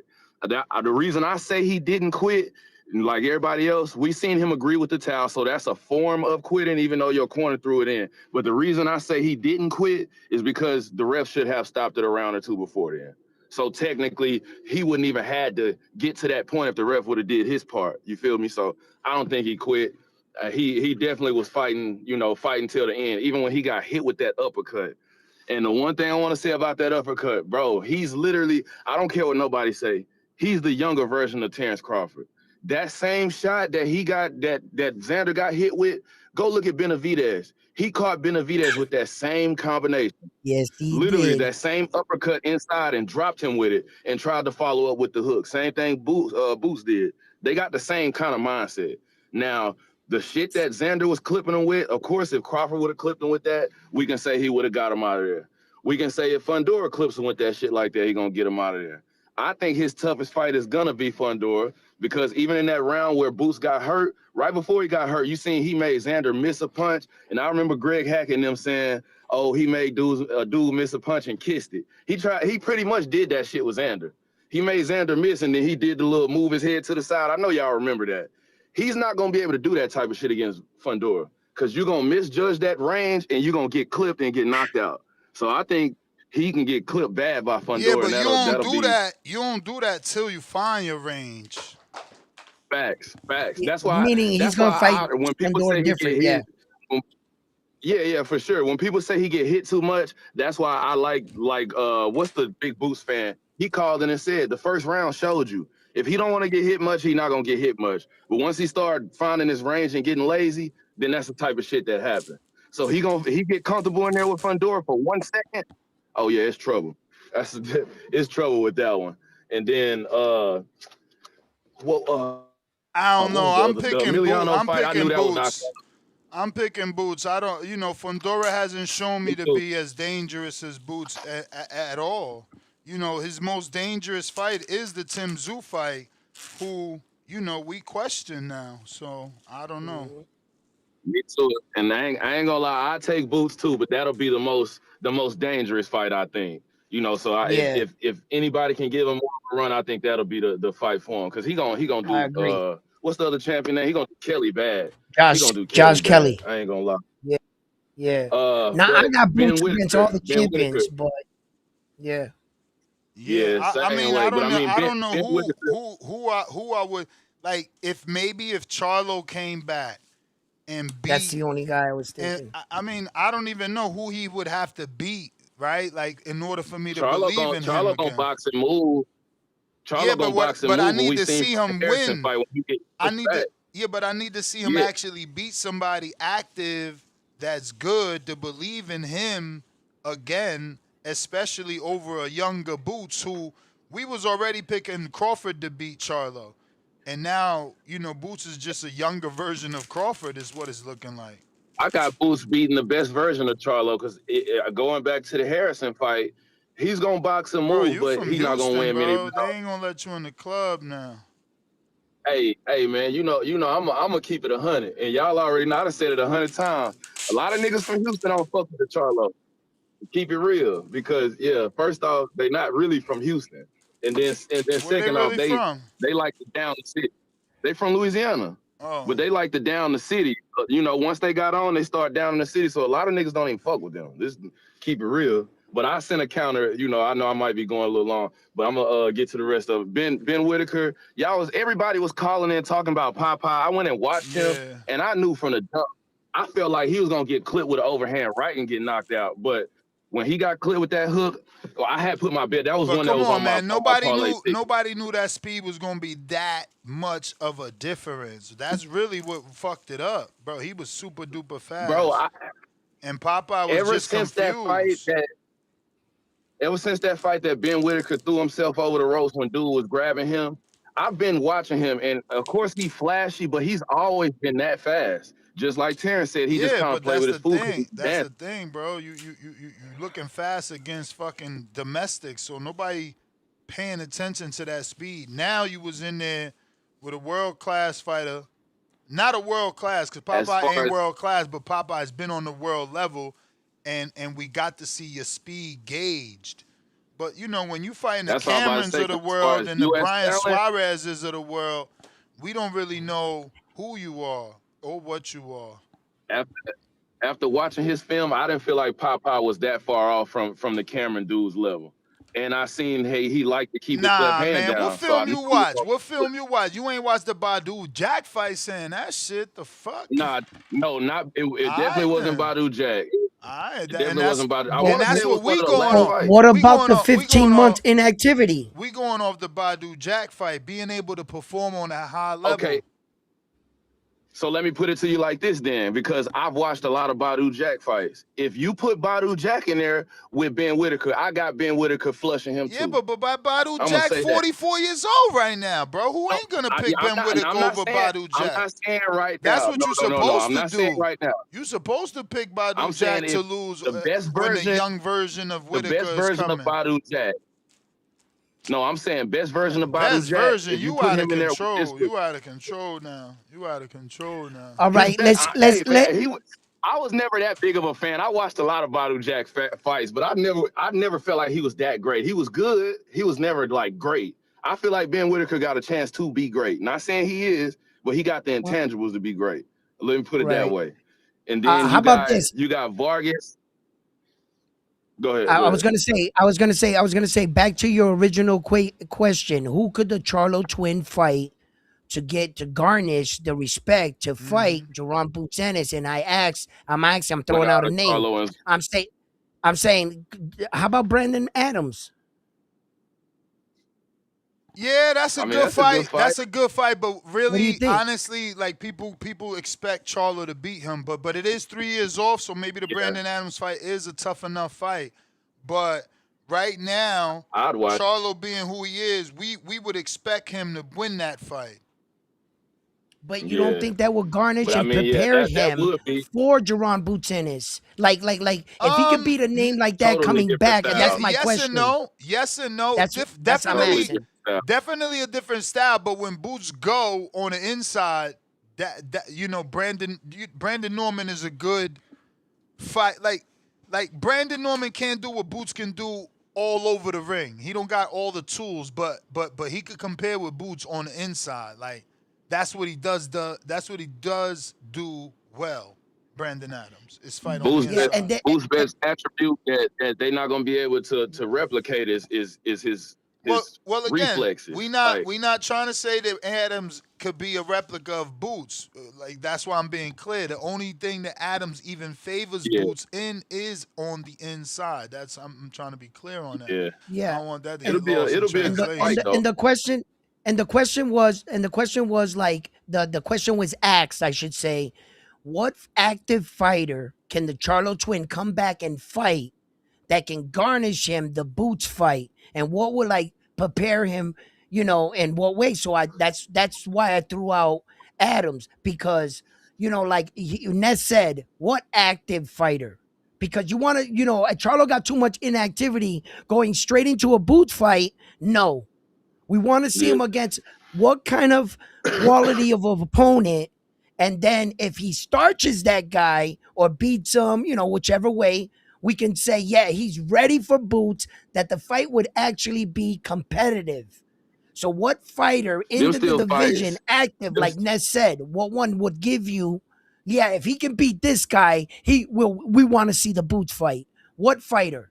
them still fights that we want to see, and they'll be good fights. But I mean, we'll see how that go. But I'm gonna run down these tickets because I know everybody trying to get on right now. So I All put right. two different 17 parlays tickets in.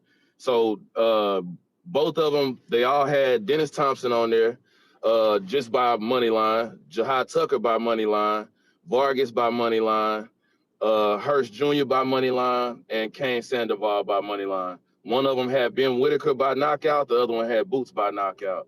Then I had another ticket with Boots by knockout, Ben by knockout, and Vargas by knockout. So them three alone paid me $5, and then I got 50 on Boots to win just by itself. That paid 100, and then I got one that's still alive going into Abdullah Mason next week, so that'll be like another 100 and something. So I was on Was that a top. parlay? I really hit everything. Yeah, I hit everything on the money. And the thing that I got, literally last thing, I'm gonna run this down like 30 seconds to a minute. Tony Hurst Jr., like I said, he got so many different levels to his game. I seen him switch it up and realize let's not box him, step towards him. He can't handle the pressure. I watched that dude knock out the little prospect before then, but I seen how he was getting clipped, so I knew he was gonna lose regardless. Cain, we seen his style against Rodriguez, and then Brandon Lee. Everybody go back to the Samuel Till fight, but I've always been not a fan, but I've always watched a lot of his fights. He get tired a lot, so I knew he was gonna lose in the back end of that fight, and especially seeing how Cain started, I was like, yeah, Cain plan is to box him for a minute, take some of the steam off because Buddy can't punch, and then start hitting him with them body shots, and that's how he got it done. But that's pretty much everything. I ain't got too much. I ain't gonna hold the lines up. Shout out All right. TBV. I'm gonna send my tides in a minute, man. All Yeah, right, man, you brother. the man, champ. And Congratulations check. on the win, by the way, too. Oh Sheesh. yeah. Hey, Congratulations. Hundo. Bro, And I got everybody in so the chat. excited yesterday, man. I kept seeing Yep. Zuffa saying, oh, DraftKings, Florida, DraftKings. I'm like, oh, I'm back. I'm going to be doing my betting show. That shit didn't work over here, bro. That shit did not work Wow. over here. And I want a FanDuel or a DraftKings so I could get money on the live betting. Because that's how No. everybody's getting money. While the fight is live, you get those crazy, crazy odds. And to all the fans that answered the question and said what fighter you should, we want to see Charlo come back and fight. A lot of people said Virgil. They threw out an option. They were like Virgil versus Charlo. Another guy tweeted Bakram and said maybe he can fight Charlo, come back and fight him. Then Jaron boots Ennis. Like what active fighter? And then we'll believe in the Charlo twin and be like, yeah, he ready for that smoke, and he'll give Boots a better fight, because coming straight in after 3 years to fight Jaron Boots Ennis, I don't recommend that. So I see what you guys are typing in the chat. Thank you for answering that right there. Like, who do you guys think would be a good fight? So yeah, man. Yeah, go ahead, Ness. Fundora, Virgil, Spence, Tim. Profound Dreamer, King Counter. Hey, gather around TBV. That's if you're still listening. Get on down with these profound rhythms. What's up, round one? What up, Ness, man? You What already know up? what it is, baby. Serve me up that crow, man. Hit that crow, man.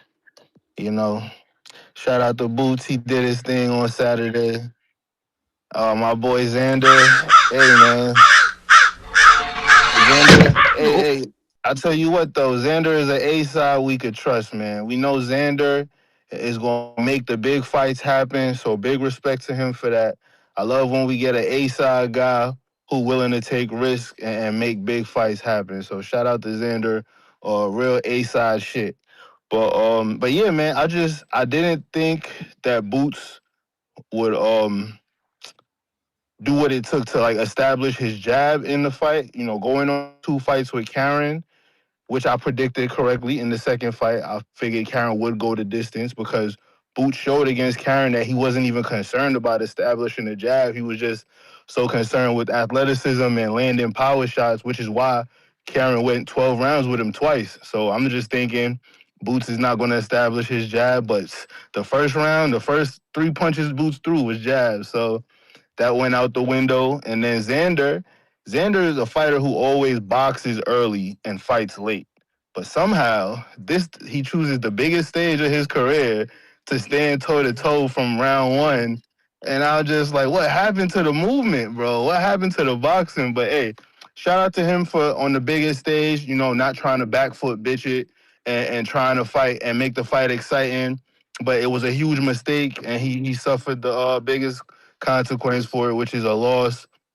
and not just a loss by stoppage. So honestly, with Xander throwing the game plan, I thought he should go out with and not boxing against Boots and trying to bang with him. He actually did better than I thought. I thought if he was going to bang with Boots, he was going to be out of there in like 4 rounds. But the man went, 7 rounds. So hey, shout out to Xander, man. But yeah, Boots is the new top dog, man. I don't see nobody beating him. Like all the other callers said, I just think Fundora is probably the biggest test for Boots, but I feel like he gonna make the adjustments, and it is what it is. But Fundora been working behind his jab now, so he becoming like a different kind of beast to deal with. Before he wasn't working behind his jab, but now, like he said, he watched eagles fly, and the eagles use they whole wings to fly, so he not gonna limit himself and fight short no more. So hopefully we get the Boots fight within the next 18 months.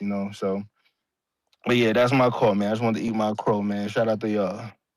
Salute, Salute, salute. salute. C-Dub.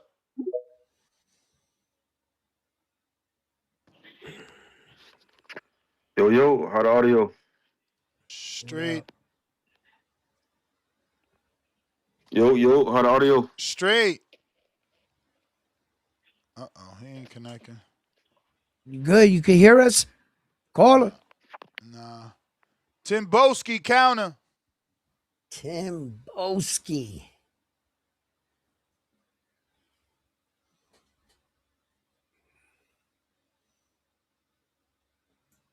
Timboski counter. Timboski.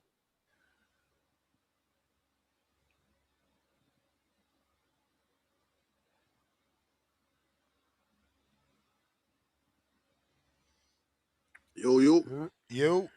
Okay. Yo. Sorry, Mr. Gibbo. Salute me, round one. Now, sometimes when you send a What up? request, Mr. Gibbo, it doesn't show up sometimes. So that's why sometimes you might not receive us as quick as possible. Innit? It takes time for the request to go through. But back to the point of the point. Sorry, back to the matter of hand. On my point, people don't really speak. Kuku Jan is more durable than Azan. What kind of fucking bullshit are we hearing right now?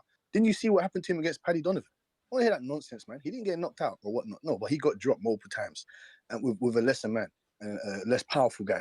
Bruce Ennis. No one likes to talk about the rehydration clause that he had to uphold when he was in the IBF. The 147-pound rehydration clause for the IBF. He doesn't have that weight clause. He doesn't have that disruption anymore. That's why his power looked kind of most probably destructive against someone like Xander Zayas, because there is no rehydration clause anymore. So, like I said, you could say that the dog's been fully let off the leash. I'm saying that, Kukujan, that's just ridiculous, man. Kukujan hasn't fought the level of guys that Xander Zayas has fought. He hasn't been on a world stage apart from Bruce Ennis. This is ridiculous. So let's nip that in the bud. He's nowhere near as durable as Xander Zayas, in my opinion. And people that you say that he's like Crawford and this and that, I disagree. That where do you is it because I don't know, like he's black and he switch hitters? I don't get it. Like, he don't fight like Crawford. It's ridiculous. If you want to say anything, Boots reminds me. He's the closest thing that we've seen to Roy Jones, if anything. Not no fucking Crawford, man. If I break down Crawford and Boots here easily and very, very abruptly, you understand what I'm talking about. Like I said, Crawford, you could say, is a system-based guy. You know what I'm saying? Boots is more of a freestyle chaos fighter. Do you know what I'm saying to you? Crawford, he likes to collect data. He likes to read rhythms. Positional traps. Delayed. He likes to delay counters. Boots, on the other hand, like I told people, this guy is destructive. Like I said, he's destructive. He thrives in chaos. You know what I'm saying? He tries to be a surgeon, but when it doesn't work, like I said to you, he doesn't mind getting in there and banging with the best of those guys. When it comes to Crawford, like I said, he's way better at controlling pace. He's better at understanding distance. He's better at like forcing hesitations, anticipation. He's better in all assets when it comes to someone like Boots. And Boots, he's just scraping the surface of his talent. He's just scraping the surface because Crawford wasn't as good as Boots. Let me ask you guys this, round one, and Mr. Gibbler and the community. Do you think Boots was as good as Crawford was? No. Do you think Crawford was as good as Boots was when he was 30 years old or 29 years old? Yes or no? Okay, I'm gonna answer this as quick as I can. There's no point so far in Jaron Boots Ennis' career that I think he was ever better than Crawford in anything at any point in his career. Okay. Crawford was just a better fighter until now. Mr. Gibbler, what about you, sir? Do I think that Boots is better than Crawford at any point in his career? No. When Crawford was 29 years old, turning 30, do you think he was better than Boots at 29, 30 years old? I don't think it matters, bro. Everybody got different paths. No, no, no. I'm just asking. No, I was just asking. It's just a general statement. You can have your own opinion on certain I don't things. I know. just asked. I don't remember who Crawford was at 29. Like I would have to go Exactly. to BoxRec, see who he fought, realize how many people he fought while he was 29, go back to BoxRec, see who Boots fought, and compare Mhm. them. I don't know that off top. I'm sorry. Fair enough. Fair enough. Fair enough. Fair enough. Fair enough. I was just asking the community also. And Boots, like I said, I believe he's physically more superior than Crawford, and Crawford's more physically. I think he's mentally superior than Boots. Boots, if you want to, like I said, we can cross off each department. Boots, I believe, he's got the faster hands, better raw explosion. He's got better athleticism. Combination of the speed punches is different to Crawford. But Crawford, way better timing. His shot anticipation. He's got way better composure, and his strategically adaptability is on another level compared to Boots. So, like I said, man, I don't think they're the same. I just think that they have their same ilk, the mannerisms, you could say. But as a fighter in general, as two fighters, no. There's on two different levels here. And Mr. Gibbler, I wanted to ask you, Crawford and Canelo Alvarez, and round one, and the community. Me and Brandon Lenz were having this argument. Do you believe that? I believe that Crawford gave an arse whooping to Canelo Alvarez. Brandon believes differently. What do you think that Crawford gave Canelo Alvarez an arse whooping? I'm just asking a general question. Ass Yes. whooping? That ninth round Okay. was an ass whooping. Okay. Okay. Thank you, Mr. Gibbler. Okay. My definition of that is when you can outsmart the level type of fighter that is Saul Canelo Alvarez, beat him to the punch and beat him like that. That's what that kind of ass whooping looks like against that kind of champion. In that regards, he did whoop his ass. It's not Thank you, like round you're one. gonna Thank you, go round out one. there and beat him. Yeah, so yes. Thank you, round one. And thank you, Mr. Gibbler, for giving me this count. I wanted to give you in round one your props, man. You see what happens when you get amazing events. Do you see what happens when you get 50-50? Shout out to Brandon Murray squabbles. You see what happens? We get loads of callers. We get interactions. We get multiple new callers. We get new topics. We get new ideas. We thrive in new fights because I do want to listen. Devin Haney. Mr. Gibbler, we still haven't yet found what fight he's going to have next. I do want to see him at 154 in his career at one stage, at one time. You know what I'm saying to you? I do want to see Conor Ben in there with Boots and you guys think he gets destroyed? That's fine. But I throw my guys in, I throw my dogs into the backyard and see who comes out last. I'm just saying to you, Mr. Gibbler, and round one, this is the type of passion that we need in the sport so we can make the show go long. We got a whole plethora of callers that want to hear talk this real shit. You understand? So thank you, and thank you, round one. Even though you two have your differences, like I said, it's just boxing. It's just passion, man. It's just passion. We love the sport. This is what the sport does. It brings us together as a community, as a unit. You understand? And not everybody has to like each other, but we're going to respect everyone's opinion. You get? And not everything has to make sense to one another, but we do deal with logical and common sense here, and we don't deal with lies. So I appreciate you guys, and I appreciate the community. Make sure you have a good rest of the day, and because I got a whole lot to cook, but there's a plethora of great callers. So thank you very much, man. Yeah. All right. Great call. Let me see. I think that is all the counters. Double checking though. Okay. What happened? I found a way to find out the age. I got it. Sent you something. Play that for Pristine Sports for me. Okay, at 31, he fought What Jose he want me to play? Jose Benavidez at 31. Oh, you sent it to me. Let me see. Did you send it on Okay, so X? let's. Okay, that was at 31. So let's say he fought Felix at what age? Okay, so at 29 years old, Terence Crawford fought Felix Diaz from Dominican Republic. Gold medalist, but not a world champion. Okay, but that's just one fighter. I mean, so and then let's see, Victor Posto. He fought Victor Posto. Victor Posto came into that fight as a WBC 28 and 0. Yeah, he was, and that's at. Okay, before I say another word, let me just make it official. I got to check the bout. The bout's gonna tell me the age that they were. Hold on. I just want to just make sure on that. Victor Postal, the bout. Terence Crawford came in that fight. He was 28 years old, and Victor Postal was 32. So that's who he was Yeah, fighting so in is that that age. is that 28? Is that 29 though? That was his thing. Okay, so 29 was the Dominican fighter. We I got mean, but C can we really Dub say? trying you again. Can we Rich really? Dollars, you back? Is that a counter? Ness, that's a little Really? unfair though because Jaron Boots Ennis turned his 29 on Friday and went into the fight 29. It wasn't like come on, like he was deep into 29, like literally one day older, like so that's a tough one. Rich. Rich. I'd give him the Victor Postal fight at 28. That's what I'm trying to say for Terrence Crawford. Alright. Tip. And that was a good fight. They were both 28-0 going into that fight. It's a Yo, good fight. Yo. what it do, man? What up? What Yeah, up? man, great weekend of boxing, man. Shout out to them Philly niggas, man. They be beating the shit out of them Puerto Ricans, man. One thing I say about them Philly niggas, they be putting belt ass on them Puerto Ricans. Shout out to B-Hop, man. B-Hop kicked that shit off, man. You know what I'm saying? Boots just carrying the tradition. You know what I'm saying? B-Hop kicked it off and Boots came in with the motherfucking Timberlands. You know what I'm saying? Shit crazy. This shit is crazy. Another Puerto Rican taking a knee. That shit, wow, man.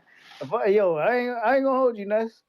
If OC was from Philly, we might have seen another knee. But hey, that's another story for another day, man. Shout out to OC the boss. Shout out to OC the boss. But yeah, hell of a weekend for boxing, man.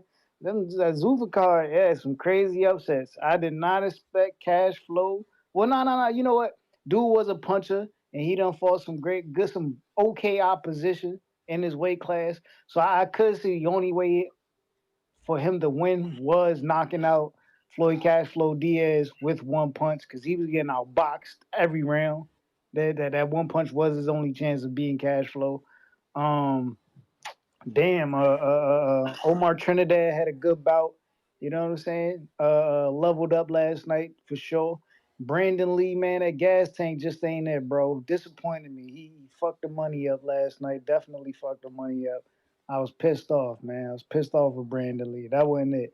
And Edwin De Los Santos, man, I just think the ring rust got to him. And you know what I'm saying? And he got careless. I don't know why he didn't just stick to boxing. He decided he wanted to trade with dude. I understand you dropped them the first time, but nah, bro, like get the rounds in. You know what I'm saying? Like take it round by Yeah, round but and Tip, get you your gotta shit remember going. he hurt he hurt Rayo, so in his mind, he going In in the first cocky. I round. already beat you. I knocked you out. Now I hurt you in the first round. Yeah. This is my shit. Look at me. Look at me. Yeah, And then last few nah. Yeah. seconds he got I cooked. think that's what happened, If Ness. Of course. I agree with you. if you know you heard him, then just take your time. It'll come again. You know what I'm saying? It'll come again. But hey, it is what But it he is. did But take his time. It's just Rayo punch landed there first. What you mean? nah, you That's gotta right. take him in the deep waters, man. Take him in the deep. Let the rounds go Bro, he on. seen Let the the rounds go opening on. and went for it. Instead He of No, hooking got with a cocky. hooker, Edwin got instead yeah. of hooking with a hooker, it was punch for punch and Rajos landed first, bro. You can't that's You're nobody's nah, right. fault. man. Nah, 50-50 man. exchange in the But pocket. look, shout out Jahi Tucker, bruh. Hell Hey, yeah. man, He don't get bruh, enough he, love, man. Shit nah, at bullshit. all, bro. And I be saying it's They like don't his treat fights him be right over there. super I don't know why. exciting. I don't know why, He man. got some He got star exciting ass making fights, bro. performances. Get word, bro. Like it's gonna be tough for him at 160 though, fighting other champions. They talking about him and Amari Jones. That's a good fight, bro. Yeah, that shit That's a been built good up. fight. We've been building that shit up. They got history, man. I ain't gonna lie, I want to see that one. That's interesting. I don't know. Mari could punch for real though, and he know how to set his punches up better than Yuri, and he ain't just gonna be standing there. And you know another reason why it was easy for Jahad to win that fight. I want everybody to go back and watch the fight against it's my boy from Baltimore, man. Lorenzo Truck Simpson. That like Jahi already been in a fight like that, so that shit was easy for him. That's what I was telling Joel when he was on the show. But hey, man, it is what it is. But shout out Jahi Tucker, man. He keep doing his thing. Bro, you tripping right now, man. Don't do What that, would you bro. mean? You can't What you compare mean? Truck. No, Dude, you go. don't compare Truck to this dude that Jahi just fought, man. I'm telling you, you gotta go watch the fight to understand what I'm saying. Yeah, If you watch, the issue with me understanding it is um Cedeno stops Truck. maybe He so, stops but him. I'm gonna just give you the stylistic comparison. Truck was walking down Jahi in a high guard all night. That's all he was doing. He was touching them to the body. Whereas if you look at Euri Cedeno, that motherfucker don't even punch downstairs, bro. It's What? everything He up was top. going to the No, body. nah, not like Truck, bro. I'm telling you, you gotta watch the fight. You Hey. you literally gotta watch the fight to understand. You all you gotta do is watch the first 5 rounds to understand what I'm saying. I think it's like 8 round bout. Just watch the first 5 rounds. You'll get what I'm saying. Vargas, man, I ain't impressed, bro. I ain't gonna lie, I ain't impressed. And I mean, he's a good fighter, but it's gonna take some time for him to really start fighting the elites of the elites. You know what I'm saying? He got the little WBC belt. I know y'all niggas is high on him, but the truth of the matter is, do y'all really think Top Rank will put him in with a Gary Antoine right now? Fuck Hell no. no. So Why don't why believe. you even saying that? Exactly. You a fucking No, but hater. but but hold on. Hold on. That goes to my point. Don't believe in the hype because he's What not hype? ready. So Bro, the it, man calling out George Kambosos and you talking about an active fucking but killer that's what I'm champion. saying, You a bro. Like, hater. but listen, no, I'm not hating. I'm just showing He people ain't that got no hype. He calling out a dude people this think this is washed up. this hype behind them, bro. This hype behind them. That kid You needs hating on the he machine. needs a Don't hate real on the test. kid. You He hating on the needs machine. you're right, and the machine is pushing them. So you know what I'm saying. If the machine pushing them like every other box fan, we want to see them be tested. I heard a reporter getting cooked by Eddie Hearn for saying they want to see what's the old boy named Ben Whittaker get tested. You know what I'm saying? Yeah, I no, think but we all do. that's true though. Like, Popeye, I think that was a test. I know y'all disrespecting Popeye because he didn't do as good as I expected him to do. So now Popeye's, not good enough. So for the rest of the world, they're expecting a test from Ben Whittaker. Even Chris Nah, Mannix bro. was saying that. If you look at But that was Popeye, a bro, like test, bro. I don't want to hear there that was shit. just so much wrong. Like None of Popeye that be leaving shit. his chin in the air and shit, bro. Like Bro, he got clipped Ben, with his fucking glove up, man. Get out of here, bro. Y'all just look, yeah, bro. bro. This But shit crazy, bro. Hey, yo, you I'm know a just good fight to if you just break look at down it, bro. Like it was the to inevitable, describe the bro. It was the dominance. inevitable. You know a good fight to look at when Lobo Uh, walked down Tip Bailiff. You Oh know what I'm my saying? And God. Lobo just uh, Shots came fired. forward and beat the brakes off Tip. Yo, that's kind of how Yuri got beat. You know what I'm saying? He just came at him, walked him down, beat his ass. And shout out to Lobo, how he walked Tip down. You know what I'm saying? Now that is a good fight we should look into. You know what I'm saying? Because What's good, that's how you Chassis? rap. That's how you take care of a sucker. You pack him up like Wow, that. So sucker? shout shout Damn. shout out to Lobo. Shout out to Lobo for packing that hey sucker man, up. You know what I mean? is he done or is he He finished? came Is into he the done or is fight he with it finished? You too know he rag, too ain't Because tight. finished. You know he ain't finished. because you know what Yo, you got what's crazy? nasty Like feedback too, Tip. Come on, man. hold on, Fake caller of the year with this shit. hold on. I have my hoodie. Nah, you know what's This crazy? That's bootleg like equipment. you ever seen a Puerto Rican win their biggest fight? like, Yeah, all the time. All the Miguel. time. Oh nah. Miguel didn't win his. Yeah, he beat Shane. He beat Shane, and come on, man. he beat Judah. He beat Judah. Come That's on, big man. fights. That's cultural Come on, fights. man. No, Judah. no, no. Come He on. beat the black man. That's Was cultural that fights. He bigger than beat the B two Hop? two Was that slick bigger black than B Hop? fighters. Was that bigger than B Hop? Bruh, don't B Hop ain't got nothing to do with Kodo. You asked me a Puerto Rican with a big win, and I was gave you Serrano Miguel. was Serrano Taylor the big fight? Serrano Taylor, big fight. Huge fight, right? I don't know what you mean. How Ness, how you gonna Katie get Taylor. tipped to She lost Bro, all that's comprehend? 3 fights. one She lost all. person though. Them boy, You going in listen, He's a because I loser. caught Let's you go it with don't already. it. matter. Serrano ain't never had another big fight Yeah. outside of that. Okay, That that's was the one biggest fight. fighter. That's one fighter. And she lost 3 times. All them Puerto Ricans do is lose. And if he fight Oh, OC the stop boss it. again, all he gonna do is lose.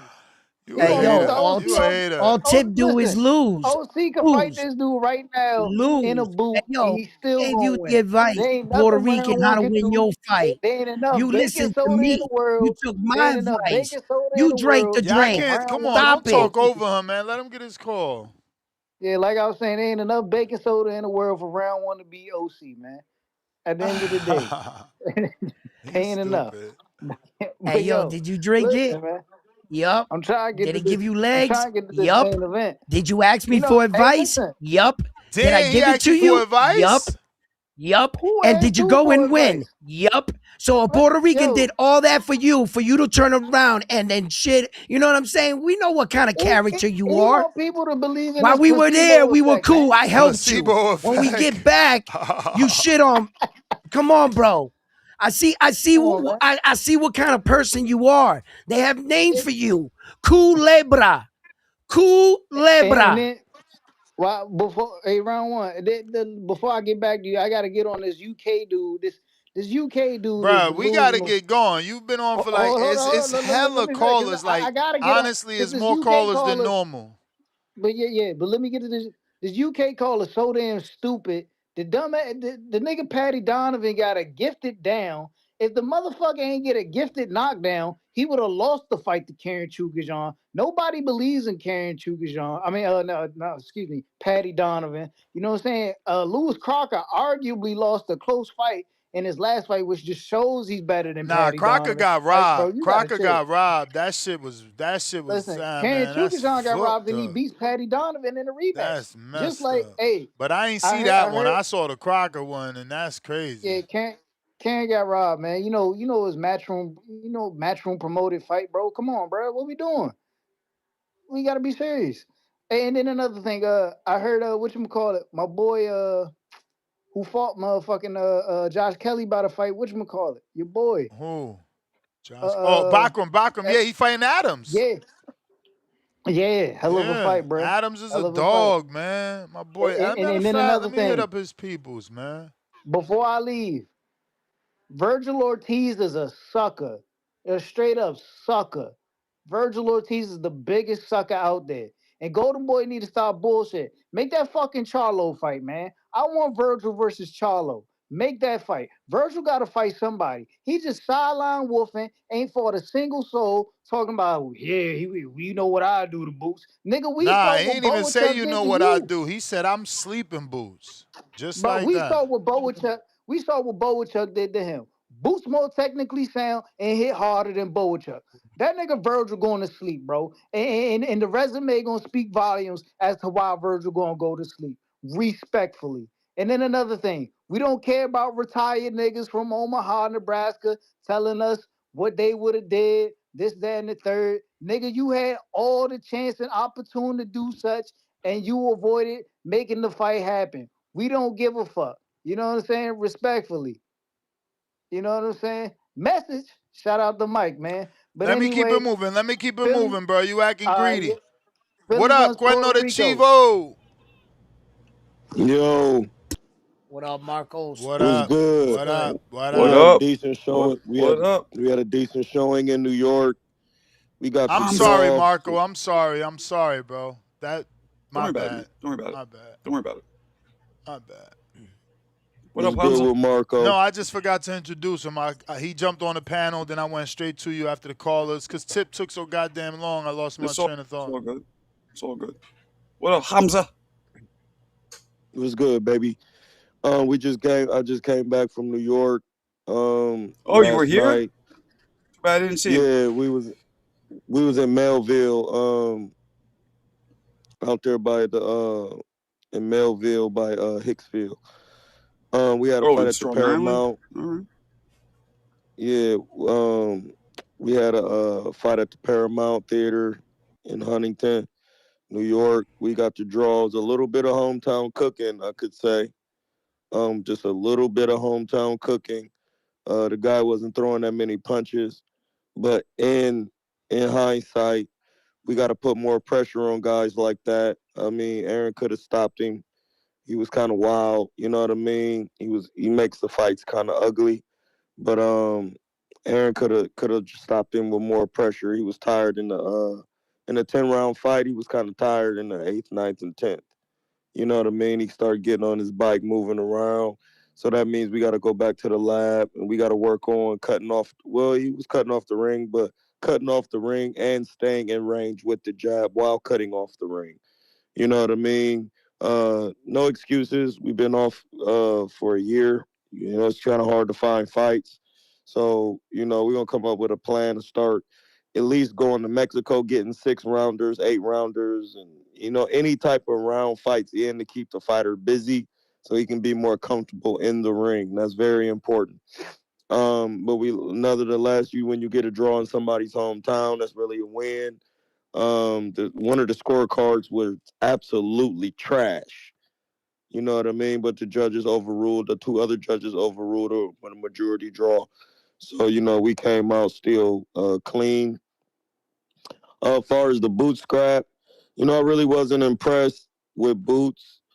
Even and I really wasn't impressed with the stupidity of Xander. Like, what happened to this game plan? You had the box and do all of this. Like, you got a good jab. You got an educated jab. You came out there and you tried to go toe to toe with the man with faster hands. That is completely stupid. Like, that was dumb. I don't know what he was. This is what I don't get. Why do fighters wait? Some of these new guys wait till they get to a certain point in their career to do the dumbest shit they could ever do in a fight. Like, why would you go in there and try to go toe to toe when we all know he has a problem with his footwork? And you hurt him in the 3rd round. I didn't even see the fight, but I seen some of the highlights. I haven't got to watch it in its entirety yet. But I seen you guys screaming when Xander hurt him and had him hurt. Those things, when they come early like that, and the fighter get used to taking your power, it's not gonna last later on in the fight. You should have waited to break him down, then hurt him later on in the fight. But he tried to go in there toe to toe with someone when all you had to do was jab and use your jab off the back foot. We've all seen Xander box in that manner, but then he gets in there and does that stooge style. That wasn't very smart. So it just makes me this, like, who is coaching guys like this? Who is doing this? And you had 8, 10, 4 months to train for a guy. And all this, you That was can't an make amazing weight. fight, though, Hamza. It was an amazing fight, though, wasn't Man, it? Doesn't fuck boxing that. need some Hey, excitement? bro. I'm concerned with. All right, I'll compare it to when I'm training someone. They called us. We had 20 days to make 154, and Aaron hasn't fought at 154 in years. We had 20 days for a 10-rounder. These guys be having 4 months, and you still got a problem making weight. That don't even make sense, bruh. Agreed. My man made 154 in 20 days and hasn't fought at the weight. And these guys be having 4 months, and then they still don't be prepared technically and strategically for a 12-round fight when you know the guy has problems with certain attributes. And even Aaron said that, hey, bro, it is hard fighting a guy who's trying to box coming forward. I'm not used to that.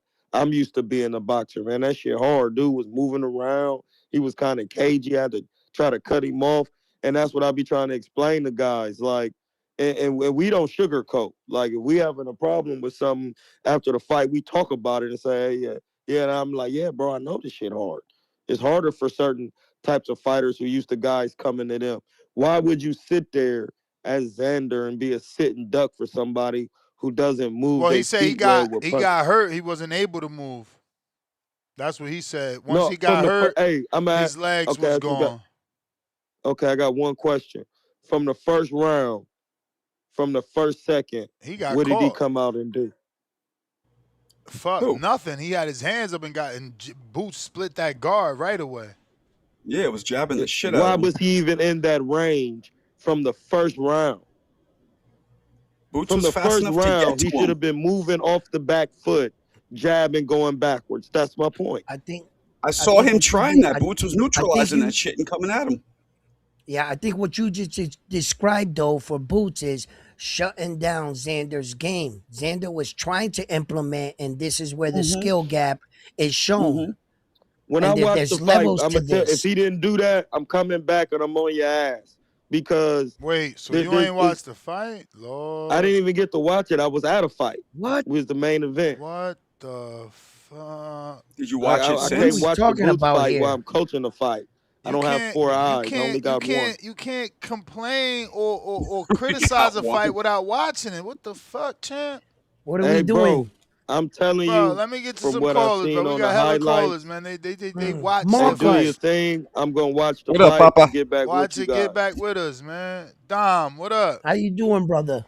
Oh shit, I'm Chilling, about to man. do it again. Oh my god, Marco, sorry. I was It's all trying good. to. That's why I kept saying it, Ness, to I know. Gracias, help. mi You gente. know, Gracias, Bro, is that gracias. it's so many callers. It's like right? It's a not lot. like this That fight, normally. It's a lot. yo, Yeah, this it's is the what an fight. amazing fight does, Ness. Like such a Yeah, great. Well, we I'm need this with you. shit. People want to shit on. Oh, he was hurt. Oh, he was hurt.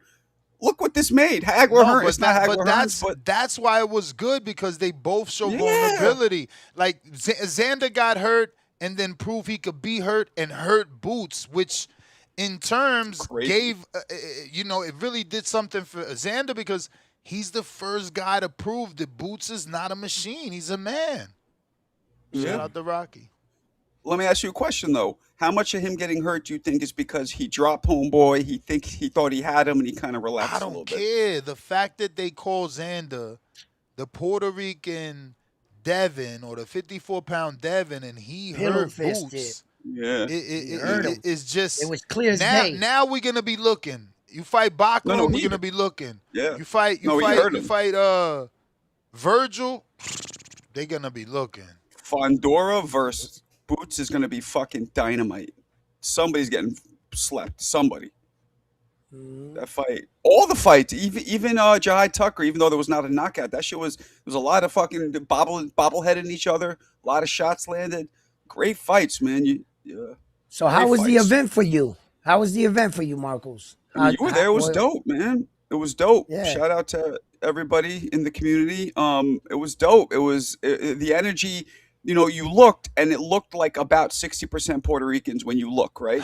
But when they would Mhm. announce Xander, it sounded like 80% Puerto Ricans in there. For some reason, they just went Nah, they crazy came loud. out, bro. They came out. They came out. They can, and let me say this: those of you from the East Coast, from New York especially, Jersey counts too, because you're right here. When Jada came out with Boots, that was his way of winning us. Like we were like, okay, Boots. Like Right. those of us who are kind of neutral, we said, fuck this, we're going with Okay. because him bringing Jada. Who did Xander bring out? Who was that artist? I had no idea who that was. Nobody knows. Who did Xander Brown? Yeah, Eledio Carrion. I'm pronouncing it hard, but how you pronounce it, I man? don't know who that is. How's his name? No, Calderon. not Tego Calderon. Calderon. The other one, the new one. Oh, Eledio. Oh, Carrion. But how you pronounce his first name? Eladio Carrion.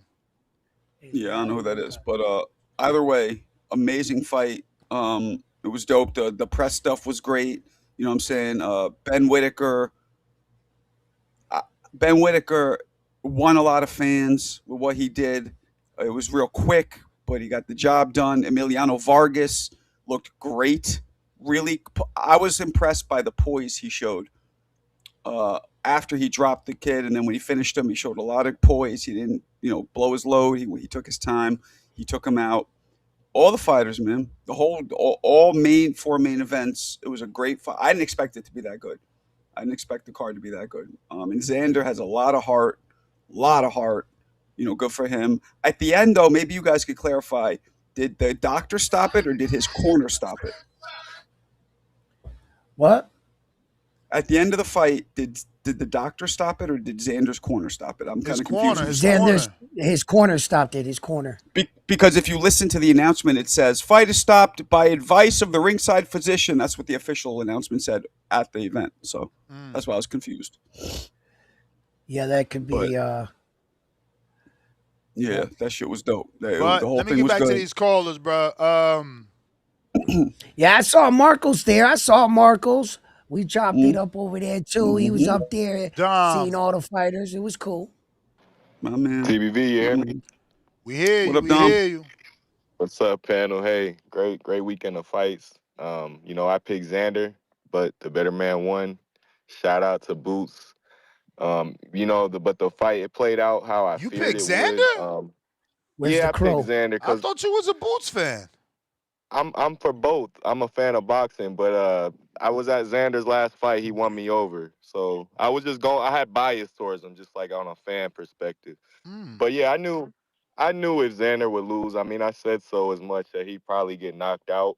And yeah, he lacked the discipline and focus to survive in there. He found some moments, but against a killer like Boots, you need sustained success. Not moments. And from the first bell, Boots, he kind of made it look easy. I mean, his jab looked crazy, the speed looked crazy, um, the aggression was crazy. Orthodox or southpaw. He was really having his way. And I think by the end of round 2, we all knew it wasn't really going to see the scorecards. But by round 3, I think Booth was a victim of his own habits. Because if you watch Ennis fight, he likes to get comfortable, once he gets some success, show off, showboat. Not that he was doing a lot of that, but, he was like licking his chops. And I know I was expecting to see a more refined Boots this fight. I didn't expect him to sort of fall into those habits against a champion like Xander, but Xander seized the moment and he took advantage, in and out the clinch in those moments, and that's where Xander likes to thrive. So, Boots sort of had it coming, if you ask me, in those moments. But Boots, he still got the win. Xander still lost. Against a fighter like Boots, Xander does deserve the credit, but it's still a loss. We could give him some honor in a loss. This will be the fight for it, but he's gonna have to rebuild like anybody else taking a loss. I think we all think he'll bounce back. Maybe we see a rematch at 160 or 168. I don't think anybody complained, but he needs to get a few signature wins under his belt because Boots has many options. Many options. This opens the door for him. Hopefully nobody's scared to take him on. He's got the hardware now, so hey. But let me say this, Boots is a killer. And I tried to tell you guys last week, I said Boots' power is among the best in the game. I said Boots is the best knockout artist fighting. And you, Ness, Claymore, you, Marco, you guys, you all scoffed at the idea. But, he just knocked down a 2-belt champion 3 Yes. times inside of 7 rounds. The opponent known for his size and durability. He made him touch the canvas 3 times, so just something to think about. That's his 33rd knockout, 37 fights. He's that guy. Shout out to Bud for stamping Boots. He said it's the Boots era. That's a big moment if you ask me. Of course, he qualified himself over Boots, but he still gave him his flowers. That's just the competitor in him.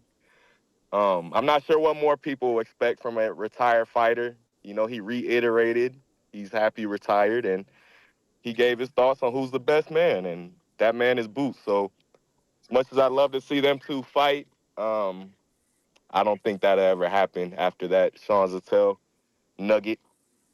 But Boots does have real estate in Bud's head. It's just a shame he's not really calling for Hell yeah, that. he do.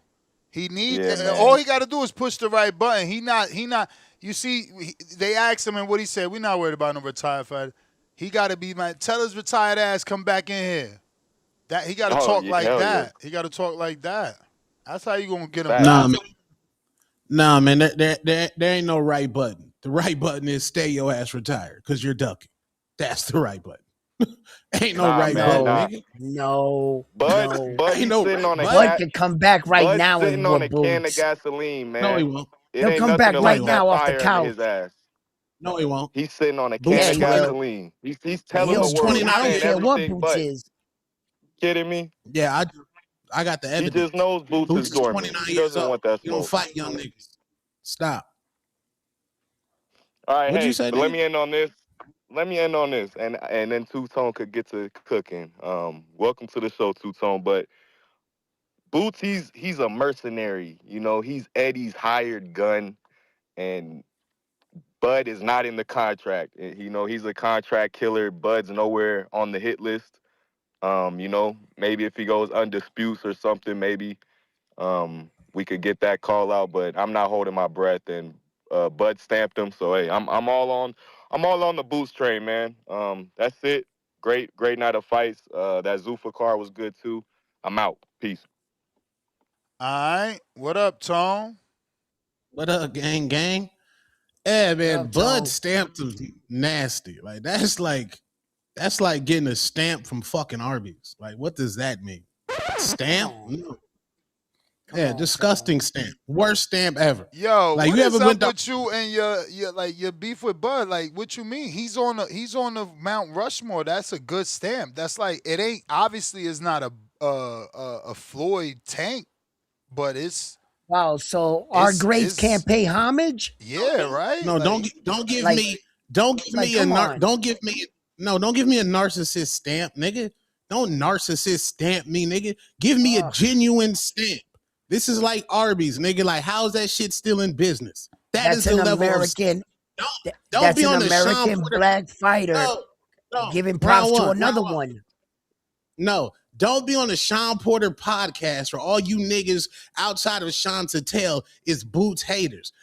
Sean Porter, your ass got packed up and sparring by Boots. Respectfully. Your ass got packed up. You got to relax, my nigga.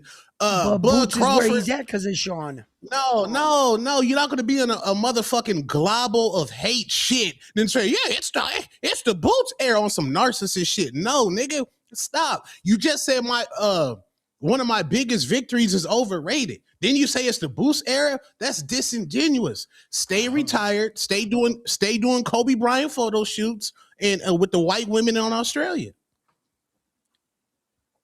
I say that respectfully. you always say you want a white woman, but then get mad at somebody when they with a white woman. I don't Hey, know. but I haven't tested those waters yet, man. I I can't bet- I wait. bet- You never had white yams? Never. Stop it. I've never went to Devil Land. I've never been to the devil. You never had devil yams? Okay. What you Never. mean? Stop calling them devil yams. They're beautiful. Stop it. You know what I'm saying? Brown, you know there was slavery, right? Do you know white women was making Listen. No. I wasn't born in that era. I live in my time, and speed up with me. Them white bunnies is no joke, bro. You gonna get a No. shoe thrown at you right now. Yeah. Shoe gonna fly in through the studio. Bang! Talking about bunnies on your wife's house. You crazy. That's I'm crazy. just saying. Well, I'm married to one, so what do you want me to do? She Puerto Rican. Oh, you She married want to a bunny? She Puerto No, Rican. white my woman? wife is Irish. Oh, okay. Oh, shit. Okay. What are you Yeah. talking about? There you He's go. one of us now. Rich Mm. dollars. I've been with her down. 17 years. 17 years. I've been with her 17 years. It's not one of us now. I've been with her for 17 years. And so- a little known fact, round one grew up in Newark. Did you know that? Until he was like 12. Yeah. Yes, I didn't know that. That's pretty Yeah. cool. So it makes him all right. Bet. Beyond the Bell. Ain't Beyond the Bell. Peace to God. Peace to God. Then we go to you. That's a counterpunch. I gotta check these super chats. Yeah, salute Jahi Tucker, man. What's it? Long Island, stand up. Long Island, stand up. Yo. Yeah, man. Stand up. Hi. Peace. Yeah, he looked Oh, my good. bad. What up, Peace? Yeah. Yo, what's good? Didn't you already call Yeah. in? Yeah, but I sent you a counter. Oh, okay. It's in your Zelle. Just look, You it's got from it. Peace You to got God. it. You got it. Yeah. So what's good, man? What's popping? I just wanted to chime back in, man, because the show is beautiful, man, and I just want to, of course, say what's up to Marco and Tone that just got on the panel, and I appreciate all you guys. And pretty much, back to the whole fight situation. I really expected prior to the fight somewhat of a Floyd Canelo situation where Boots was gonna school them for 12 rounds, but I guess, I should eat crow on that because, again, respect to Xander, but I guess I gave him too much credit because he didn't even make the distance. And, and again, I'm not mad at him, but that just goes to show how great Boots is, and to further touch on that, as we was all watching the Sean Porter podcast or whatever, and with two T's made a good point. This is the beginning of his resume.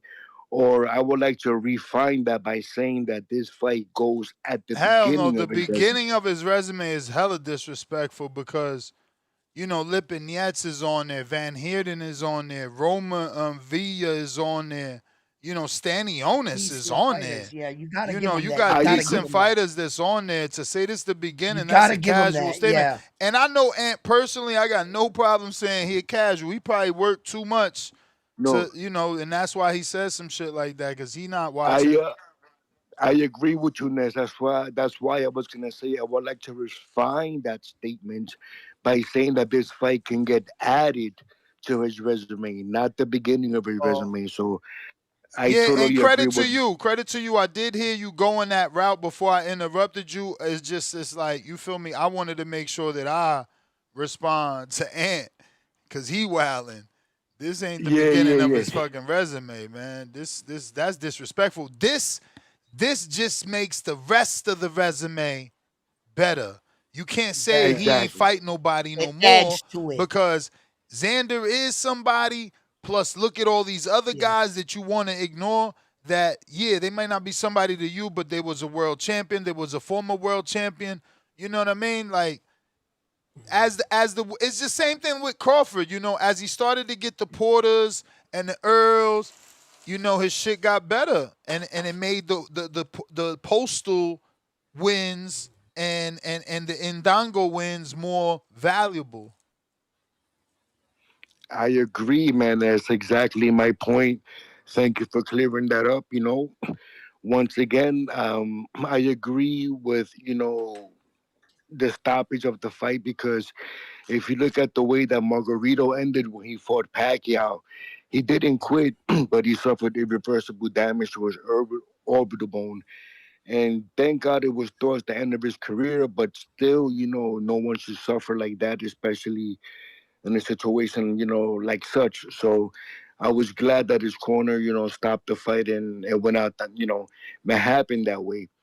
Um, as far as, round one, you my dogs, you my brother, man, you're my Puerto Rican brother, and I love you to death. And credit to you though, because the reason why, like I wanted to touch on you was because you did make it clear that you was going to be biased. I spoke to you on your channel, on your show, and you told me I'm gonna be biased, man. I'm gonna be Boricua all day. I'm gonna be voting for Sander. So whoever didn't understand that, I did. So I'm not mad at you for that. The only thing is that what I see people picking up on is that as much as you was biased, your opinion doesn't have to be biased, or your response doesn't have to be biased, and maybe that's where people will take that as being as encourageable. And that's just what I would like to end off with, that I agree with everything you said or your point of view, but now when it comes to responding to a logical question, take the bias or take the emotion out of it and just speak logically. And I think that would suit you moving forward better.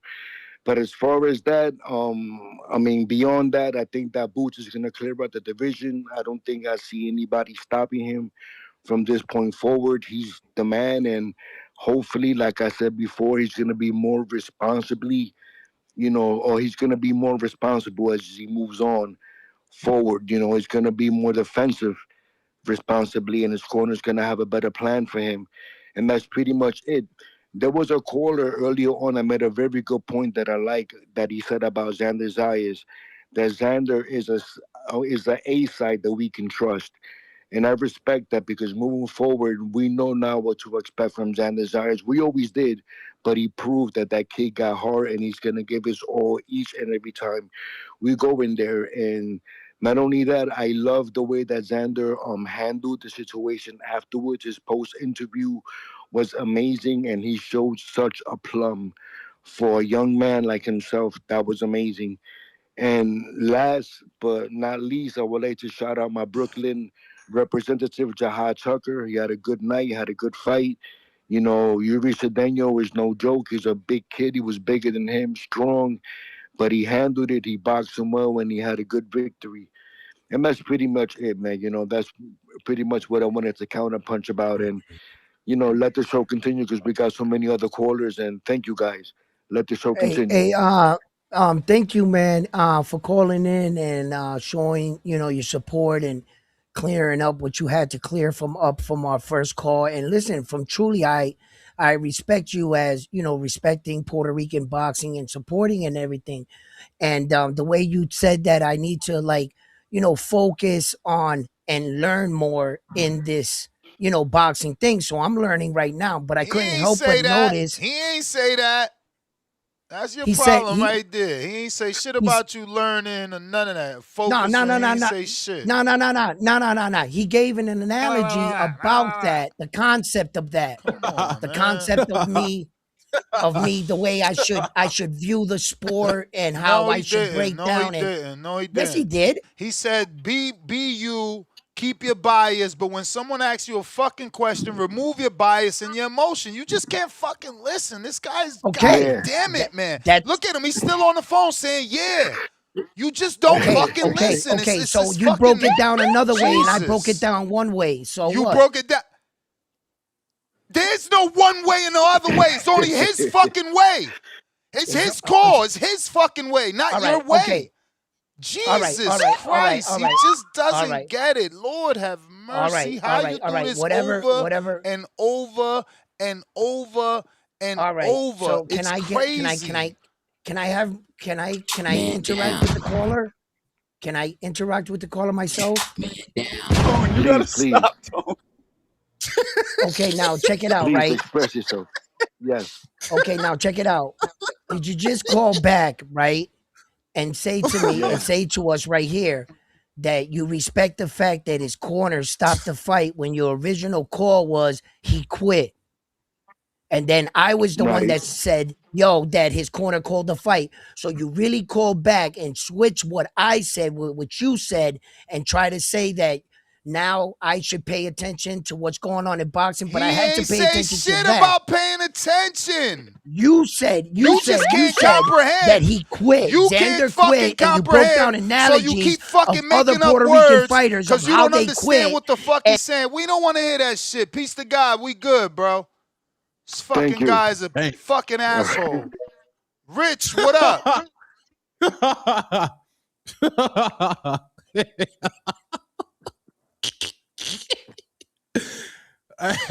Richo, Hey, man, what up? Yo, gotta stop, you're man. What up? Shout out to the panel, man. Two Tone, you already know that's them. What Marco, up? Round One. What up? What up? What up? Yo, I don't agree with the Xander's. I don't think he quit. I think like they said, the doctor said, "Man, stop this fight." So they waved the flag, and he looked at his corner and nodded like, "Yeah, y'all right. I am getting fucked up." But hey, man, that was a good fight nonetheless, though, man. I think Boots is the best fighter in the world. I think he needs to be on that pound for pound list. And I for his next fight, I like to see like a tune-up fight. I think he need to get a little tune-up. This was a tough fight. Xander needed tune-up too. This merits a tune-up. You go into them type of wars. Hey man, you need a tune-up after that. That's how I see it. But I love that fight, man. This boxing is back, man. This is the type of shit I like to see. None of them long range Tom and Jerry type fights. Niggas bringing the action in and toe to toe. You heard me? Nah, real shit though.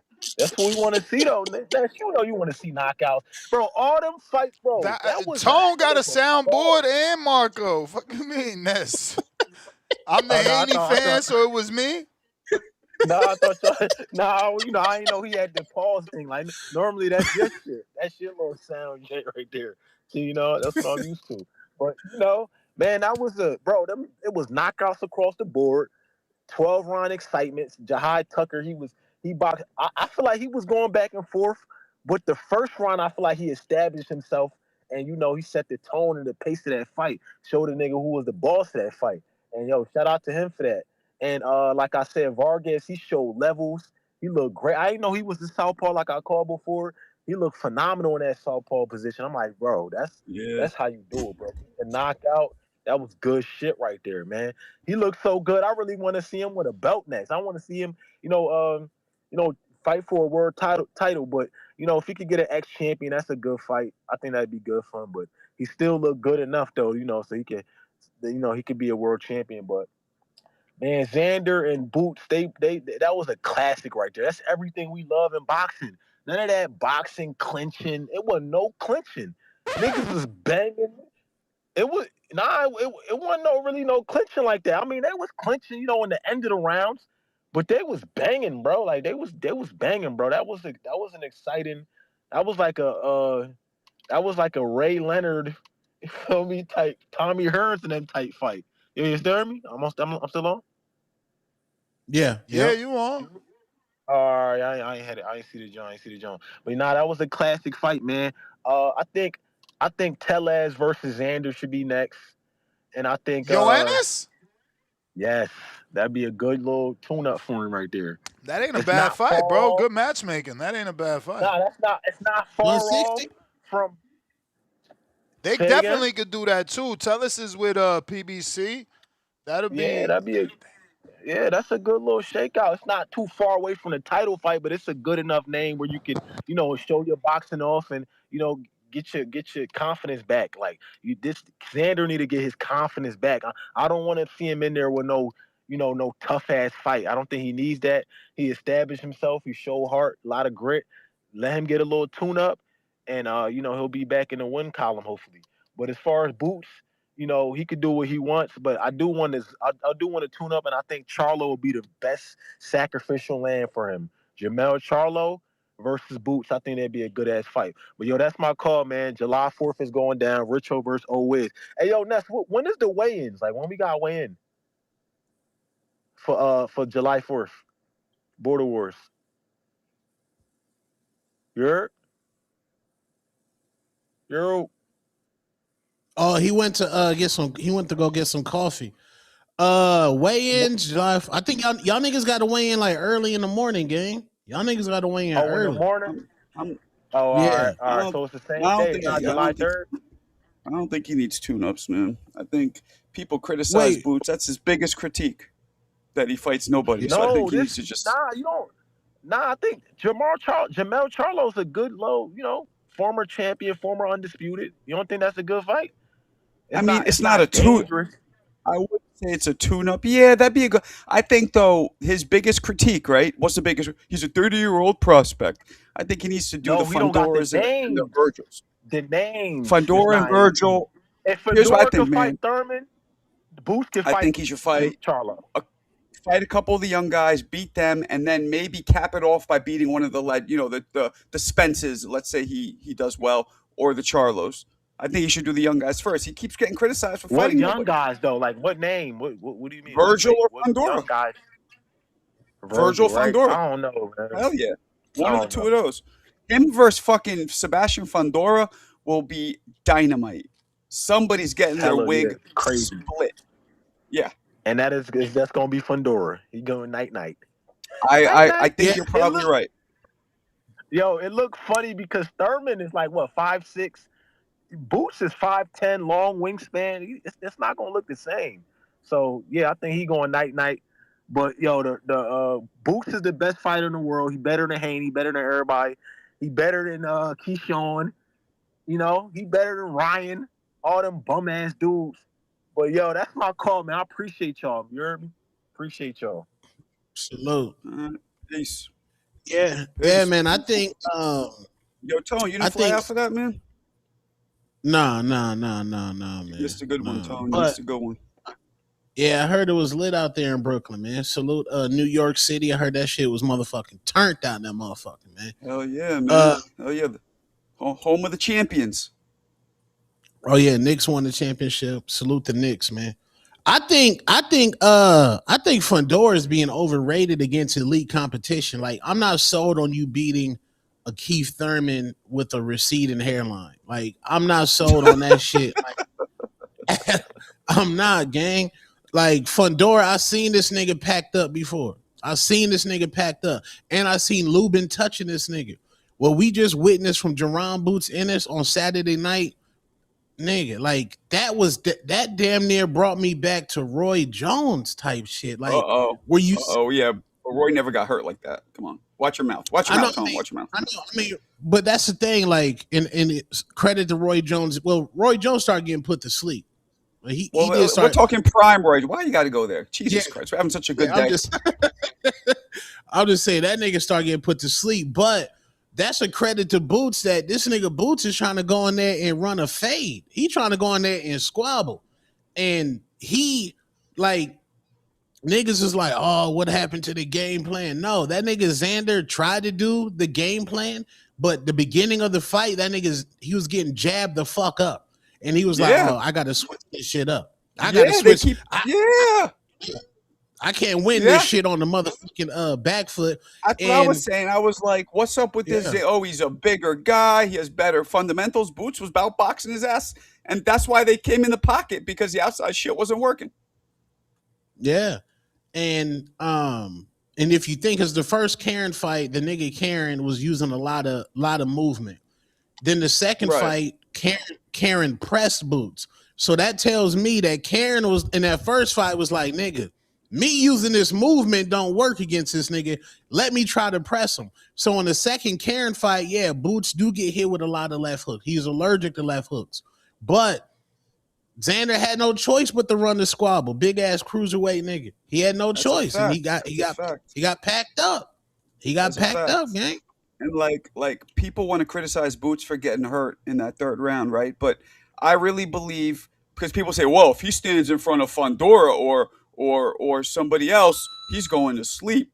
But fighters do what they do when they've been in there and they know they could do it. Meaning, he got in there, he dropped this motherfucker like a bad habit, and then he felt his shots, and he knew it was nothing to really worry about.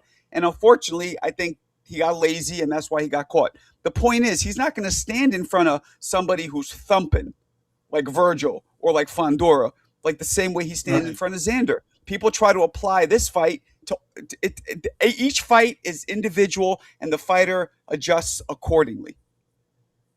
Yeah, it's its own universe. And when he fights Fundora, he ain't gonna fight this nigga at mid-range. You're gonna see inside Boots. Yeah, them Fundora, he got the long uppercuts. I need you to prove it against Boots now on the inside, because I think Boots is more of an inside dog than Fundora. I have no faith in Fundora. The nigga's a fucking nerd. He can repair computers. He look like he's in the IT department. I think this shit look like some Illuminati shit. I can imagine what the dinner looked like at their house. I'm not sold on Fundora, gang. I'm not sold on that nerd shit, bro. He's in Harvard, so he's officially, he doesn't look like he is a nerd. He's literally enrolled in Harvard. Oh, he's in Harvard? Damn, this nigga is a smart nigga. Yeah. He got into, and mind you, grad school. Not even 4 year. He's in grad school in Harvard. What's grad school? Grad school is when you complete 4-year degree. It's when you will get a master's or you want to get a PhD. You go into graduate school. Oh yeah, he getting packed up. Ain't no nigga that done got a grad school degree be no street nigga from Philadelphia. Absolutely not. Absolutely not. He getting his ass packed up. No, nigga, this is a nigga from Philadelphia, the mean streets of Philly. This nigga has Greg Hackett on speed dial. Nah, bro. This nigga Fundora's getting packed up. He getting packed up. I want to see him fight Fundora. If Boots beats Fundora and Virgil and then throws in one of these old legends like a Charlo or a Spence, are we talking all-time great list? Not number one, but what do you think? Top 10? Nah. If he beats Jermell Charlo? If he beats Virgil and Fundora, so cleans out the current young guys, and then throws in one of the elder statesmen, it could be Spence, it could be Charlo, whatever. Are we talking possible all-time great? I don't know. I think you got to add Yoneli Hernandez on there at 160. I think that is that might be a Boots legacy fight. I know Yoneli's not a name yet, but he's a physical specimen just like Boots, bro. Like 54 is going to be what was Floyd's main thing? 35? Floyd really didn't compete at 40, right? Yo, he did. He competed all that. He was 35 was when he was. Your man's might not even make it past Jahi, man. That fight coming next. That fight coming next. Remember Jahi took that fight. He just wanted 500, and they ain't want to get it to him. There wasn't even no belt on the line. Yoneli ain't even no name. We know Jahi. We don't know Yoneli. They ain't want to pay him what he worth. Now they gotta pay him because he just sparked Cedeno on one of the biggest fights of the year. And you know, while this fight didn't make me confident that he's gonna beat Yoneli, it did give me, like, you know, hope that if he could get that tank together, because he gassed out a little bit in this fight towards the end, or in the middle, late, you know, Jahi? second half, early, yeah, Jahi, like 7th round, 7, 8, maybe somewhere around there. I feel like he slowed down. You can't slow down with a puncher like Yoneli, but if he could do what he did to Yoneli, what he did to Cedeno in the first 5, 6, 4, 5 rounds, where he was just punching, turning, pivoting, motherfucking angles, just too much. He was just too much for Cedeno. He gonna be the same thing, too much for Yoneli. And don't get me wrong, Yoneli probably got better feet. He's Cuban school. He probably got better feet, but you know, at the end of the day, his bread and butter is still power, and you got to be planted to throw that power. And if Jahi could fight the way that he fought, that fight remind me of like when Rayo fought Isak.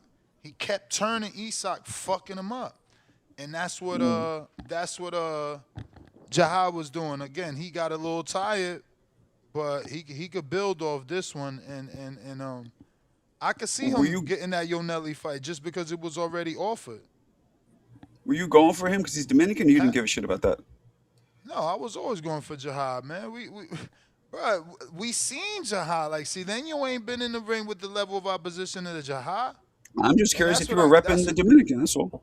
Man, do I look like round one? That's what I be trying to tell round one. And shit don't make no sense. Just because a motherfucker is Puerto Rican, fuck, all my children are Puerto Rican, bro. Like, every single one of them are half Puerto Rican, bro. Like, that shit don't give me two fucks. I'm not about to pick you because of some bullshit.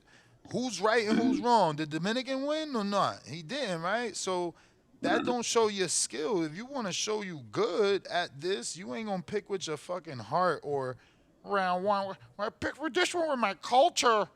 My culture. The fuck? That shit don't make no sense. And again, everybody's entitled. I get what he's saying. Like, oh, well, when the black man pick... Yeah, bro, everybody could pick their guy, but you got a channel. Yeah. You know what I'm saying? It's different when you're a fanatic. You know what I'm saying? You got a channel.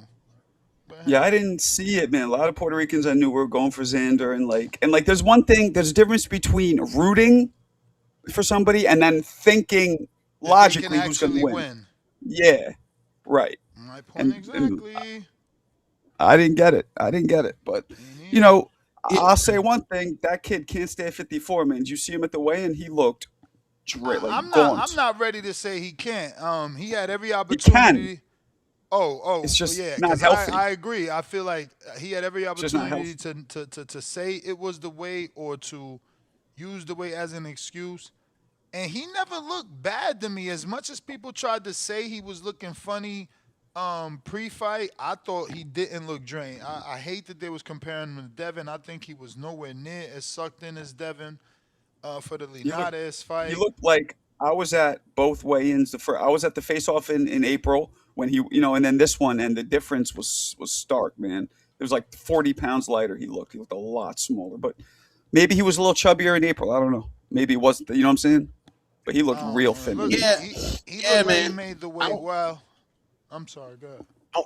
No, I want to go ahead and Yeah, apologize to Xander Zayas, man. Before I called this man a lick for Devin Haney. He's absolutely not a lick. And good thing Devin Haney dodged that bullet because Xander is an imposing force up there at 154 pounds. Now, with Yeah, that said, balls. Mhm. yeah, with that said, he got his ass kicked. I understand we want to have the sentimental value of, oh, he was daring to be great. No, no, no. We're not going to take away from Jaron Boots Ennis whooping this man's ass. The man had one great round. The third round was great, and it's disgusting that the media is focusing on that third round. Now, I'm what with that you. third round show, what that third round showed me is when Boots is in trouble, he's not going to do like what Terrence Crawford did against Gamboa and back up and get on Bambi legs, how Crawford did and how Crawford did against Madrimov. Boots goes forward and he's going to run the squabble and fade. Same thing with Devin Haney. When Devin Haney gets dropped, I know what he gonna do. He gonna get his ass up and he gonna run that motherfucking fade. Same thing with Ryan Garcia. So I don't know what Bud Crawford talking about. More love should be given to Jaron Boots Ennis for an American fighter on that level who forced Xander Zayas to get into a fight. If you were a casual at the bar and they had the fight on and you saw that, you saw some shit you ain't never seen before. That shit was just a movie in that motherfucker. The Boots defense, the head movement, the way he was digging to the body, the uppercuts, just supreme boxing. I can't wait for this man to run through 54. Now, if you tell me I can get a Jermell Charlo fight before any of them other dusty fights, give me Jermell Charlo versus Boots. Street nigga box. One Street piece of nigga box. strategical analytics. Boots was wrecking shop at Southpaw. I mean, he was way more successful when he was fighting Southpaw, Very. which was most of that fight. Yeah. That southpaw And stance was killing Xander. killing him. Yep. And So, he was talking the shit out that right hook, boy. yeah. Nah,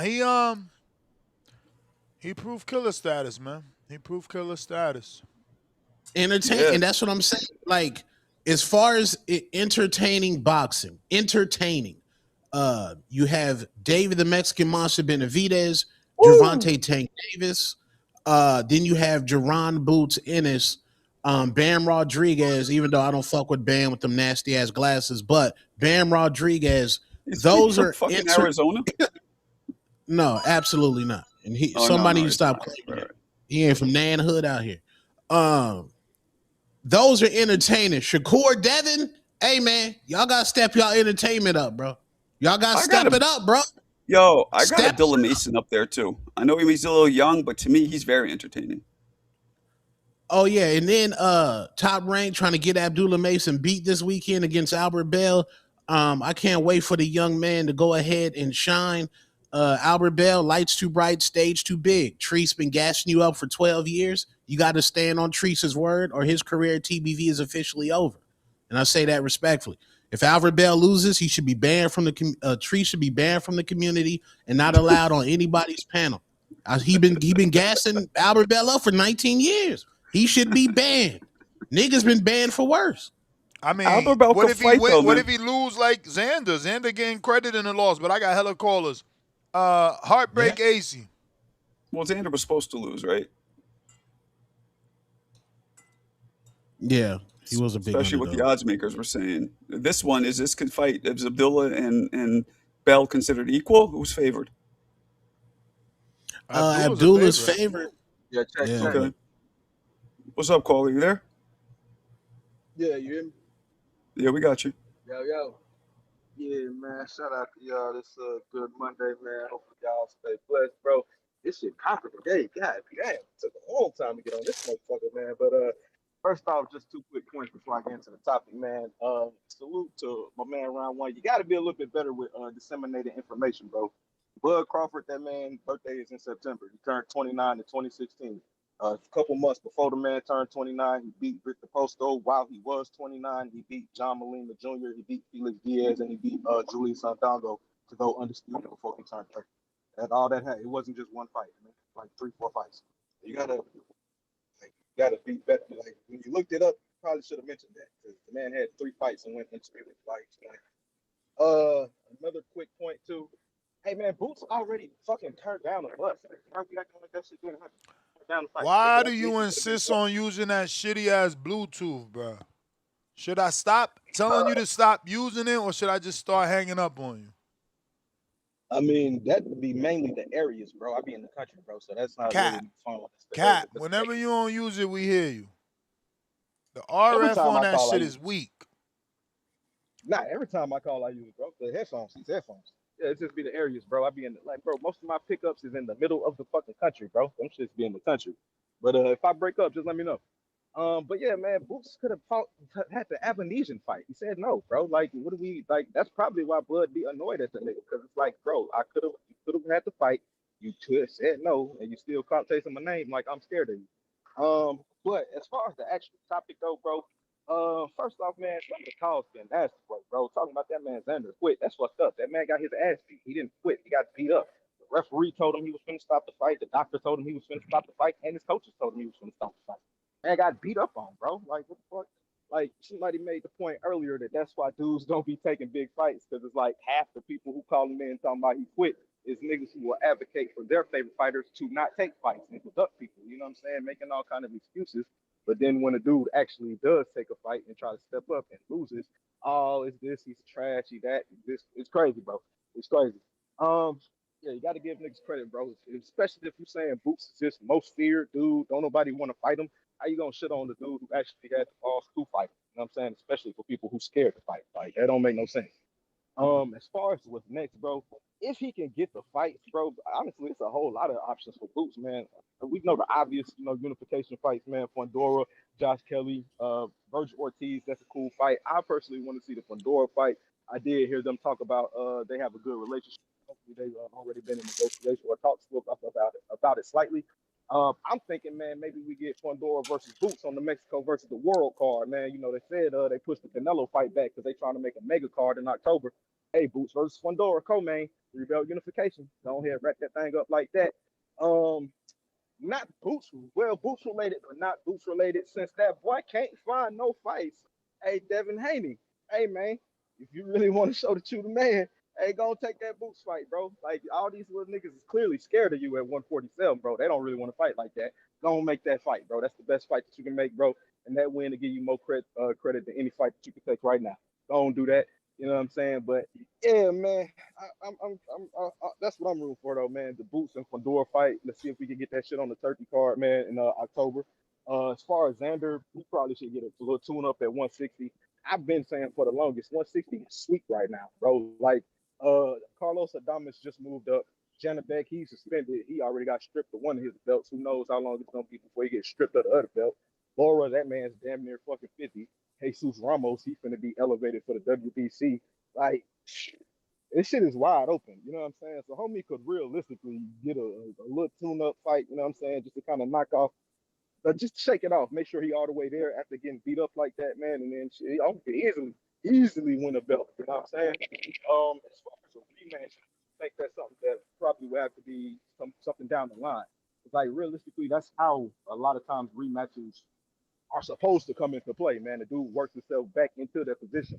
If Xander was to go up and fucking win a belt or unified titles at 160, which is very possible because it's very sweet right now, and Boots moves up in weight, that could be a natural born rematch, man, with that man getting more experience. So I wouldn't be against it or opposed to it if that was the case, man. But right now, yeah, that boy need to kind of go in a different direction. Probably take a couple more fights, man. Move up in weight. Even though he said he might stay at 54. You know what I'm saying? I could see Fundora being Virgil. Like, who the fuck? What was Virgil done? Fundora, he already ducked fucking Xander. He dropped his belt, asking for rehydration clauses and shit. You know what I'm saying? So to say it's impossible for him to stay at 54 and beat some of them other guys, like Boots is supposedly quote unquote the generational talent. If losing to a generational talent means you trash and can't beat nobody, then how does that make that dude a generational talent? Who's a generational talent because they beating folks that other motherfuckers can't beat. You know what I'm saying? Or other people struggle with. But that might be all I got for you, man. I know the cause is popping this shit today, man. But y'all be blessed, bro. And shout out to Abdullah Mason, man, and Abu Bell. Another big fight this weekend. Big time shit. That's what we here for. Big afternoon. Salute. I mean, yeah. If I'm Boots, I don't know. I might really look into that Jamel Charlo fight. I think that's a big fight for the casuals to get hyped for. The build up would be incredible. Um, Fundora, I don't know. I think Fundora's on duck, man. I have no faith You in really think the Fundora. casuals know Charlo? Hell yeah. That okay, they're on the Looney Tune chart. Jamel's in tier 2 on the Looney Tune chart. Him and Boots is in the same tier. So you put them together, that's fight party. And that's for the cult. That's street nigga boxing. That you know they gonna be chunking them things in that motherfucker. They gonna be in there squabble. Fundora, I don't know, bro. I'm not sold on Fundora, bro. I got. He's dangerous. Fundora's dangerous though, real, especially when he boxes on the outside, like he's been doing.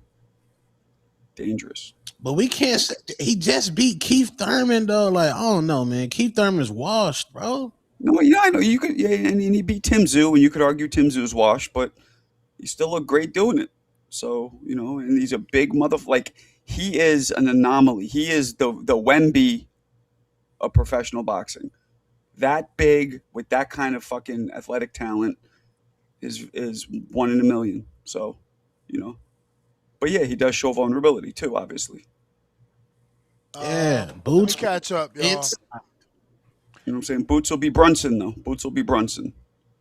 Tyler Walker Divine, $5. If you pick a fighter for any reason other than honest analysis on their path to victory, it's bias. Understand? Nah, he ain't getting that. Drop a bomb for the status. Drop a bomb for the dub.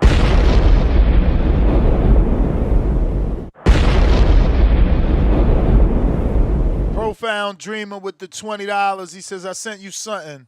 Play that for Pristine Sports. And he sent me something on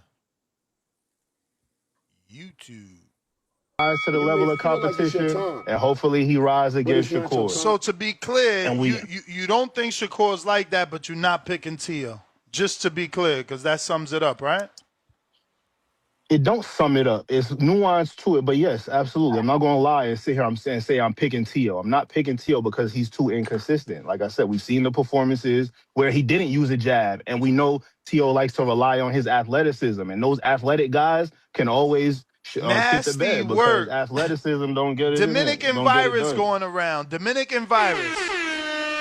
Rise to the level of competition, and hopefully he rise against Shakur. So to be clear, you don't.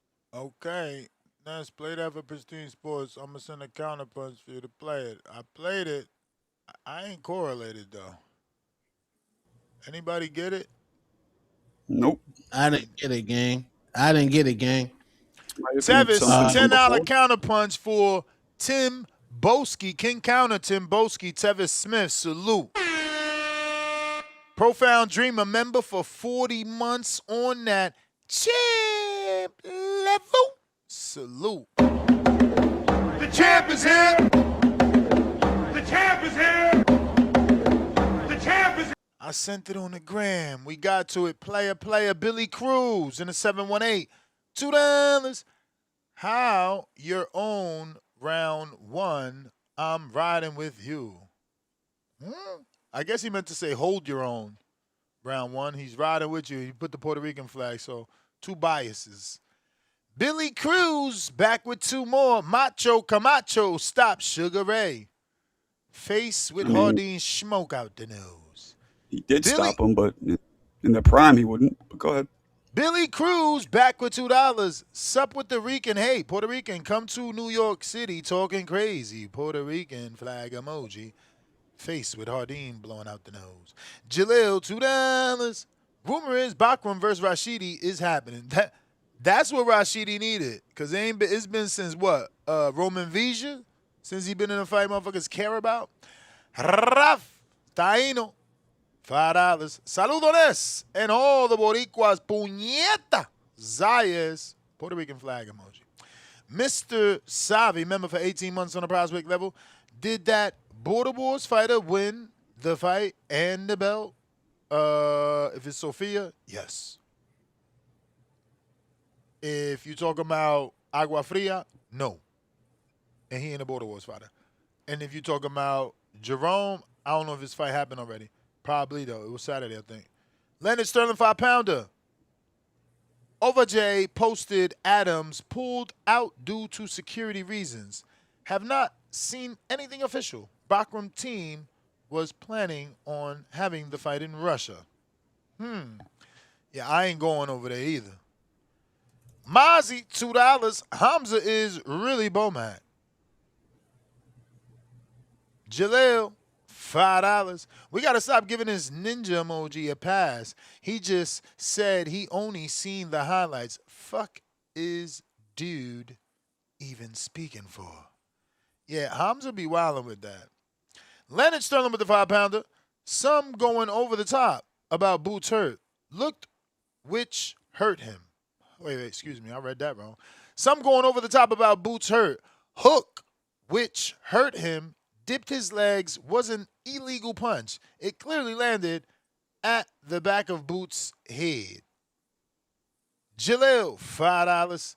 Fundora didn't unify with Bud, ignored Bakram, tried to put a hydration clause on Xander, vacated his belt, but he gonna take Boots' fight? Yeah, okay. Israelite, for life, $5. Floyd and Bud got hurt, so Boots getting hurt is no different. Every boxer gets hurt. Hollywood, $13.15, $2. Tank hating on Boots now is crazy. Taking his spot. Uh-oh. Tone, you out? You got to do a video. Tank hating on Boots. What'd he say? I saw that. Really? Send me What'd the he say? tweet. What'd he I say? ain't see it. He mad. Say it, Tone. What'd he do? Yeah, he mad that no, Losing that Boots spotlight. said he didn't, it was a 50-50 fight. Yeah. Yeah. He said it was 50-50 between Tank and Shakur. That nigga got mad, bro. Waiting on that moment. Cliff. Counter. Just waiting on that moment. Overrated. Overrated. Man, what the fuck did we learn from Boots this weekend? He didn't show me nothing. I ain't know. If you come at him, he gonna beat the fuck out you. Like everybody that he fought, Villa, besides Chukajan, Amnesian, everybody this man fought tried to fight him like that, and he beats the shit out of him. What did we learn? Put Boots in there with somebody that's gonna show us something. Like, we've seen this before, where there's a fighter and we like, well, I gotta see him versus a different style. They tailor made for him. And Xander was supposed to be someone who could teach us something, and he decided to go toe to toe. I don't know what y'all talking about. Boots forced him to fight. This nigga found out he couldn't move in the first 30 seconds. This shit was it was fireworks from the first bell, Hagler Hearns type shit. He came. Now you gotta watch it again, what gang. the fuck happened? You gotta watch it again. He didn't try to move. He didn't teach us nothing. We didn't learn nothing. We need to fight. Boots has to be put in front of the slick back boxer. All right, we gotta have to say that. Boots is like a fucking super Mexican right now with nigga fucking swag. Like, you can't stand in front of him. I don't really like your chances like that. We need somebody like Devin, shall I say? Fundora, I like it. Now if he beats Fundora and Virgil, and remove Virgil, say Devin decided to move up somehow, he got acclimated and fought him. If he beat a Devin and a Fundora, now I got to throw in my top 3 pound for pound. Because now he answered the questions. He hasn't answered those questions yet. When someone did give him the movement, we still criticize Boots for that performance. But that was overseas. He did win versus Chukajan, but they criticized him for that performance. I can't Bro, take away what you y'all niggas criticize criticize. Y'all, everything. no, whatever. I'm just whatever. That's what happened. Regardless, he got criticized for the Chukashan performance, and Chukashan is a European fighter with B minus C plus skills. Now imagine A plus, A minus or A plus skilled slick black American boxer that's going to slow it down. That's going to make it boring. That's going to clinch sometimes. He's going to jab. He's not going to give Boots what he wants. Now, if he still runs that nigga over, all right, I give it to you. And Crawford is the guy with the smarts and the skills that could answer those questions. Haney might could. There's people out there, Who? but until he gets in front of Haney, until he gets in front, it might be too much for Haney. I'm not saying Haney can do it, but I think he would make it difficult. Haney might last that fight. And last thing, your boy Zayas, I love you to death, but you knew going into that round that if you took a knee, that they were gonna call it. You did quit, bro. But you quit like it's like the greatest quit ever. Like I don't lose no respect for you personally, just a tiny bit. Everyone gave your heart a 10. I gotta give it a 9 because Devin got up with Ryan. He kept getting up. He kept getting up, and the doctor went and checked him. His father asked him what did he want to do. Devin could have took a knee, and they would have threw that in there, and he didn't. Xander, you knew what that knee was gonna do, and you took it anyway. The nigga didn't knock you off your feet. You didn't slip. You voluntarily took the knee, knowing the situation. I like what Floyd said. You gotta kill me. I like that's the type of fighter I like. You got not today, Shane. You got to kill me. I like it like that. That's my call. I Thing niggas be like, you gotta kill me, and then they be like, they shouldn't have stopped it at the Emiliano shit. That was a premature stoppage. They hated on that white man from Syracuse, New York, man. Emiliano was getting packed up. He was getting packed up, gang. We gotta stop. But yeah, why these niggas hating on Boots though? Like he didn't answer the questions. Did they watch the fight? I don't get it. Did they watch did you see that? This nigga in there squabbling. And the nigga looking with aura. Nash, you know what I'm saying. Nah, man. That's don't know what you saying, gang. He saw Xander get packed up. Xander had one good round. I said that. And then He the had rest. one good round the whole fight. I wish it That's was it. more, but he had one good round.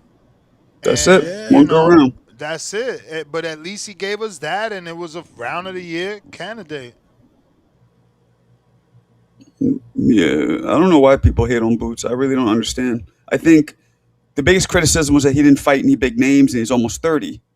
But when you watch him fight, I mean, if you're a boxing fan, casual or hardcore, your eyeballs appreciate what you see. How could it not? I don't understand it. Yeah, must see TV, man. Exciting. Benavidez, Boots, Tank Davis, Bam. Those are exciting fighters. Moses Hatama, exciting. That's what the sport exciting. Needs. Yeah. You shit on Shakur never loses a round, never gets hit. People shit on that, right? Boots fucking destroys somebody, invigorates the whole Barclays Center, and then he gets one round where he doesn't do well, and that's all people focus on. It's just criticism all the time. It's haters. Yeah, they be like, he get hit too much, bro. In basketball, you're going to get dunked on. And then when you don't get hit a lot, like Shakur, you're boring. You're so boring. It's like, well, fucking, which one you want then?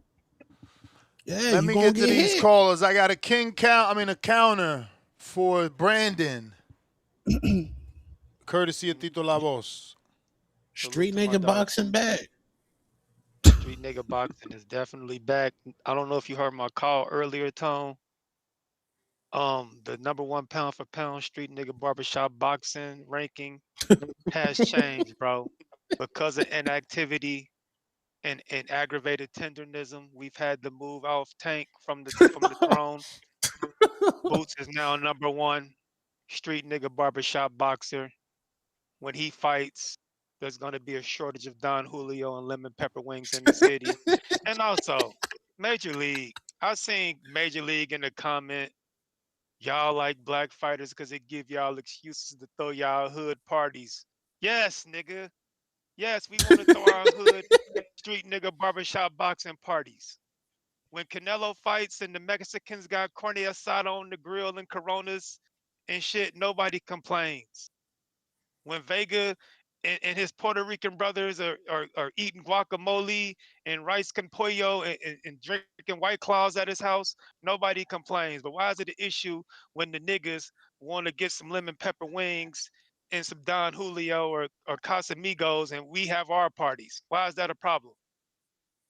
Why can everybody else That's have right. parties but us? So yes, nigga, we need hood nigga boxers so we can have parties at the crib, bro. And I'm not ashamed of it. God damn, we can't do nothing. But I Yeah. really called in because I want to get the promotion going already, man. This Saturday, a future pound for pound hood nigga barbershop boxer and Abdullah Mason. Yes. The battle for Mm, second place. Who's the best? Who's the second best city in Ohio? Is it Toledo mm, or is it Cleveland? mm. I got the young boy. I got young Abdullah Mason, man. He's gonna deliver fireworks on the 4th of fucking July. And he brought his brothers with him. And he brought Tiger Johnson with him, Cleveland representative. And he got Shoo from the Big Apple on that motherfucker. When I say Shoe York, y'all say city. That's some cheesy Yeah, shit, but we said it. fuck with Shoo. That's cheesy, but we fuck with him. So yeah, man, pop out. Like I say, the mayor will be there in Treese, and you know if the You, mayor's there, the Brandon, governor did you gonna be there. Brandon, did you hear those shoe rumors? Did you hear those? Nah, what are the Shoo rumors, brother? I mean, Ness cussed me I'm out afraid to one ask. show. Ness was like, "Ain't nobody can say they hit that." But hey, man, just some rumors out there, gang. Oh man, yeah, No, yeah. I'm staying away from that, man. I'm staying away from that, man. Nah, I don't know, man. Wait, it's I some don't know, rumors that man. what? Did he I hit don't. that? no, I man, don't. niggas in Hey, lovely Ness, relationships. No, man, niggas I is don't in want to. I don't lovely want to speak relationships. on that, man. But nah, Me either, Cause you man. man. trying to All I'm gonna say is, insinuate that he I'm not a nah. smashed Rissa? no. I don't know what's going on. Damn. Editor, stand down. Editor, stand down. I ain't Where getting you into heard that that? TMZ. Hey man, can we skip the Zeus Network TMZ shit to when I get off the call? I'm Well, promoting I mean, you you Ohio you know business, man. what? Shout out to you for bringing it up, cause Tone ain't been here. That's crazy that they really did a co-op undercard. Oh, that's disgusting. You ain't And noticed? remember, no, bro, Ness, remember on this show, I said, You hey, said man, that she should be on the undercard Ness, too. That's crazy, bro. I That's told Man, you. crazy. hey, Hey that's yo, what. and Hey, Tone, hey, I think that they gonna have her call out Clarissa. If she wins, that girl's gonna Mm-hmm. call out hey, Clarissa. man. What did I tell y'all a few months ago? That's why I love the fact that your editor records my calls and makes them in the reels. I told you, Clarissa is going to pander to her audience. Ratchet Mm, bitch bonnet boxing, bro. Zeus mm. Network. She's going to put on for the Section 8 single mothers of America. I told y'all this was the play months ago, and I got the reel to prove it. She's pandering to her audience. When she tried to come out, I'm the two-time gold medalist. I got the blue braids. The women didn't care, bro. She said, "Oh shit, I Mm. gotta get in bed with Natalie Nunn and Zeus Network and the Ratchet Bonnet Bandits of the world for me to get popping." I told y'all that was the play months ago, and that's Yeah, exactly man. what she's doing. But Yeah. besides all that, man, Ohio, we got us one. Pop out. The mayor of Toledo, Treese, will be in the building. The governor of the state of Ohio and Brandon Morris will be in the building. I think the young boy bands is going. He better be in the building. All that caping he do for Abdullah Mason. But yeah, man, feet on land, nigga. We outside. Abdullah Mason's going to deliver fireworks on the 4th of July. The future pound for pound king of street nigga barbershop boxing will put belt to ass on Albert Bell. But shout out to Albert Bell for taking his opportunity finally. But Mm. Ohio, we got us one. Young Abdullah Mason, future pound for pound star of this fucking sport. So shout out to him for that. We will be in the building. Ohio, stand the fuck up. Ohio truly does run boxing. From Don King to Al Heyman, the list goes on. This is our shit. We run this shit. Facts. But that's my call, and that's all. I'll get you some other callers, man. I'm out. All right. Phone lines is open. Let me get back to some more of these super chats. We got Billy Cruz, $2. Marco, it don't matter. When he did it, he did it. Of course it matters. How does it not matter if you knock somebody out when they're fucking 75? What are you talking about? Was he 75? Nah, he was a way old. That's Sugar Ray Leonard's last fight. He was old and over the hill. Of course it matters. He's saying it doesn't matter if you knock somebody out when they're old. Has.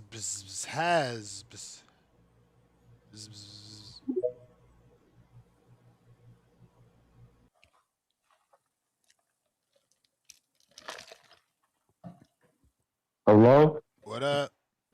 Yo. Can y'all hear me? We hear you. Yep. What's up, y'all? So I just wanted to say thank you for having me. I was actually at the fight over this weekend. I came with one of my friends, and it was like an amazing experience.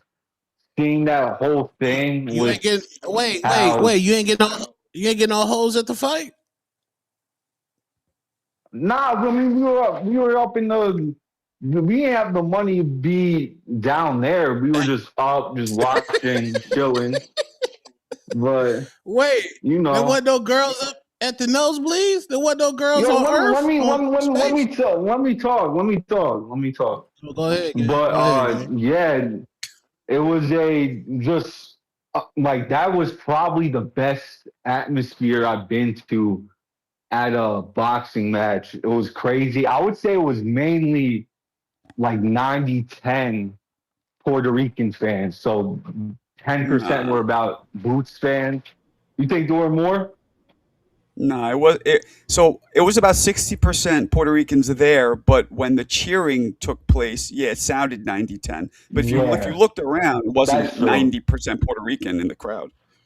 I saw a lot of flags. I saw a lot of people with Puerto Rico baseball Yeah, jerseys, just definitely. like hats. There was a lot, but I rewatched the film of the fight on the zone.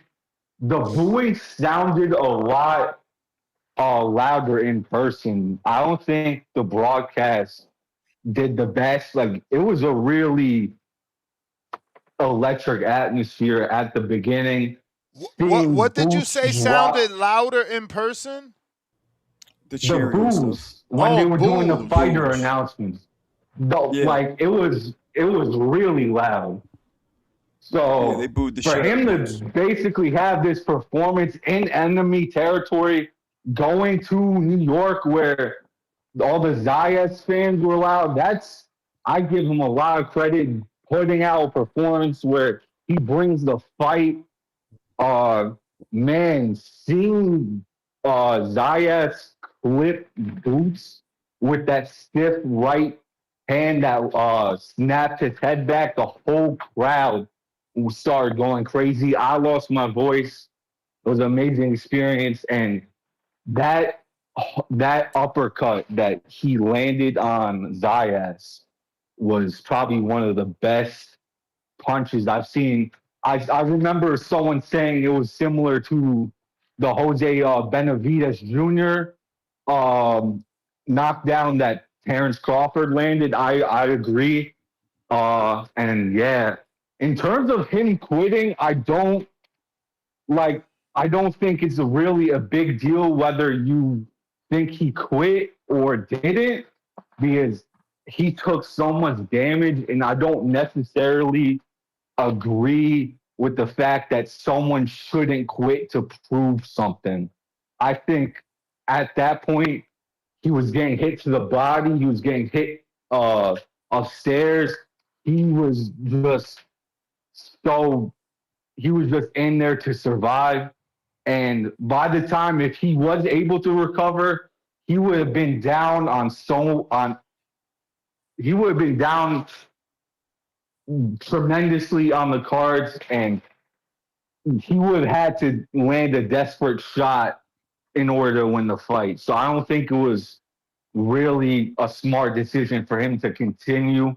Now let me ask a question. So when I was watching the fight in person, Marco, you said something interesting where they said it was a doctor stoppage, and I remember the announcer saying that. When the corner stopped the fight, it was like I saw people with suits jump on the end of the ring to wave the ref down to stop it. So I initially thought that Zayas' corner told the commission or someone basically to tell the referee we're stopping it. Was that like the doctor, or I mean, I don't it know if we're was dealing with similar? semantics or what happens. Yeah. Maybe the coroner told the doctor stop it, so technically he did, but they initiated it. I don't know. It was just weird. But yeah, great fight. I want to see Boots against everyone. Uh, First, I would say it's Virgil just because they have the history of the failed fight. And, I think Virgil, granted, he doesn't have a championship yet, but yeah, he has a great resume. And I think that would be a great fight. But Fundora is a great fight. I think Fundora, if he's gonna take the fight, he's gonna have to just try to basically use his range and his height advantage to the extreme. Probably just jab clinch, not let him get in the inside. Because I think if Boots, and I think he will get in the inside eventually, I think he's gonna land a shot. And I think his timing, just his hand speed is generational. So I think he's going to be a tough. I think he wins most of the fights at 154. And it's really if he wants to move up to middleweight. Josh Kelly's an interesting fight. I think a lot of people don't really view Josh Kelly as a name, and he isn't one. But I think with his movement and counter striking ability, he can be an interesting fight. I do think Boots wins, but yeah, I think him and I guess if any of the PBC fighters wants to also fight Boots, it's gonna be great. But yeah, I'm gonna let some other callers come in. Thank you guys for having me. Good call, man. Hope to hear you back. Rich Dollars, counter. Salute. Salute my man Tip Bayless, man, helping them IG models learning how to squat.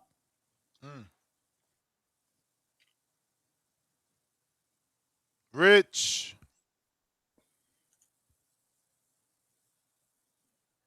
Rich Dollars.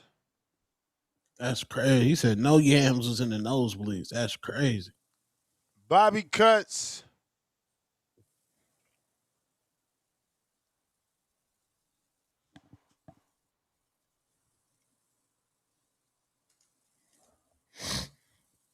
Yeah, Boots Charlo, Boots Fundora. I think Josh Kelly might give Boots some problems because Josh Kelly really gonna move. That nigga gonna move. We seen that nigga move. He ain't gonna be able to run. Not for long. You don't think so? Nah. Jinsi Sasi Sai Sai Sasi Jinsa Sai. Inside. What's going on, Ness? What up? I have to say I have to agree with Cliff on this one. All respect to Boots, but if we're gonna really be objective and really look at it, like I said, Xander not fighting at a different range was idiotic to me. I think a lot of people bought into Xander the same way, Tone, you just said Josh Kelly is going to move. So imagine if you see the Josh Kelly fight and Josh Kelly decides not to move. I think you'll be highly disappointed. The bottom line was this. This was more of a fight that played more into what Boots is comfortable doing, more so than anything. My issue with Xander is that why do you have press conferences saying things like you're gonna have to catch me, you're gonna have to move, you can't hit a moving target, I'm gonna be a ghost in there, I'm gonna make you uncomfortable, and then you go into the fight and you do absolutely none of that. The most uncomfortable moment in that fight was when Xander obviously knocked Boots, and Boots had a moment of where he had to catch himself. It took Boots, obviously, that was muscle memory, what you were seeing after he got hit, that kept Boots in that particular part of the fight. Xander didn't know how to execute, didn't have the killer instinct to see the moment and to seize the moment, because that was really the only moment Xander had to be able to close the show or potentially close the show.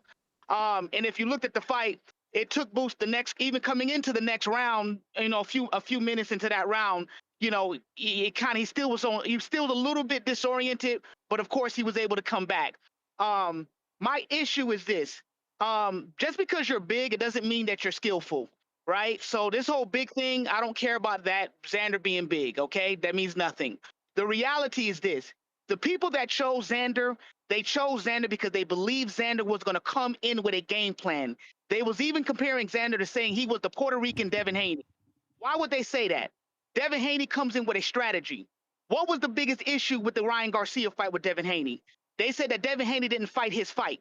He came in and tried to go toe-to-toe with Ryan and got clipped. Saw the same thing with Xander. It made absolute no sense. Why are you going toe-to-toe? Why are you in the pocket? Why aren't you using range? Why are you fighting at mid-range? Why won't you fight at long range? Why won't you give Boots some things to think about? Why? See, I have to question those things. All credit to Boots, 1,000%. And Tone, I like how you ignore what Tank actually did say. You didn't repeat what Tank said. You know what Tank said. What Tank said was that He said, Boots got clipped by a non-technical fighter that in sparring he apparently said he beat Xander, which I don't know if that's true or not. But the reality is that anybody with real sense looking at that fight, they were saying to themselves, what are you doing, Xander? This is the biggest fight of the year for you, and you're not going to come in with an educated game plan that is going to put yourself in a position to give yourself at least the opportunity to win. But you know what it is, though? Us as fans, we're like, oh, it was a great fight. Yeah, it was a great fight. We want to see somebody stand there in the pocket and just get beat on. I guess that's exciting to some people. But there are a population of people that watch boxing that also want to see people that use a little bit of IQ, make it a little bit difficult for the other fighter. Give him something that he normally doesn't get. Why give him what you normally know he likes? And that's what we saw. So was it exciting? Yes. Was it great? Yes. But there is a bit of disappointment on the people who betted on Xander, the people who believed in Xander, for Xander not to give the people what he's been giving them in the other previous fights. And that's why, because if you would have asked me if Xander was going to go in and toe-to-toe who I picked to win, I'm going Boots 100%. Because that's not a way you're going to beat Boots. You can only beat Boots with a planned strategy, frustration, and he didn't do either one of those things. But the walk away, though, is this, and I guess what you said, Ness, about the vulnerability. The walk away from it all is this. Did Boots show some vulnerability? Yes. He got hit by, quote-unquote, a pillow-fisted fighter, and he looked a little buzzed? Yes. Will that be for the same for another fighter? Who knows? I would love to see him in a fight where people are coming in with an IQ level. I'm just, and that's really my take. let me ask you this. Go ahead, Tom. Did Tank Davis have IQ when he got buzzed by Lamont Sanat Roach? Let me respond to you. The reason why is because Lamont Roach came in with a plan. Lamont Roach didn't play into what made Tank comfortable. That is the difference. Lamont Roach used IQ. He used boxing intelligence. And Xander fooled the public into making people believe he is going to use intelligence. And he used brawler. That is what he used. He came in and he fought a fight that we're not used to seeing him fight. And if anybody knew he was going to fight that fight, I can guarantee you nobody would have picked Xander, sir. That is the difference. But Xander fooled the people.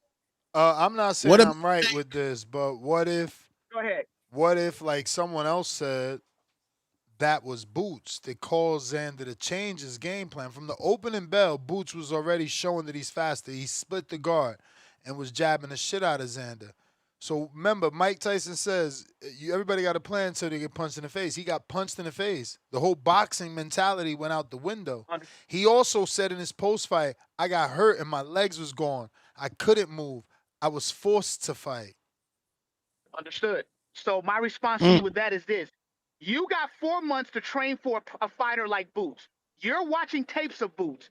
Anybody with real intelligence can tell that Boots has speed, Boots has power, Boots ain't no regular fighter. So if this is your biggest fight, 23-year-old Xander, and you're going to tell yourself, I am going to be within range so that I can feel that speed and power, then you're showing me you don't have IQ. What I'm saying is, just like we're watching the Cain Sandoval fight and the Brandon Lee, what did Cain Sandoval do? He played the perimeter. He understood Brandon Lee had power. So what did he do? For 4 rounds, he circled, he stayed out on the perimeter, he made sure that he was not in range so Brandon Lee can really attack, right? After that, he then started closing the gap. Xander has the ability to do all of that. Why did he choose to give the fans this type of fight? Guess what? Like I said, so I agree with you, Ness, but I don't think it was something that Boots took away. I do believe this, though. Once he felt Boots' power, which he admitted, he was done. Well, so here's the reality. Xander's quote says, I was forced to fight, bro. So, you know. No. That's what I'm agreeing with you, Ness. What I'm saying is this. It's a game of inches, right? So that idiotic choice of Xander choosing to fight that way got him clipped and he never recovered. You're correct. I'm agreeing with you. So that was Boots. Once Boots connected, Xander became no more. I agree with you. All I'm saying is that why did you come out and do that, dude? Why? You know what you're dealing with. Why? Like that, it just didn't make no sense. I just feel he was Let me ask you overwhelmed. this. I mean, from the opening bell, he got punched in the face. There was no time. The bell rang. Boots took like 2 steps and punched him. I'm with you, Ness. And all I'm saying to you is this. I'm with you on that. So my question to you is this then. So that is understood. So if you're Xander, the bell rings, what would you have done, Ness? Knowing and understanding Boots. So that you don't get punched in the face. Yeah, I mean, you want him to do what Hamza says. Start on the back foot. Thank you. That's all I'm saying, bro. All I'm saying is this. I'm not taking away what Boots did. All credit to him. 100%. That's Boots, right? What I'm saying is this. I am disappointed in Xander's understanding of the moment. You got months to prepare for somebody. You're watching tape, bro. Why would you put yourself in That is a way of taking away what he did, though. That's a way of being like, it wasn't Boots being good. It's just Xander didn't do what he could have done. That is a way of taking away. So all I'm saying is, and I'll let it go, I'm agreeing with all of you guys. I'm saying this. Post the punch, when he got punched, I agree with you guys. All I'm saying is this. Why wasn't Xander prepared for something like that? Why put yourself in range? If you're not in range, that hit that doesn't connect. That's all I'm saying. But you keep thinking that someone can account for speed because they think or they know someone is fast. You still got to get in there and realize how much faster he is than you. He was a better fighter. It's nothing Xander could have done, or he would have fucking done it. Okay. What's your? I can see it. But what's your two things. The first Karen Chukadashian fight, Karen tried to use that lateral movement. He still motherfucking lost. Second fight, he pressed Boots, had way more success against Boots, landing that left hook. But then the nigga got dropped in the 5th round, and Karen told you, like, this motherfucker hit hard. So the fight starts with Xander. Xander's trying to box, and the nigga gets dropped in the 1st round. He was trying to box and got dropped in the 1st round. So here's my thing to you, Tone. Everything you're saying is correct. The difference between the Karen Kukajan fight, Karen didn't get beat the hell up. Xander got beat the hell up. Number 2. Because Karen was running. He was surviving. So I got a question for you, Ness. If this was Devin Haney, do you think a Devin Haney would have that type of game plan? No. That's my point. Devin Haney. Yeah, but you don't watch Xander if you think that he boxes like Haney. He doesn't box. Why they was He gets caught up in fights. This is not new. understood. I understand what you're saying, that, but I've always seen Xander do it in moments. I see Xander do it in moments though. I But never that's seen all him. it took. It was a moment he got hit. I mean, it's like, bro, you want an excuse for someone being punched and getting delirious. It's boxing. He got hit. He got put down 3 times. Like, what do you want, bro? Your game plan ain't gonna be the same when you getting dropped, when a dude is faster than you. And he's clearly hitting you harder than anyone else has hit you because now you're going down. Like, I don't know what y'all want from these guys. So Ness, for educational purposes and for everybody on the panel, when you're in the ring with a fighter that's faster, what is the counter for somebody that's faster? I don't know, bro. It depends. It depends on who you're in front of. You can't be a general answer to that kind of question. It's very specific. Isn't it timing, Marco? It can be, depending on the person in front of you. It can be. But you have to understand something. Go ahead. Timing doesn't matter if somebody's reflexes are just fucking faster. There's nothing you could do. If your brain can't process what's coming at you before the thing actually comes at you, none of that matters. You're going to get hit, and that's what we saw. We got to move on, champ. We got to move on. Say no more. I'll send it over to you. No problem. Wait, Dr. Jermaine. So you thought Xander was going to beat Boots? Jermaine? Oh, that's not Dr. Jermaine? No. Oh, okay. That was next just call. Sassi. Rich Dollars counter.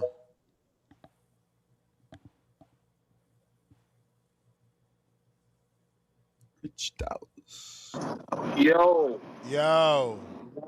All right, man. We crap, man. Y'all can hear me? Oh, wait, hold on. Y'all can hear me? Yeah, we got you. Yeah. Damn, what's wrong with my... Damn, my shit doing that again. Hold on. Get him out of here. Okay. I gotta do it like this. All right, man. No. Niggas can't run from this. Niggas cannot run from this shit. This is simple, bro. I'm down there. First of all, I disagree with the notion that Xander had one good round. I hella disagree with that. I remember the fight like it was yesterday because it damn near was. You dig? I think rounds 2, 3, 4, and then before he got knocked down in 5, we was watching a hella good fight type shit. It was great work. And I think the question comes down to what bro talking about with the whole because Xander have taken a different approach and have more success. To me, the answer is hell yeah, bro, because it comes down to this. Was Boots hurt by Xander? And Xander's not even a puncher, but was Boots hurt by him? I was actually asking. I wanted to hear what him. Yes. Oh, he was never hurt? Yes. Oh, man, that was hurt. crazy. Okay. And then, And then could Xander have employed a different game plan because what you guys are trying to say is that, Xander couldn't move around the ring more. Boots forced him to. Like, no, the fuck he didn't. I told my little cousin, who's not hella familiar with boxing, told my little cousin, as soon as the fight started, this nigga Xander came to the middle of the ring and tried to go jab for jab with Boots. That was like the dumbest shit he could have ever done. So no, Boots didn't cut off the ring and make it to where Xander couldn't do shit. Xander decided, he tried to go jab for jab. You know that when you jab, you're at range. To jab, you have to be at range. So that you're talking like they were in the phone booth. They were at range. That's Xander's game strength, right? To be at range. Didn't work. No, Marco. That's not what I'm saying. I'm saying that I saw look. I didn't watch the Boss Barrow fight, but I did watch that fight before it against the Garcia dude that beat Conwell. And from what I seen from that was Xander started off the fight boxing on the outside of the ring, the perimeter of the ring, using lateral movement type shit from the jump because he respected that dude's power type shit. I don't know what made him think that from the jump he didn't need to do that exact same shit, and if not more, be more sharp with the shit with Boots Ennis. From the very first moment that the bell rang, Xander met Boots in the middle of the ring, and that's where he automatically went wrong. And I told my little cousin, I said, he gonna get knocked out for even trying to do some dumbass shit like that.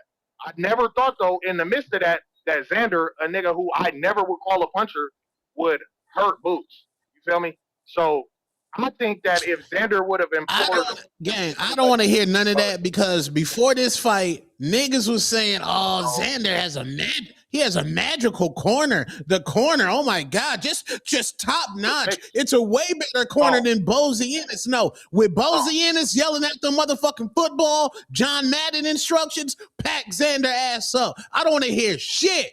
Fuck that. Boots, whoop that nigga ass.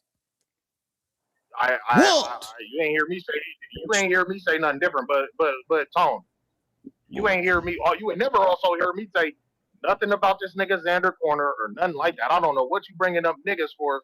This is Rich Dollars, gang. I'm not nigga. You feel what I'm saying?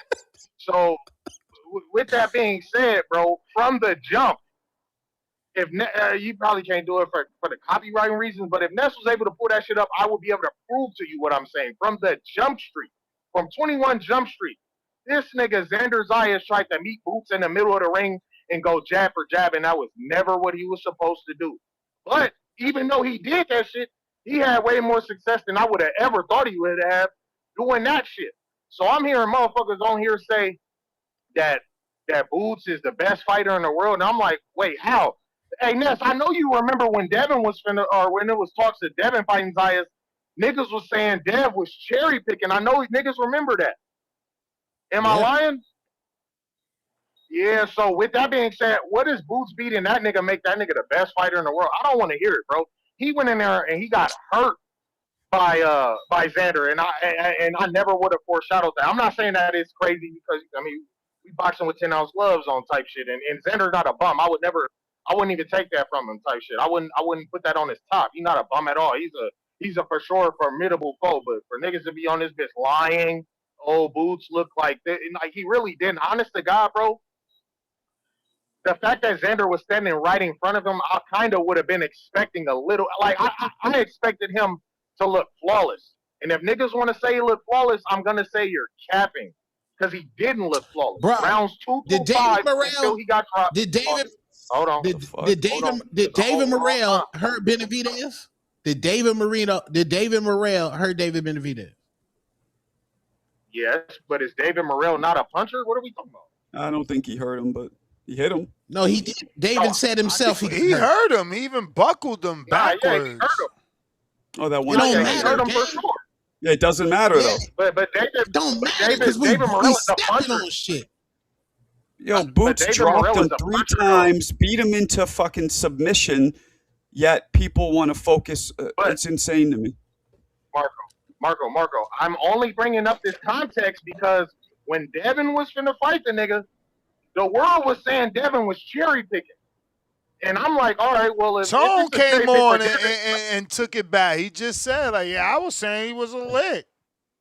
Yeah. So I thought if he was a lick, he ain't no lick. He ain't no lick. No, yeah, but you thought I never thought he was a lick, right? But with that being said, he's not a puncher, bro. You feel me? And he's not a banger either. So the fact that he went in there and banged and was able to hurt him, I wasn't that impressed with that. I was kind of disappointed with that. And I'm rooting for him because I'm a nigga. You know what I mean? I'm on that. I don't give a fuck about no biases or being. No, I'm on that, nigga. Everybody else on it, I'm on it, bro. But with that being said, Boots is very vulnerable, bro. I'm gonna keep it a bang. He's like a knockout waiting to happen, bro. And that shit is clear as day. Seeing that he just got hurt, damn near multiple times, bro. Like y'all want to embellish on round 3. It wasn't only round 3, bro. And I'm gonna go back and watch it again just to make sure I'm not tripping. But I know what the fuck I saw. You feel me? I was kind of like, hey, yo, like this nigga is big, and I'm talking about Boots Ennis. Boots is big, and he's a puncher, and he's supposed to be this and that, and he's in here getting hurt. Who's the bigger man? I know. How is he big? Xander's taller, heavier, younger. No. I'm talking about. Rich, we gotta wrap it up. I got hella callers. We gotta wrap it up. Hold on, Ness, this is my first call. I sent you 15, gang.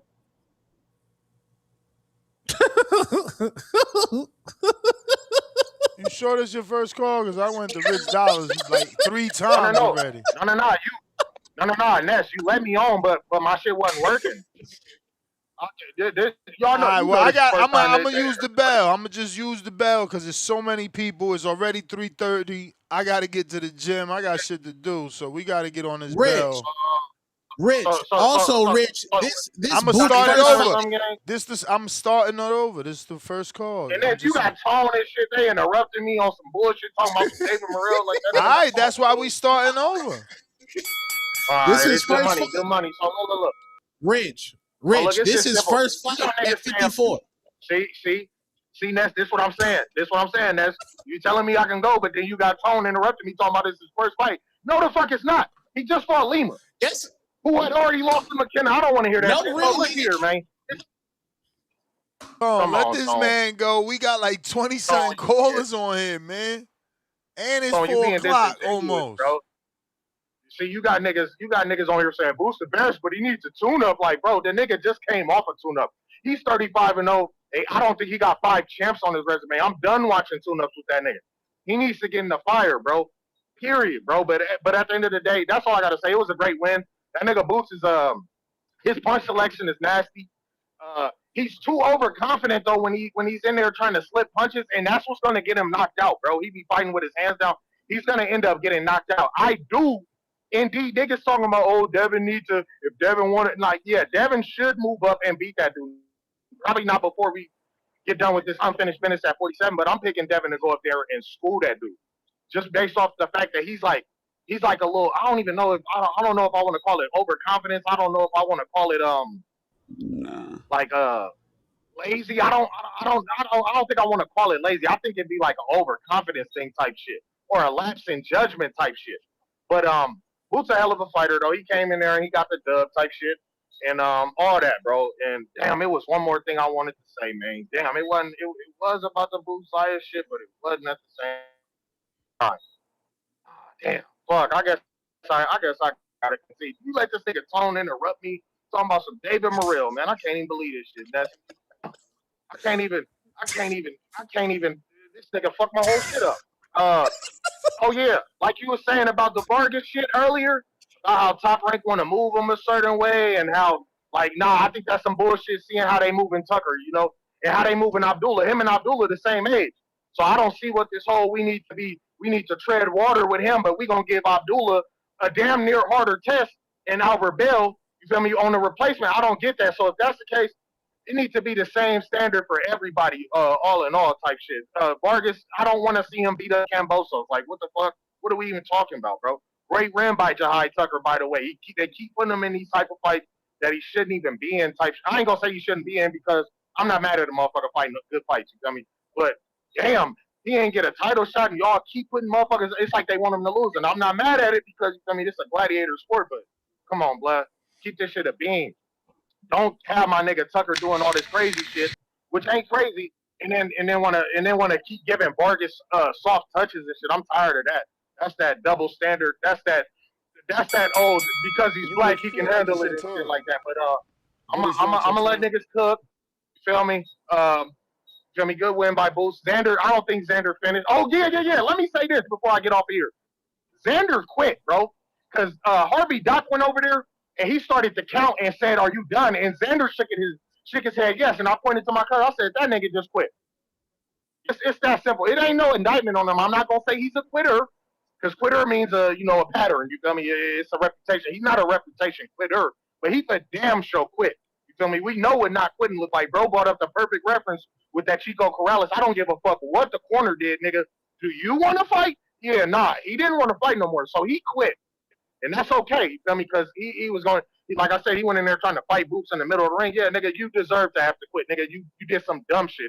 He was always gonna have to quit doing that shit. You feel what I'm saying? But yeah, man, I'm gonna let y'all cook. You feel me? Salute to the panel. Salute to all y'all. Salute. Yeah. Sir. First fight at 54, and he get all this criticism, man. That's crazy, gang. You gotta stop saying that first fight shit, bro. He had already fought Lima, bro. Bro, nobody count Lima. No real nigga count Lima. Nah, I don't want to, bro. You gotta stop it. Nobody thought that Xander was gonna beat Boots, even if he would have came in there with a better game plan. So for you to be like, oh, it's just, nigga, stop it, bro. You Y'all don't do said that it was shit. 50-50. I'm Nah, not y'all saying that. said y'all said, No, man, who is y'all Xander niggas? corner. This nigga's corner. Oh my God.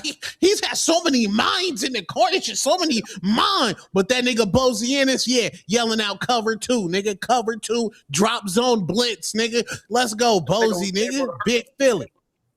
Yeah, big Philly. Yeah, nigga. Oh yeah, that nigga that's letting me cook. So I'm a Nah. do this shit. Nah, yeah, don't. You said you gotta go. I got hella callers. Like too many, bro. Too many. I mean, you Well, shit, got 3 I heard the calls. nigga You got 3 calls, so you got 1 more. Oh yeah. So then nigga, don't do that shit, blood. But I ain't even gonna say that. Let me walk that back a little bit though, because honestly, maybe it was a 50-50 fight if this nigga Xander wasn't an idiot. I don't know what the fuck. Like I can't stress this enough. Xander starting that fight in the middle of the ring was like some. It's damn near the equivalence to what that nigga. It is the equivalence to what Devin did against that nigga Ryan. Like it wasn't no reason to do that shit, bro. You had that whole ring, and I've seen you do it before. Why try some new shit against the best nigga you done ever fought? I just don't even get that. Where do niggas be coming with this shit at, bro? Where do y'all niggas come with the whole Boots didn't let him do it? Like, come on, bro. We all watched the fight. We saw that nigga Xander try to go mano-y-mano with that nigga on some remedial shit. I You may feel like it's your can't get it, time, but I'm but it's gonna not let your it go, time. Ness. Tell me fuck with me the next This time. your last one right here. Oh, okay. So we fucking with it. I fuck with this nigga Ness, man. I might send you some more money just because, man. Yeah, man. What else is it to even get on, man? My Go ahead. Damu brother you done got 1,900 calls. My Damu brother, Nah, brother. you got 19. This the first time that the chat and the listeners got to hear this ism for real, man. You don't do that, Tone. Y'all know my shit was fucking up, but no, man. No. Nasty ism, bro. How are you hating on Boots as a Damu? Like, that's crazy. That's crazy. Nah, I'm not hating on Boots, bro, but all that he the best fighter in the world shit off of beating Xander, the nigga who y'all was saying was a Jerry for Devin. I just don't get that. You feel me? I do see Boots as a pound for pound, and I just seen the ring put him as number 9. So he's a pound for pound fighter. You feel me? He gonna be a hard out for anybody. But to say that he just gonna run through 54, like how can you be like, all right, he's gonna run through 54 after getting hurt by Xander Zayas, and Xander wasn't even fighting to his strengths, bro. Like that don't even make no sense to me. I'm not saying he won't beat Virgil. I'm not saying he won't beat Fondura. I'm not saying he's not gonna beat the shit out of Kelly. That ain't my point. My point is y'all niggas be having this like little recency bias shit going on. And I don't remember the last time I watched Xander fight and he wasn't hurt. You feel what I'm saying? So Boots hurting him and you feel me, knocking him down after he's doing some dumb shit. That's not like totally out the picture for me. I'm surprised that he didn't get square knocked out. And I'm mad round 1 not on here because round 1 you gotta stop that shit, bro. You gotta stop that. Oh, the corner called off the fight. Brother gave you the perfect analysis, bro. When somebody wants to fight, like I'm obviously his corner quit. You feel what I'm saying? Obviously, nigga. But that ain't the point. The point is that Xander wanted no mas. You feel what I'm saying? And I wouldn't even be on Xander ass because he's young. You feel me? But he was talking a little crazy about the champ not too long ago. So I gotta get on his ass, bro. You can't be a quitter, my nigga. No. Let me take that back. I'm gonna take that back because he's not a quitter yet. He's not a quitter. You can't quit though and be talking about the champ. I don't want to hear that shit ever. So that nigga owes the champ an apology. Any nigga on here saying, "Oh, Devin need to," yeah, I agree with you, nigga. I'm a Devin fan, and I think I want him to fight Boots too, but just not before we get the Shakur, Keyshawn, Ryan shit out the window. You feel me? We got to handle that shit first. But other than that, throw my nigga in there with the best of them. I think Boots is one of the best of them, but I think Devin will I'll bet big money that Devin will exploit those holes. Like Xander landed a straight right hand that snapped Boots' head back. Xander's not hella fast. You feel me? You feel me? I've never seen Xander land just a lead right hand. You feel me? Against anybody, but he doing it against Boots. Like, nah, that's some Devin shit. Devin will really do that to You that may nigga. feel like But I'm it's gonna your let y'all time, cook, man. but Like I it's said, not your salute to time. the panel, salute to Ness, salute to everybody, man. Great weekend of boxing, like everybody else said too. Salute. We got Malcolm Counter Malcolm. Hey yo, I keep hearing people coming in here talking about Xander is stupid because he didn't move, or Xander is stupid because he didn't try to box. And this is what these people are not understanding. When it comes to making a game plan, it's not always about the X's and the O's. Sometimes it's about the Jimmys and the Joes. You know what I'm saying? Y'all are assuming that Xander should have boxed because that was his advantage over his other opponents. So y'all think that's what he should do in every fight because y'all think that's what he does. But Xander cannot box better than Boots. Everything y'all think Xander is good at, Boots is better at. Xander does not do anything better than Boots. The only advantage Xander had was his size. That's it. That's why the only time he had success is when he was on the inside. When you saw him clinching Boots, grabbing Boots up, pushing them back, you know what I'm saying? Getting his offense started off of that, using his size, being imposing. That's why he had the success doing that, because that was his only advantage. When you're coming up with a game plan, you got to use your advantages over your opponent, not the advantages you had over your other opponents. And he had no advantage. Boots is the superior fighter. There was nothing he could do. So he did what gave him his best chance to win the fight. You know what I'm saying? And I commend him for y'all saying he quit. Quitting is when you quit when you still have fight left in you. Xander had no more fight left in him. It had all been beaten out of him. You know what I'm saying? Xander came in, he got dropped in the first round, and he recovered, and he had his best success after he had already been hurt. So for y'all saying he's not durable, of course he's durable. He had his most success after he was already hurt. You know what I'm saying? And he showed that he had heart because he got up. That's the first thing he noticed. Soon as from the opening bell, when Boots came out and put them jabs on him, he knew right then, damn, I'm not gonna be able to keep away from him. He's faster than me. You can't move away from someone faster than you. It's no point. All you doing is taking away your opportunity to get your hits back. So when it's like, okay, I'm not gonna be able to run. Let me make this adjustment real quick and just go straight at him. Okay, well I'm gonna have more success doing that. You know what I'm saying? So he did that, and he went out on his shield. So shout out to Xander, man. He had a good showing. That's why his corner did a great job stopping the fight, because they recognized the point where he had already had a good showing. Now it's time to get you out of there. There's no more fight left. You are no longer capable of defending yourself. Great fights this weekend. Great weekend for boxing. It's the Boots era, man. Shout out TBV. That's my call. All right. Bands. You got me, Ness. Yes.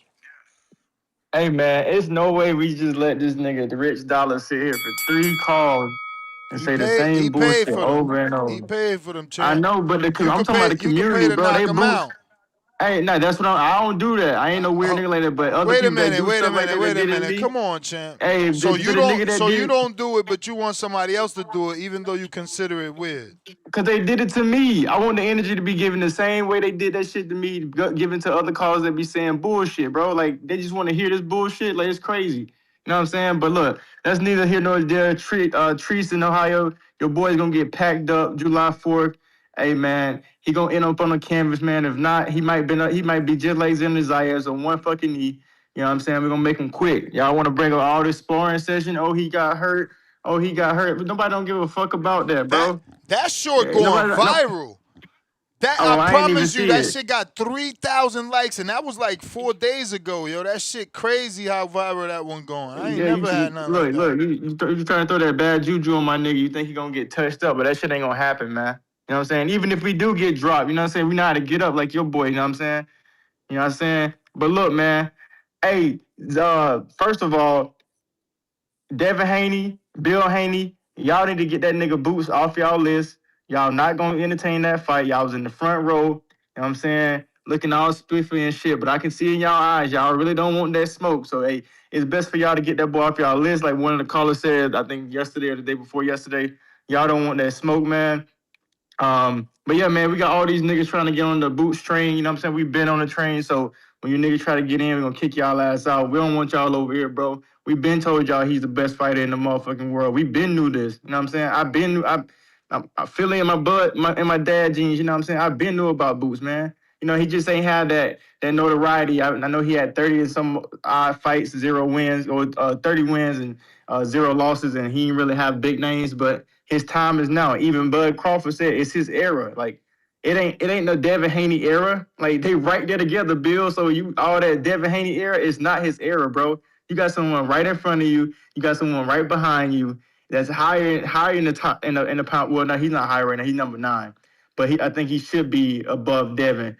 Just the resume is what's keeping Devin afloat. But when it comes to fighting style and what people want to see, man, Boots is gonna be selling out everywhere, man. I'm telling you, man. But so shout out to Boots, man. But yeah, I really wanted to talk. And look, man, we got to get into this. We got to get into this Rolly discussion, man. I was just looking up on BoxRec, bro. Rolly fought Pitbull. Rolly fought Tank. Rolly fought beat Garcia. Now, he lost to Pitbull. He lost to Tank. He beat Garcia. And now he about to fight Teofimo Lopez. He fighting all the kings, bro. At least 3 of them. He tried to fight Devin. That's 4 of the kings. Like, bro, we got to give Rolly his props. Him and Tio, I definitely got Rolly in that fight. Hopefully he can pack him up and show a different style. I'm out. Dula!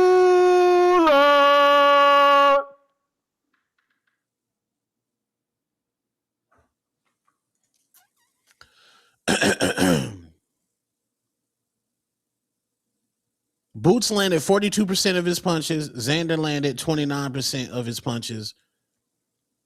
And Xander landed more jabs than Boots. He landed 28 jabs. Boots only landed 21.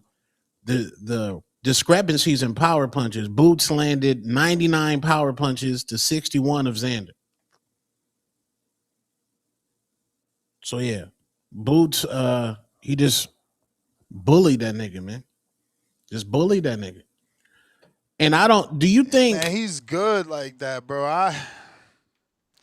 He was so small compared to Xander and just bullying Xander so fast, so strong. Like, I don't know what people want, bro. You know, he's just really good. We didn't know he was that good.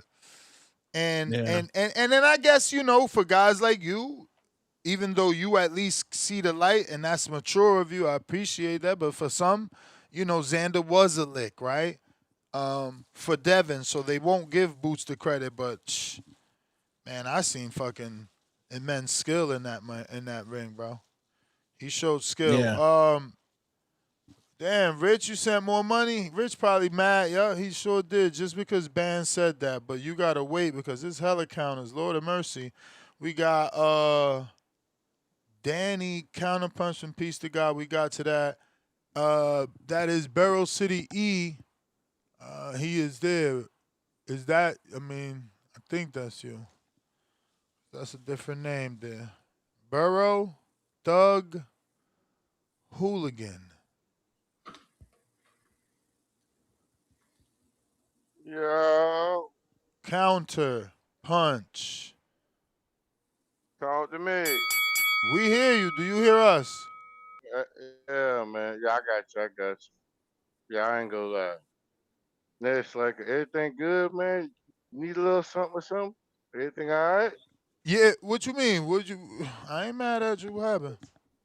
Oh, man, I'll say that because you didn't let my man talk all that bullshit for so long, y'all. Yo, he We know you paying. a little something that. He paying. Yeah, but all money ain't good money, my nigga. Damn, niggas ain't hurt. You gotta cut that nigga off. You should have sent him $10 of that back. Well, he on the line again. He paying. Y'all gonna have to knock him out. No, he good, man. I just say everybody got an opinion. Some just bit off left unsaid, but I ain't gonna lie. I'm with you, Ness, and like I got my extra fire on those. I got a bulldog to call right quick, man. But that shit don't make no sense, bro. I don't understand what they want from Boots, man, and then I don't understand what they want from Xander. We all know if Xander take the back foot, what's gonna happen. If he don't engage early, and get some type of respect, Boots is about to cut through him like a chainsaw through wood. I mean, the man, yeah, and then Xander is a 23-year-old young unified champion with a country behind his back, fighting in Brooklyn in front of all his people. And at what point in time do y'all think a man's supposed to have pride? You think he just come to lay down for Boots? Like, I don't know what sports y'all niggas be watching where the real good ones don't ever get caught or something happened to them. In football, Peyton Manning and Tom Brady, they threw interceptions in the clutch moment. It happened. LeBron done been blocked. Michael Jordan done been blocked. We saw Allen Iverson shake Jordan. It happens. Y'all act like Xander. Xander is at top two, top three best in his division in the world. Unified. Y'all got to give this man some respect at some point in time. And then it don't matter whether you thought Devin was looking to fight him or not. That just means Devin's special. Until that fight happened, we don't know what the fuck happened. And I would have went with Devin. I don't know what the fuck would have happened. Ain't nothing written in stone. Them fights gotta happen. I don't know what y'all niggas be watching. It be a bunch of niggas who ain't never really fought in their life, just talking bullshit. Boots been exposed, or either Xander quit. Xander, get up, hurt the man, You may went for feel like broke it's your trying to time, fight the man, but and it's then not y'all your will look time. at him and say he quit. That The is the man done bell, got Burrow. dropped. That is the bell. I got my 5 I run over. Oh, well, you ran I over, got so my you're going again. Yeah. I'll tell you, I got a bulldog to call, man. I got a bulldog to call, man. You niggas, like, I'm talking about the man get up. Xander, get up. Land some hot shit on. We seen Boots' knees buckle. The first time we seen him vulnerable. You want to know why? Because when you fighting 23-year-old young unified Puerto Rican champions, YPs as we call them, you gonna get us some drama sometime. But them boys ain't coming to lay down for you. Them boys, that man ain't give a damn who Boots was. Shout out to Xander. The man go out on his sword, and y'all will look at this man and call him a quit. Don't get a man no respect. The boxing got the most fickle fans I ever seen, cause it's a bunch of niggas who in high school they ain't never got into the fight. They just was always in the crowd watching the niggas bang it out. So they got these high opinions of what's supposed to happen. Like Xander, some fucking walkover. If he was that fucking easy of a walkover, he would be unified. And I'm talking about Boots just show what type of levels he could take it to. We seen the jab going, but when he got hurt, Boots wanted his get back. Man said, "The hell with this, man. I'm going to get this dude." And I respect that shit. He want to prove, want to show the world something. I ain't playing. This power coming straight up to 54. I'm gonna knock out the top 3 man in the division. Who next? And I just want to touch on. I just want to touch on this little head grass wheat eating country ass nigga Terrence Crawford. But that dude, that dude, for him to sit up there and tweet, we all whatever he tweeted on some slick shit like we know what would have happened with him. One thing we don't know, we ain't never seen Bud fight a 23-year-old unified champion in his prime without a car accident, without having them been through a bunch of hard fights already. We don't know what would have happened. We saw Kevin Velasquez drop you. You got lucky. He dropped you. He hit you hard, your knees went out, and you dropped. But got the nerve to retweet. If you retired, stay retired. Get them young boys their props and move on. You out here in another interview talking about, he was supposed to win that fight. Bud, newsflash, you were supposed to win all your fights outside of Earl and Canelo. It's nasty. And that's my call, man. That's my call. How much I owe you, man? I just want to put that out there, Just man. that last call is equals 5. We got Gotcha. a bunch of counter punches.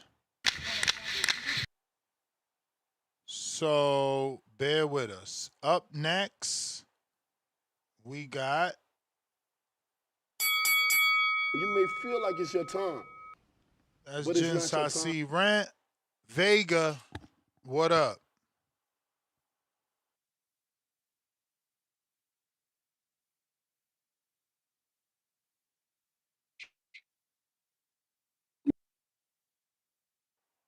You?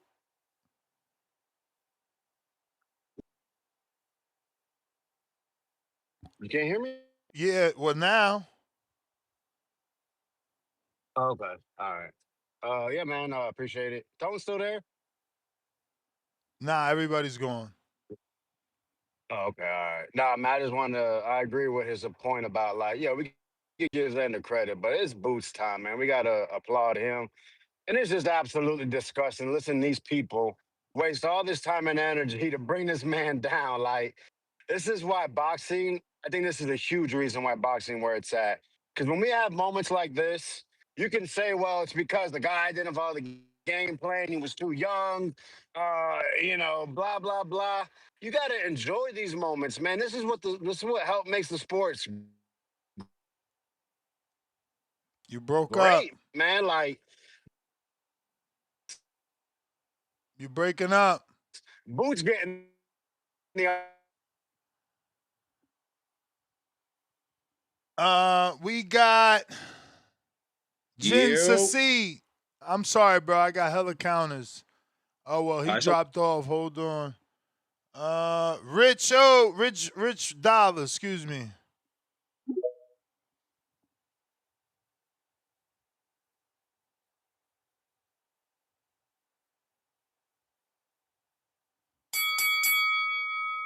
Rich Dollars.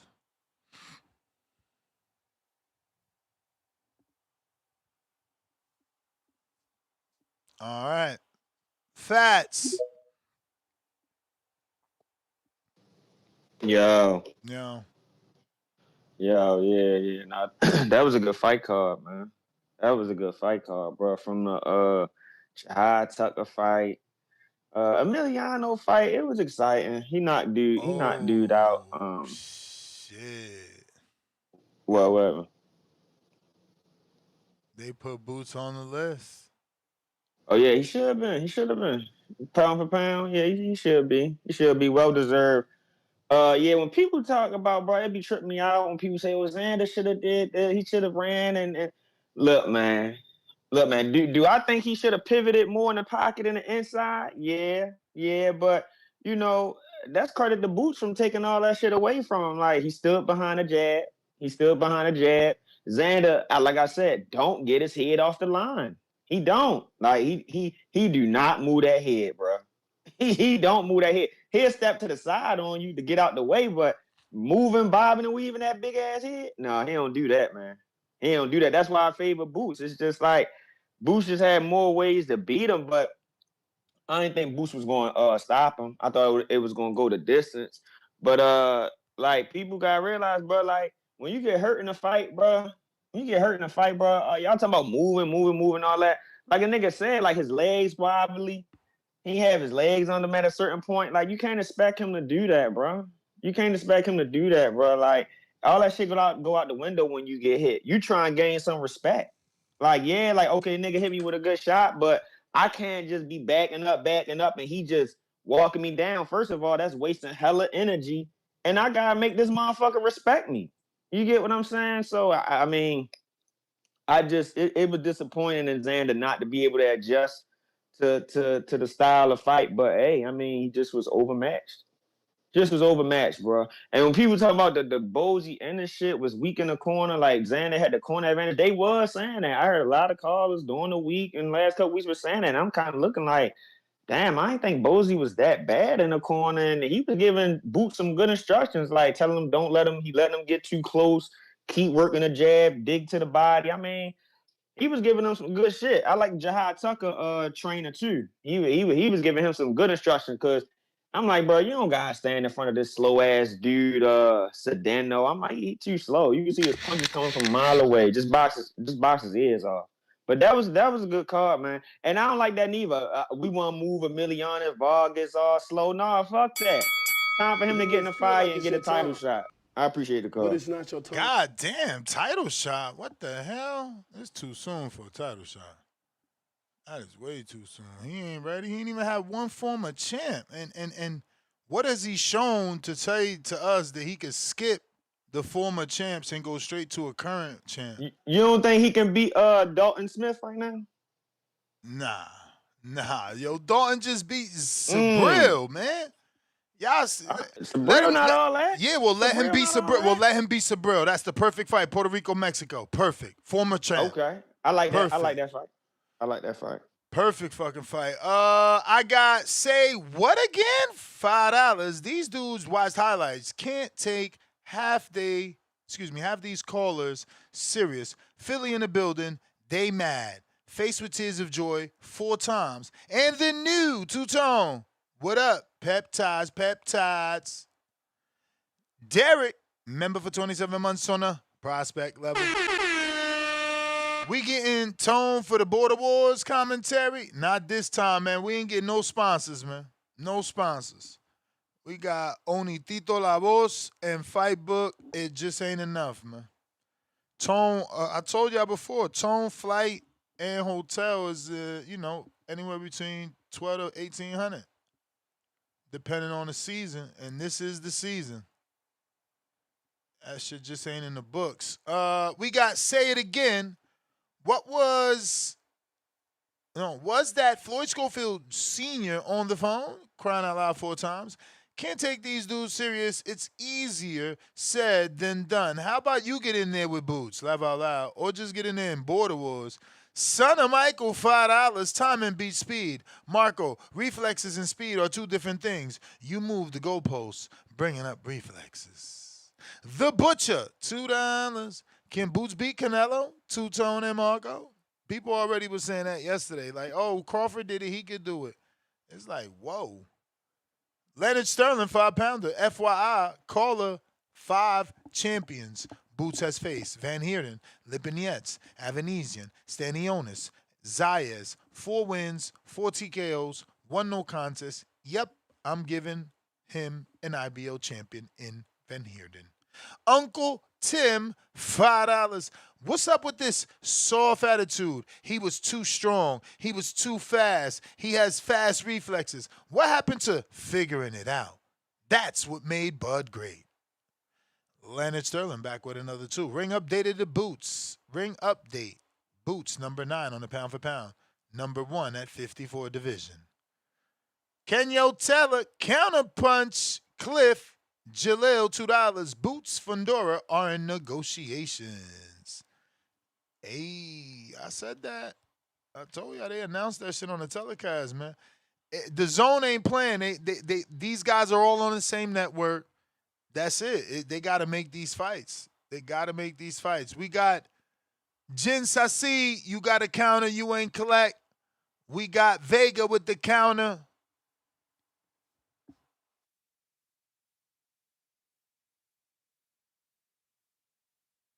Vega. Cliff with the counter. Watch they get on at the same time now. Because of Vega. Yeah. We could get beat to that horse like on the Boots who ran, who didn't run. And I mean, I can't say no more on it. Like Rich Dollars did his 3 calls, which the first 2 calls was good. But you just gonna run out of ammo, and I can't force y'all to see it my way. And it's a lot of support though. Like a lot of us on the calls today feel like Xander could have did more. But I'm gonna talk about Emilio Ness. I don't know why they don't want him to fight Kambosos. Like that's perfect for him. Hitchens just fought Kambosos. So what? And he's way further along. That's a perfect step in that for his career to go to the next level. But that's what I'm saying. He's not further along. Hitchens fought Juan Bowser, who punched harder than Mills. Mills was not undefeated. Bowser was undefeated. After Hitchens fought Bowser, he beat the shit out of Zepeda. Like, don't compare So you Hitchens to saying fucking that Emiliano. I said Hitchens was further along. Yeah, further along when he beat Kambosos. That's the point. You guys are sleeping on a former world champ. You think just because he's a former champ, every prospect could beat him. Kambosos is, Emiliano is still a prospect until proven otherwise. Do we agree or not agree that Emilio could fight Kambosos is good for his next fight? It's good for his next fight, but it ain't a given he wins, and that's why they don't know if he's getting it. Okay, but I think it's a good fight for him, and I think you're right. I said it. Hitchens is further along than Emilio, and he fought Kambosos. But I get what you're saying. Like you're saying maybe Kambosos is a step too far. Yeah, maybe, too soon. but possibly. But regardless, possibly not. I wouldn't be mad at the fight. I think it's a good fight for him. For anyone who's saying that Kambosos is just like chopped liver and he'll step on him, we don't know. I need to see it. But I just like that. But I don't want to spend too much time on the Vargas. I want to talk about the European dude, the dancer, Ben Whittaker.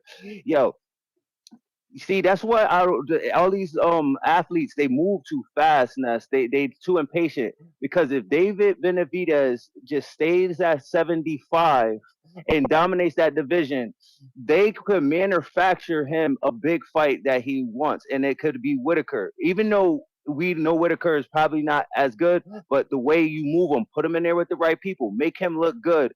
A year or two later, the UK audience and then the casuals is that he got because of his flashy style are going to think he has a chance. Yeah, but that's you thinking that Eddie's going to want to sell his guy out. Eddie's going to say, no, keep doing your thing. Let that fat dude get fatter and we take over the division. They don't want. Why would you want to fight David? Well, after a little while, you run out of people, and then you make the biggest fight at the division. Hell no, bro. And I feel like Ben Whittaker got a plethora of UK domestic fighters that he could fight that is going to be big. Anthony Yard and him right now is big. Buatsi and him is big. Callum Smith and him is big. I mean, the names are endless, and we haven't even connected him to names over here yet. Nah, he don't need us. He got plenty of people over there. They don't need us. But that's the bell. Rich Dollars counter.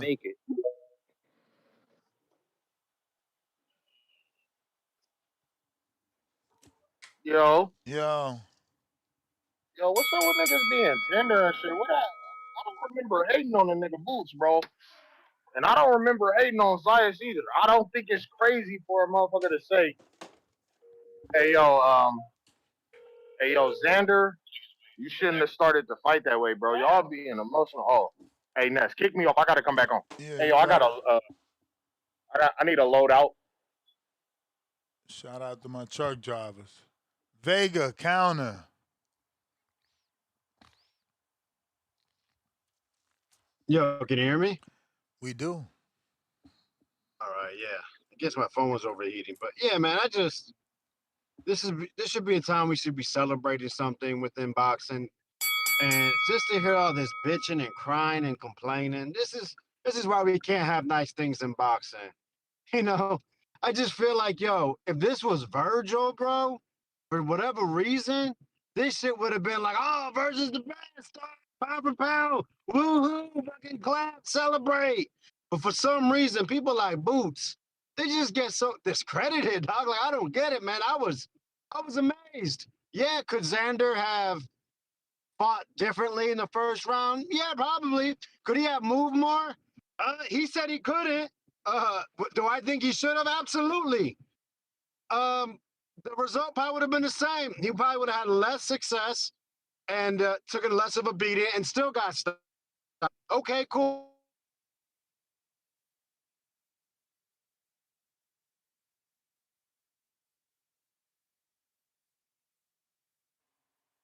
All right.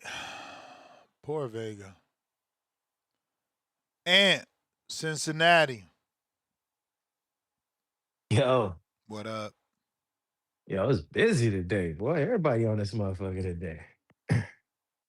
Nah, I just man, I heard a whole lot of bad takes today, a couple good ones. And it's just like I heard a couple people say, why is it giving Xander all his credit and all this and not enough to Boots? And that's true, but like the biggest thing is like Xander fought his ass off and he was overmatched, bro. Like give Boots his credit. He really is that good. Like shout out to Tone Hood nigga boxing is back. Like it just it was nothing he could do. Like people criticize him, oh, he should have boxed. He should have did for anybody who's saying anything about Xander game plan at all whatsoever, you don't know shit about boxing. Sign your ass up to Border Wars. Let me put the pause on you in the first round and see what you do. Let's see if you can box your way out of it. You know what I'm saying? Like it's crazy. Like he just fought a better fighter. That's what we had a fight for. Just to see. Just to see. And we see Xander, he just ain't it. He good. And he hurt Boots because he's good.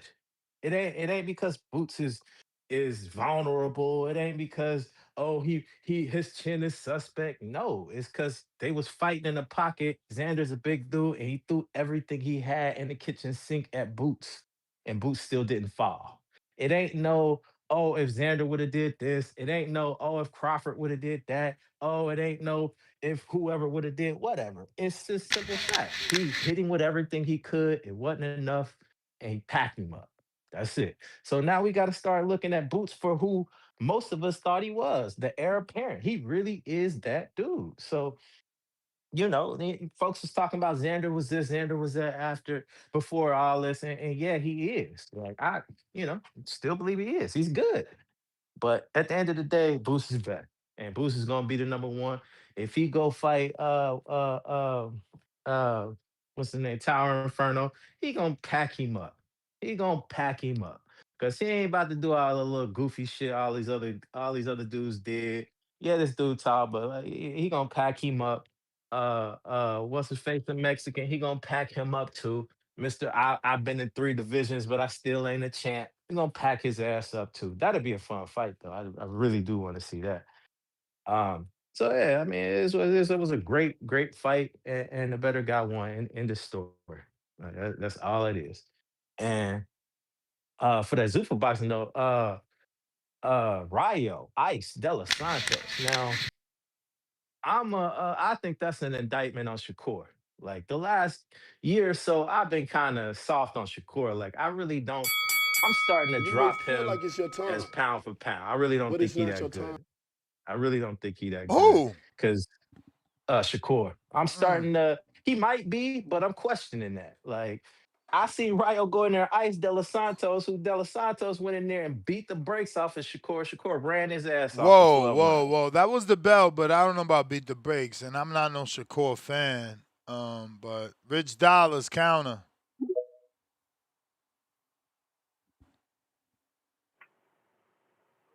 Triangle theories and shit, while at the same time saying I don't know what the fuck I be talking about. I can't stand niggas. Yo, what up? You can hear me? Yep. Brother just tried to use a triangle theory, but then at the same time was saying I don't know what the fuck I'm talking about. I can't stand niggas.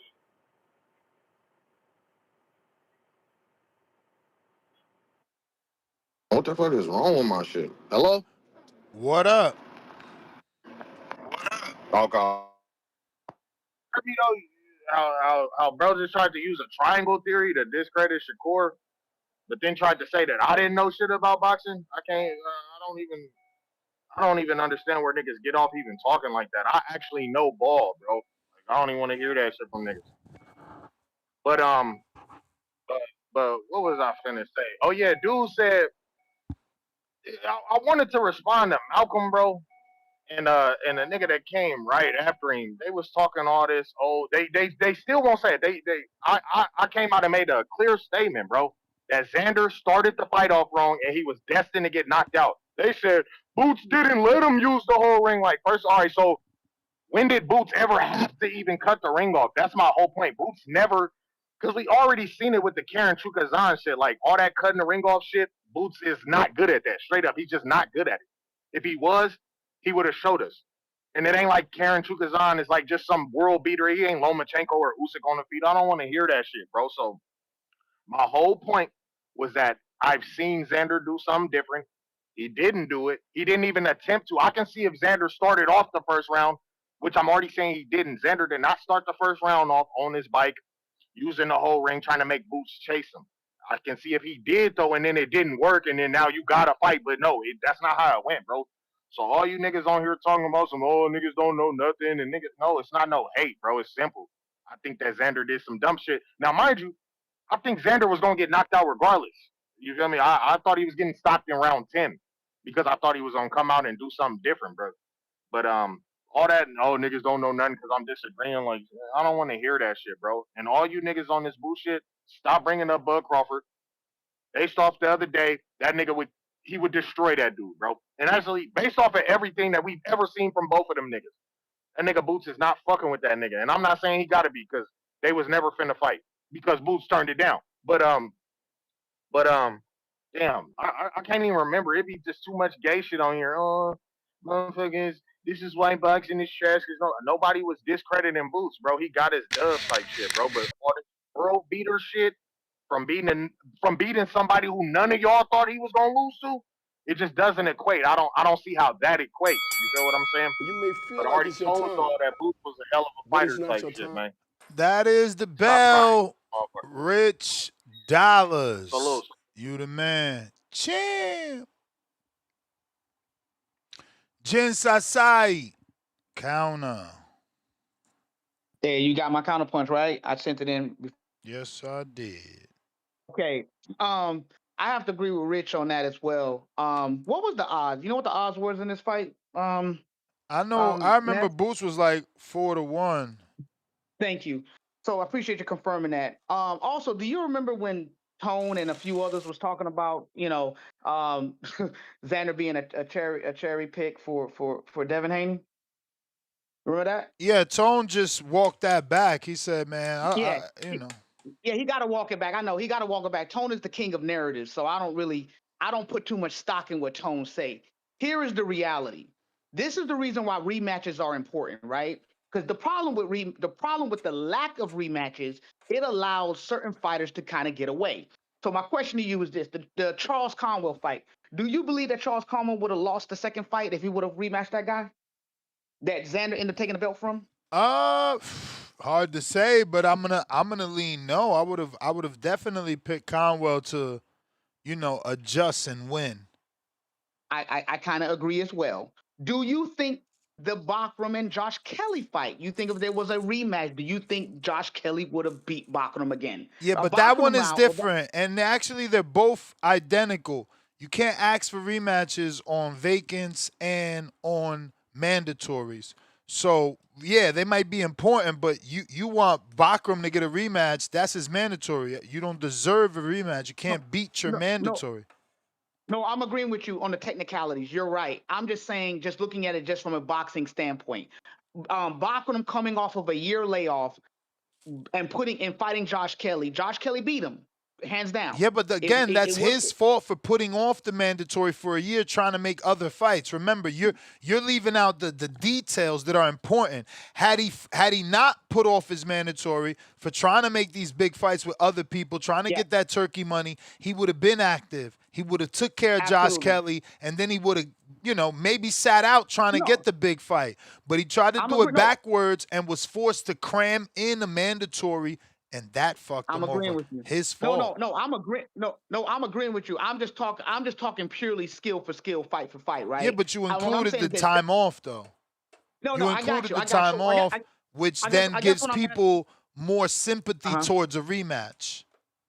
No. Forget a rematch. What I'm asking you now is this: do you believe Josh Kelly would beat Bachram in a fight in the number 2 fight, in a rematch? Yes or no?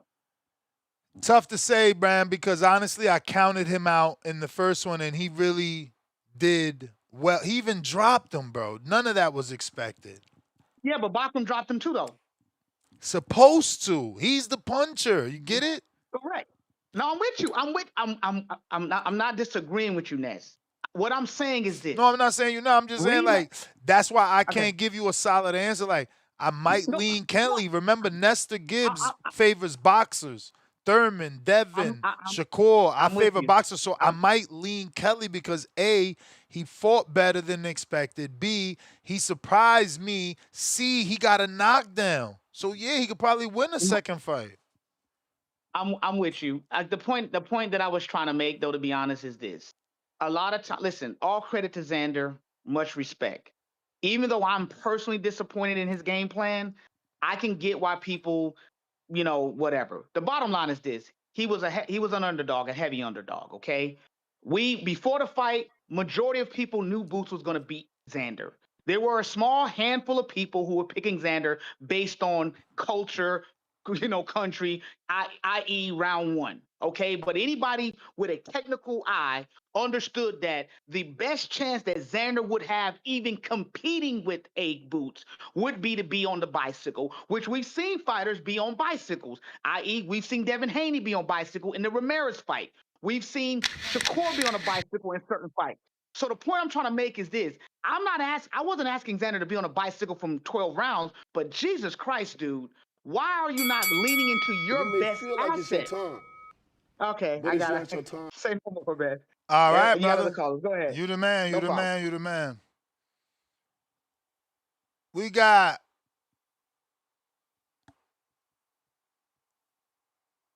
the proof. What up?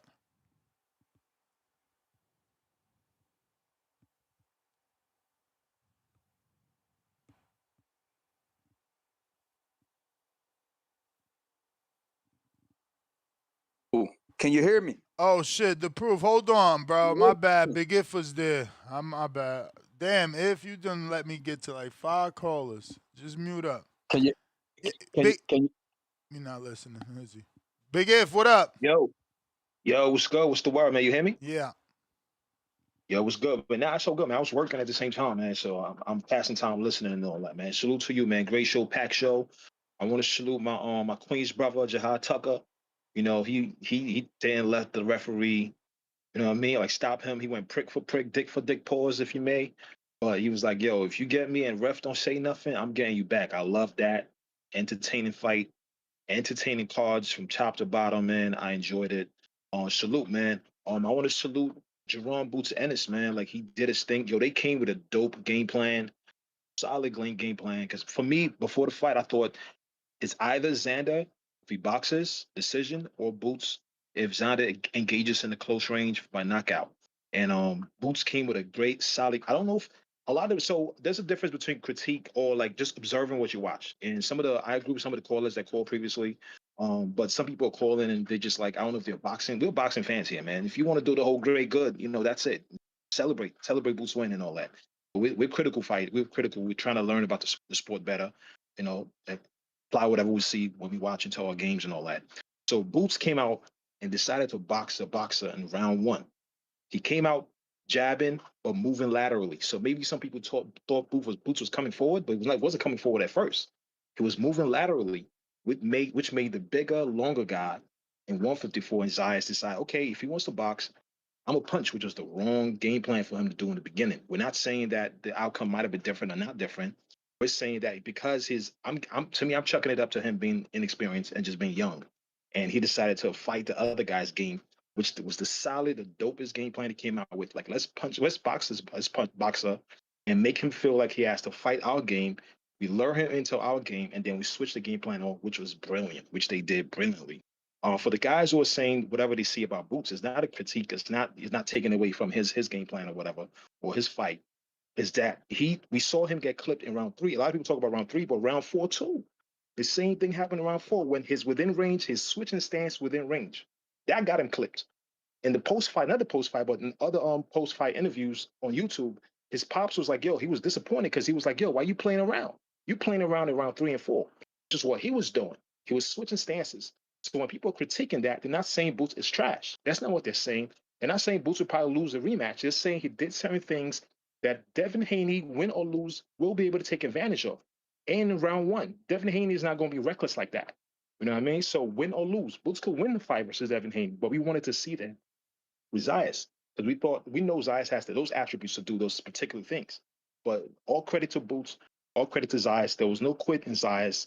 Boots beat Zayas decisively. That's what happens. That was not a quit. He's gonna go on to 160 or 154 and be the best at it. But salute to you, salute to the rest of the chat, and I'm out, man. Peace. Big F, salute. You may feel like it's your time, but it's not your time. The proof. What up? Yes, sir. Can you hear me? Yes, sir. You hear me? Yes, sir. Oh yeah, man. Shout out to the show. Shout out to the great callers and all that, man. Shout out to Xander for putting up a great fight. I just think people don't understand sometimes, man. You know, like you said, Xander looked a lot bigger than Boots. He was trying to fight for the center of the ring. He was trying to give Boots something to respect in the first round.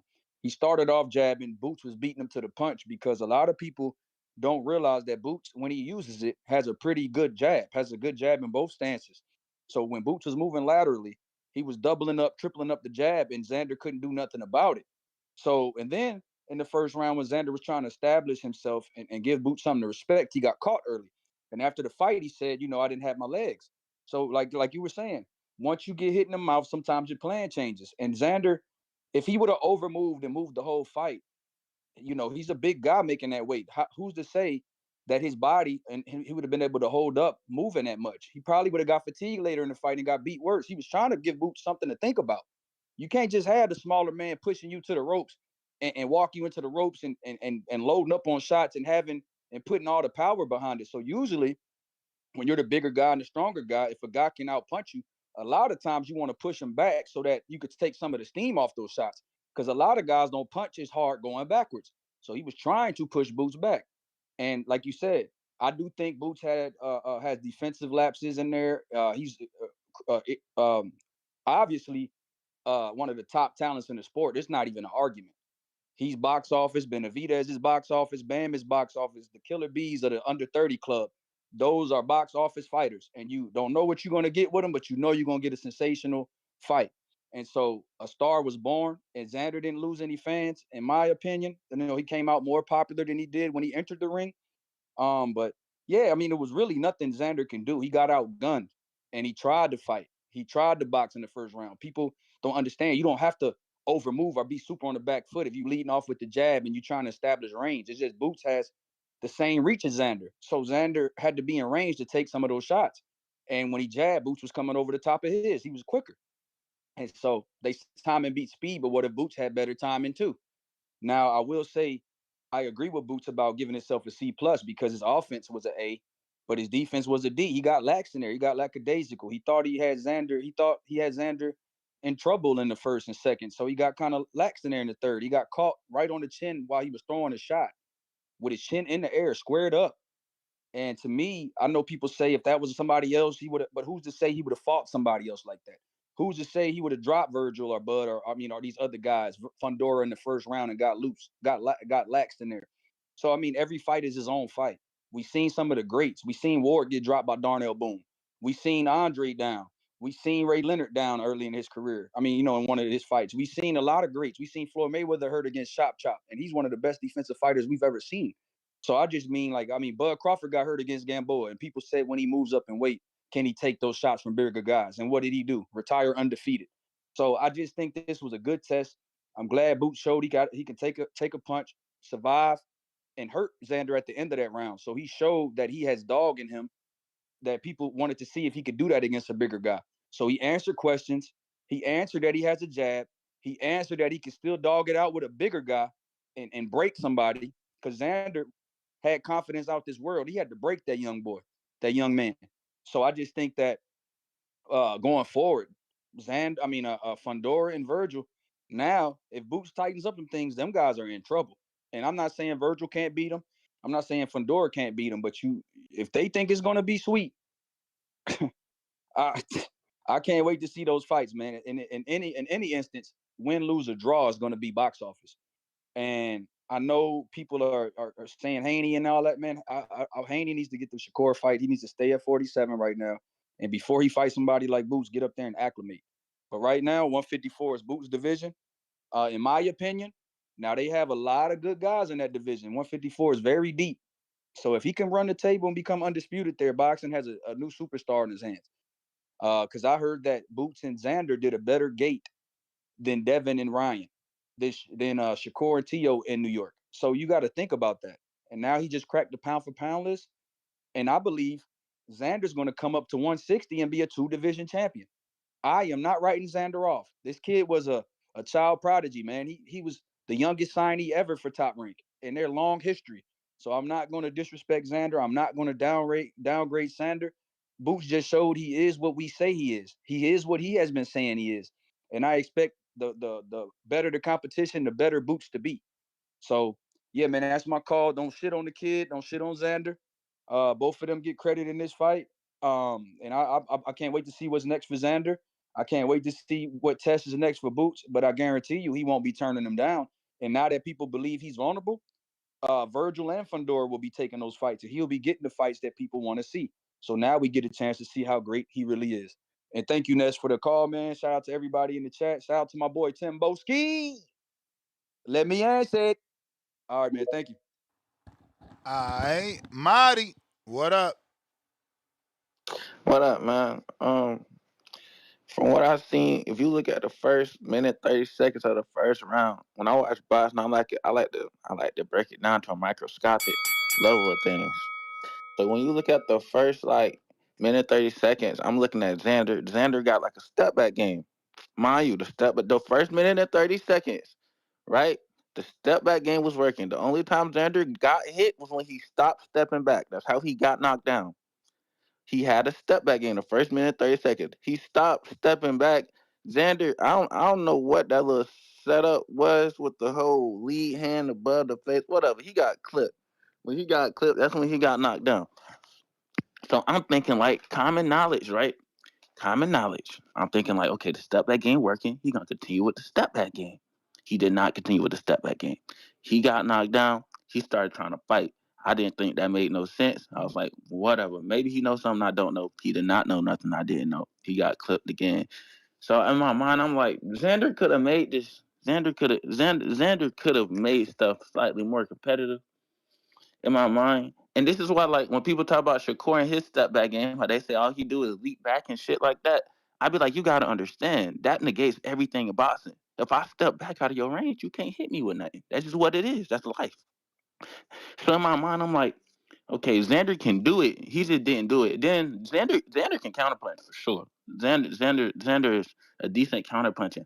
So I looked at him. I see at the beginning of the first round, he did an outside. He like did an outside slip counter over the top with his backhand. Okay, that shit was nice. But towards like the middle, he kept like trying to slip on the inside. You can't do that against nobody like Boots. And he did it over and over and over again. If you look, that's how he got caught with that little uppercut. That's how he got caught with that uppercut. And I'm just like, damn, low key, and niggas not gonna like this. But I really think he should activate his rematch clause and go watch film. Come up with a better game plan. I think he could possibly get his belts back. I'm just a little bit. But anyways, nevertheless though, that's my call though. It was nice fucking with y'all, man. All right, appreciate the check in. Tommy. What up, Ness? You got me? Yes, sir. TVB. Damn, a lot of points. Probably like 45 minutes ago, y'all cooked the one dude. Like you, Marco, Tone, all y'all cooked the one dude that was really, really trying to not give Boots no credit and trying to say Xander should have did this, Xander should have did that. Yeah, coulda, woulda, shoulda, all that good shit. In hindsight, you can always say what a fighter should have did that done better in a fight that's already over with. Okay, we already get that. I recall Xander get the way, like when he said he got hit in the first round that hurt him. I remember a body shot in the first round. Then he got hit with a straight left before he got hit with another left hand that sent him to the canvas. But I mean, whatever y'all say shit. Boots is good at countering a counter. Like watch a lot of his fights. Lima, even this fight with the uppercut. I think he threw it. I want to say he was southpaw. He threw a left hand, touched Xander somewhere. Xander threw something back, hit him, and then he came with the uppercut like right after that, like kind of rolled the shot and came with the uppercut. Boots is notorious for countering counters. It's beautiful work. Get a man his credit. Um, a lot of people who don't call it in the day don't watch Xander, bro, and I whatever. But Xander isn't a knockout artist, but Xander is a thumper, bro. He got power to hurt people. He's just not a finisher when he hurts people. And he showed that again in this fight where he can't finish. You know what I'm saying? When he started stepping up, he hurt people, but he couldn't finish him. He reminded me of like Mario Barrios or somebody. Mario Barrios hurt a lot of people. Thurman, I seen him hit Tank. He probably ain't like really hurt Tank or feel like he did, but a lot of people I seen Barrios hurt him and then don't finish him. That's what Xander remind me of. So, but he got power to hurt everybody.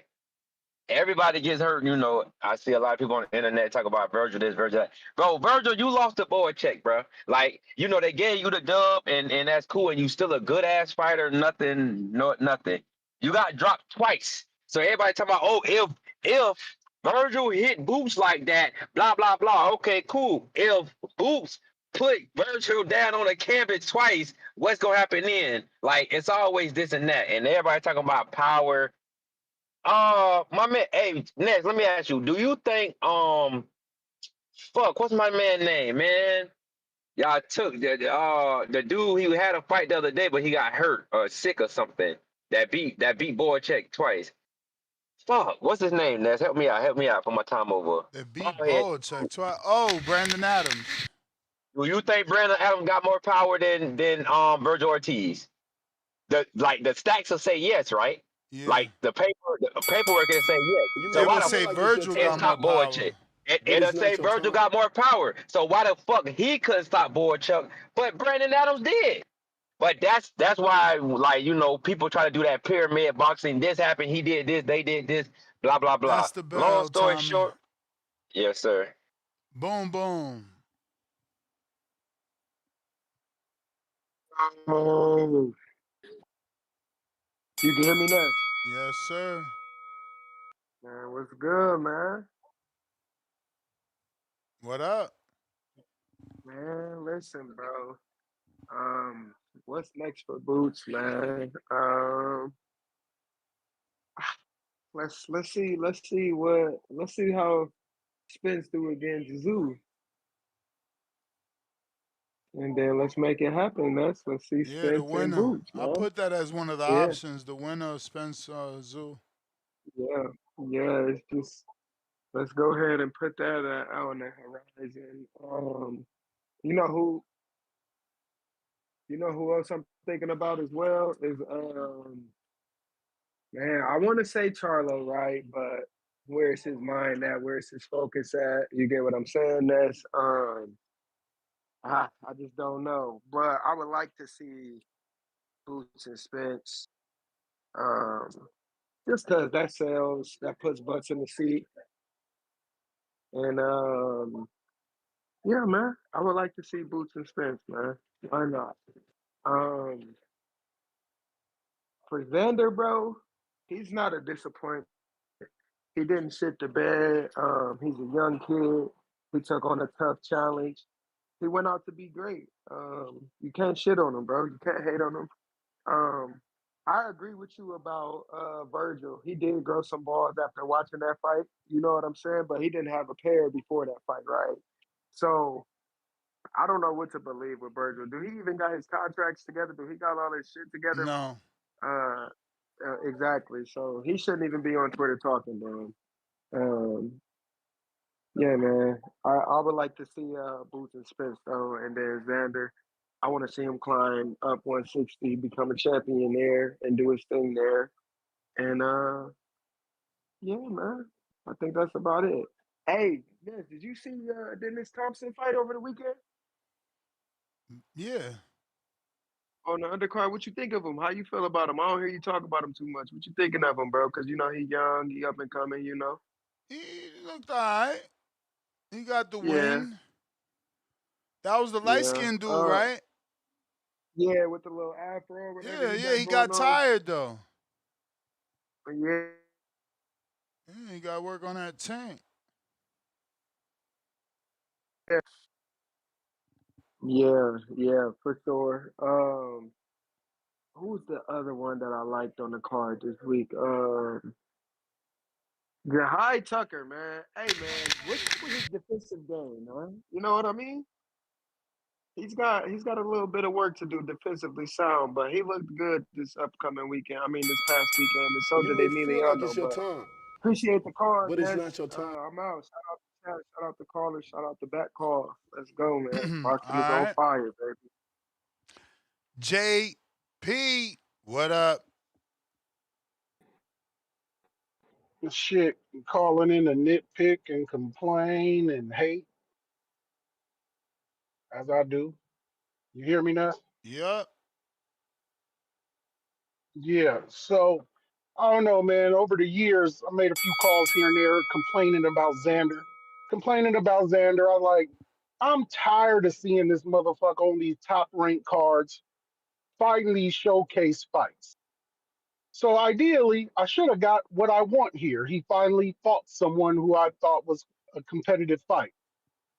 But they kind of did him wrong. You know what I mean? It's like you take a baby that's been breastfeeding, he breastfeeding one day, and the next day you put a goddamn tomahawk steak in front of his and say eat. That's kind of how I feel like how they did Xander, man. Like they had him on that diet, and then they ran him straight to a potential generational fighter.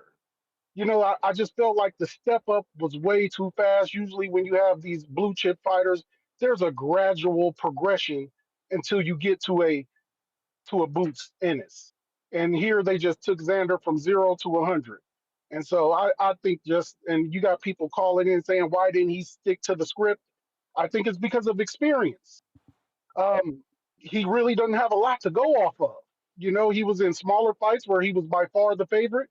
Now you're fighting a guy, you're seeing some shit, it's hard to train for a guy like Boots. So I just think they stepped him up way too fast. It's not Xander not sticking to a game plan. I guess y'all thought he was gonna come out and dance and look all pretty around the ring. Shouldn't have thought that. Shouldn't have thought that because that shit was never gonna happen in my mind. Um, I would, of course, hey, Xander did good for himself, man. He decided he had to fight. I'd rather a motherfucker decide they gotta fight rather than go into survivor mode. He could have went into survivor mode and played hard to get and tried to get to 10, 11, 12 rounds. But the man decided to come out and fight, and I can respect that. So I'm looking forward to seeing him next time. I knew he would be a good sport. I knew he would lose nothing in the loss. Looking forward to seeing him. Boots, one thing I'm concerned about, if Boots is going to keep coming into these fights being that much smaller of the guy, compounded with having some defensive lapses, I can see Boots losing. He has a skill set that jumps off the television screen like that combination on the inside.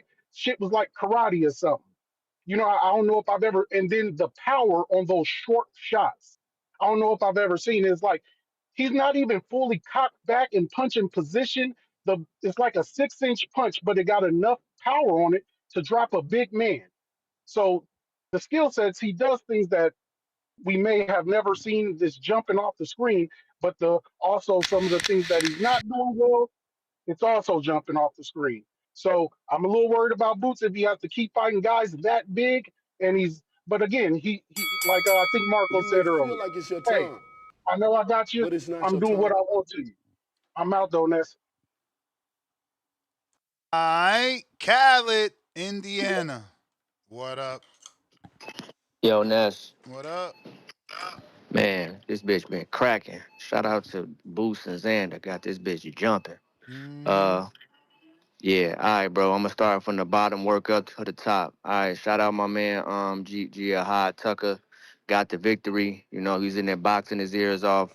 Only thing is, he probably didn't have to throw those combinations that early in the fight, but that's the shit that won him the rounds. But he can probably just leave with that jab hand more, and then he'll be fine. But shout out my man Jahi Tucker. I want to see him forever. Shout out my nigga Jahi Tucker.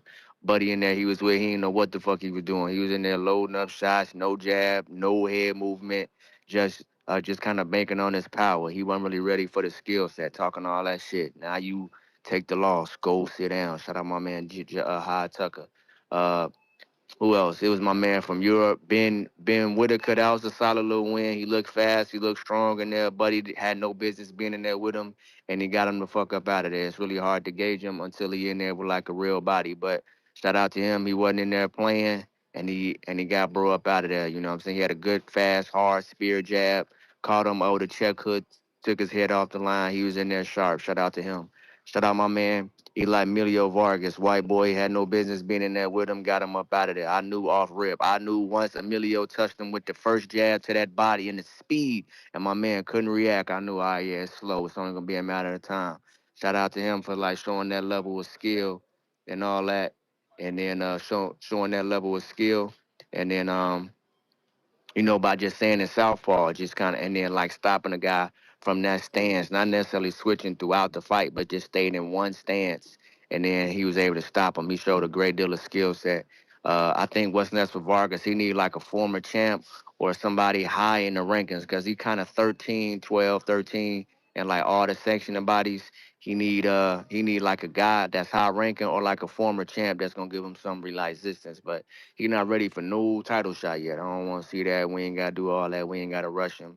He needed like a former champ, maybe one or two.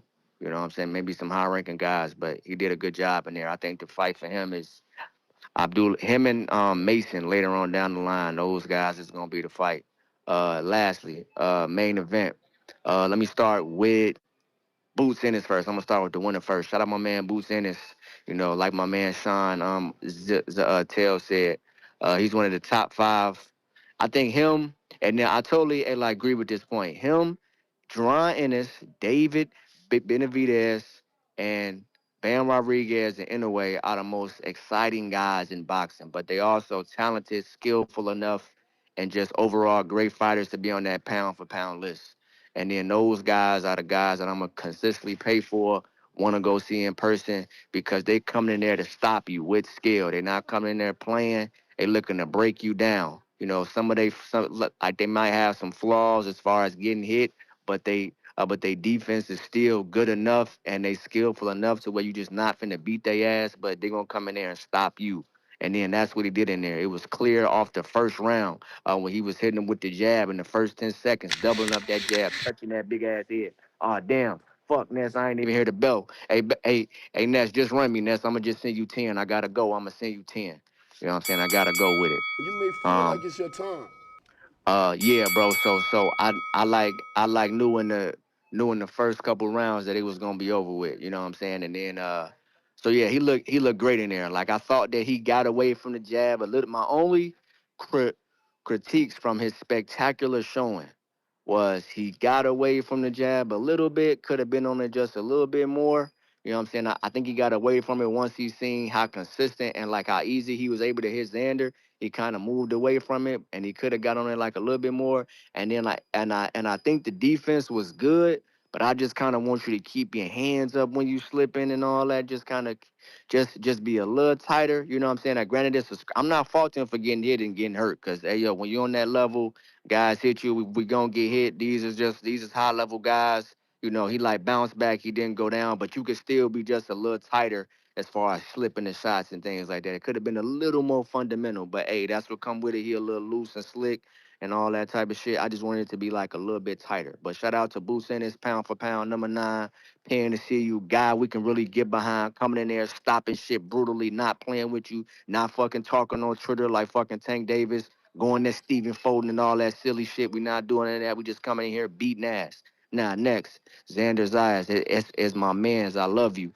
Did not really like the game plan that he came with. I noticed that he was big as shit. I noticed in like the Abbas fight and the other fight before that, he was big, but he looked a little slimmer. Like he looked like he was like ready to kind of move and be a little agile and kind of be on his feet. This one, he was a lot bigger, as if he was maybe the game plan was to try to overwhelm Boots with his size. But you're not finna overwhelm the Asiatic black man with no size. You're not going for none of that. You know what I'm saying? The speed was too much. He was really too slow, and you couldn't really pivot around how you wanted to. You couldn't really be as slick as you've been able to be in like some of your other fights because you was a little too heavy. So I think he like could have came in a little bit lighter. I like think he should have boxed more just start the fight. He was boxing on the end, but he was boxing like out of desperation or trying to get his bearings versus boxing how he was in like the Abbas fight, having that educated jab, jabbing and shit like that. He could have stepped to him at some point, but I think he could have started the fight trying to make Boots come to him, because I watched the Karen fight the day before. You know what I'm saying? Boots did have some trouble, and then you didn't have to stay in that boxing look the whole fight, but you could have ran Boots into some shots, made him, catch him with the jab coming in and all that. You had to use multiple things, and like he just kind of gave him one look, middle of the ring, too slow, not fast enough, not enough defense. I didn't like the game plan. And that's run me for one more. I'm gonna send you 10. This is the last point. Uh, yeah. But Xander, he's still gonna be all right though. I hope.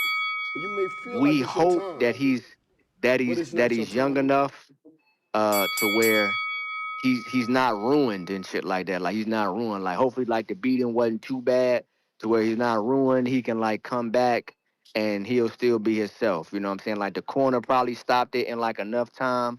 Maybe the fifth round it could have been stopped, but it was stopped early enough for like Xander gonna be okay. You know what I'm saying? But he can go up to 160 if you choose to with some rumbles up there. Take a little tune up. You can be in a title shot right away. Xander gonna be all right. You know what I'm saying? But he just didn't come with I didn't necessarily like the game plan that he came with. Now, it made for an exciting fight. It like made for an entertaining fight, and he gained a lot of fans because of the heart that he showed. So maybe that was the sacrifice that he made. You know what I'm saying? Where it's like, yo, I'm gonna get paid. I'm gonna give a good entertaining scrap, and then like I'm gonna try to overwhelm a guy with my size. It just didn't work none whatsoever. You know what I'm saying? Jaron Ennis, too fast, too strong, too sharp in there, too violent, too vicious, too skillful, too ready for the moment, too like ready to accept the moment and seize it. Like he was not gonna be denied on that night. Shout out to a Jaron Boots fucking Ennis, man. I'm super proud of that man. I'm behind him. I'm backing him. You know what I'm saying? I just wanted to tighten up them like those things a little bit. Ness, shout out to you. Shout out to great boxing over the weekend. That was a very good card. Shout out to Xander Zayas, because you didn't have to take the fight, brother. You didn't have to do it, but you still did it, and we not throwing you away. I'm still fucking with you. Still fucking with you. Still gonna pay that money to see you. You know what I'm saying? Still need you in boxing. Shout out to Boots, pound per pound guy. Lastly, I don't think Boots and Fundura gonna be next. I don't see it. I think he might need a break. Maybe like go to Philly, get some easy tune-up shit, hometown shit. Even though you've been there, Fundura is a hard-ass fight. That's your toughest fight. Virgil Ortiz on Twitter running his mouth, doing all that shit. Jerron Businis will stop you brutally. He will stop you brutally. He gonna box your fucking ears off. Virgil Ortiz. Virgil Ortiz tweeting shit, talking about real niggas in the ring. He's gonna box your ears off. Hey, Virgil Ortiz, Xander will stop you. You not even going. Matter of fact, if you go up to 160 fucking with Xander, he will stop you. Jerron Businis will stop you. Virgil Ortiz, you my mans. I love you. Get the fuck off Twitter, running your fucking mouth, trying to play some algorithm games, trying to get some shit popping just because your promoter just let you back into boxing because you lost your mind. Don't talk about real niggas in the ring getting to it. Ness, that's my call. I appreciate you, Black God. I'm gonna send you 10.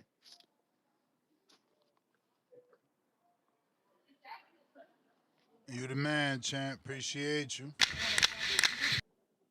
Al in the Bay, what do you say? Out in the Bay. Out in the Bay Bay. You may feel Area. like it's your time, What You know, up? but it's not your time. man. If I'm not mistaken, wasn't Zayas a champ? Wasn't Unified. he a champ? Unified champ, right? So all this, he wasn't ready. You a champ. You should be ready for all the smoke once you become a champ. I don't understand people say, oh, this person's not ready. That person's not ready. Unless you come off an injury, you're ready. Because you're a champ. You know, they fight. Xander was a champ. And he understood. He fight big fights because he's a champ. Respect is due, respect is earned. I hate when people say, oh no, he should have just took a tune up. Champs don't take tune ups. They take hometown fights. I guess you call that a tune-up, a little hometown fight. You know, get the crowd popping and everything.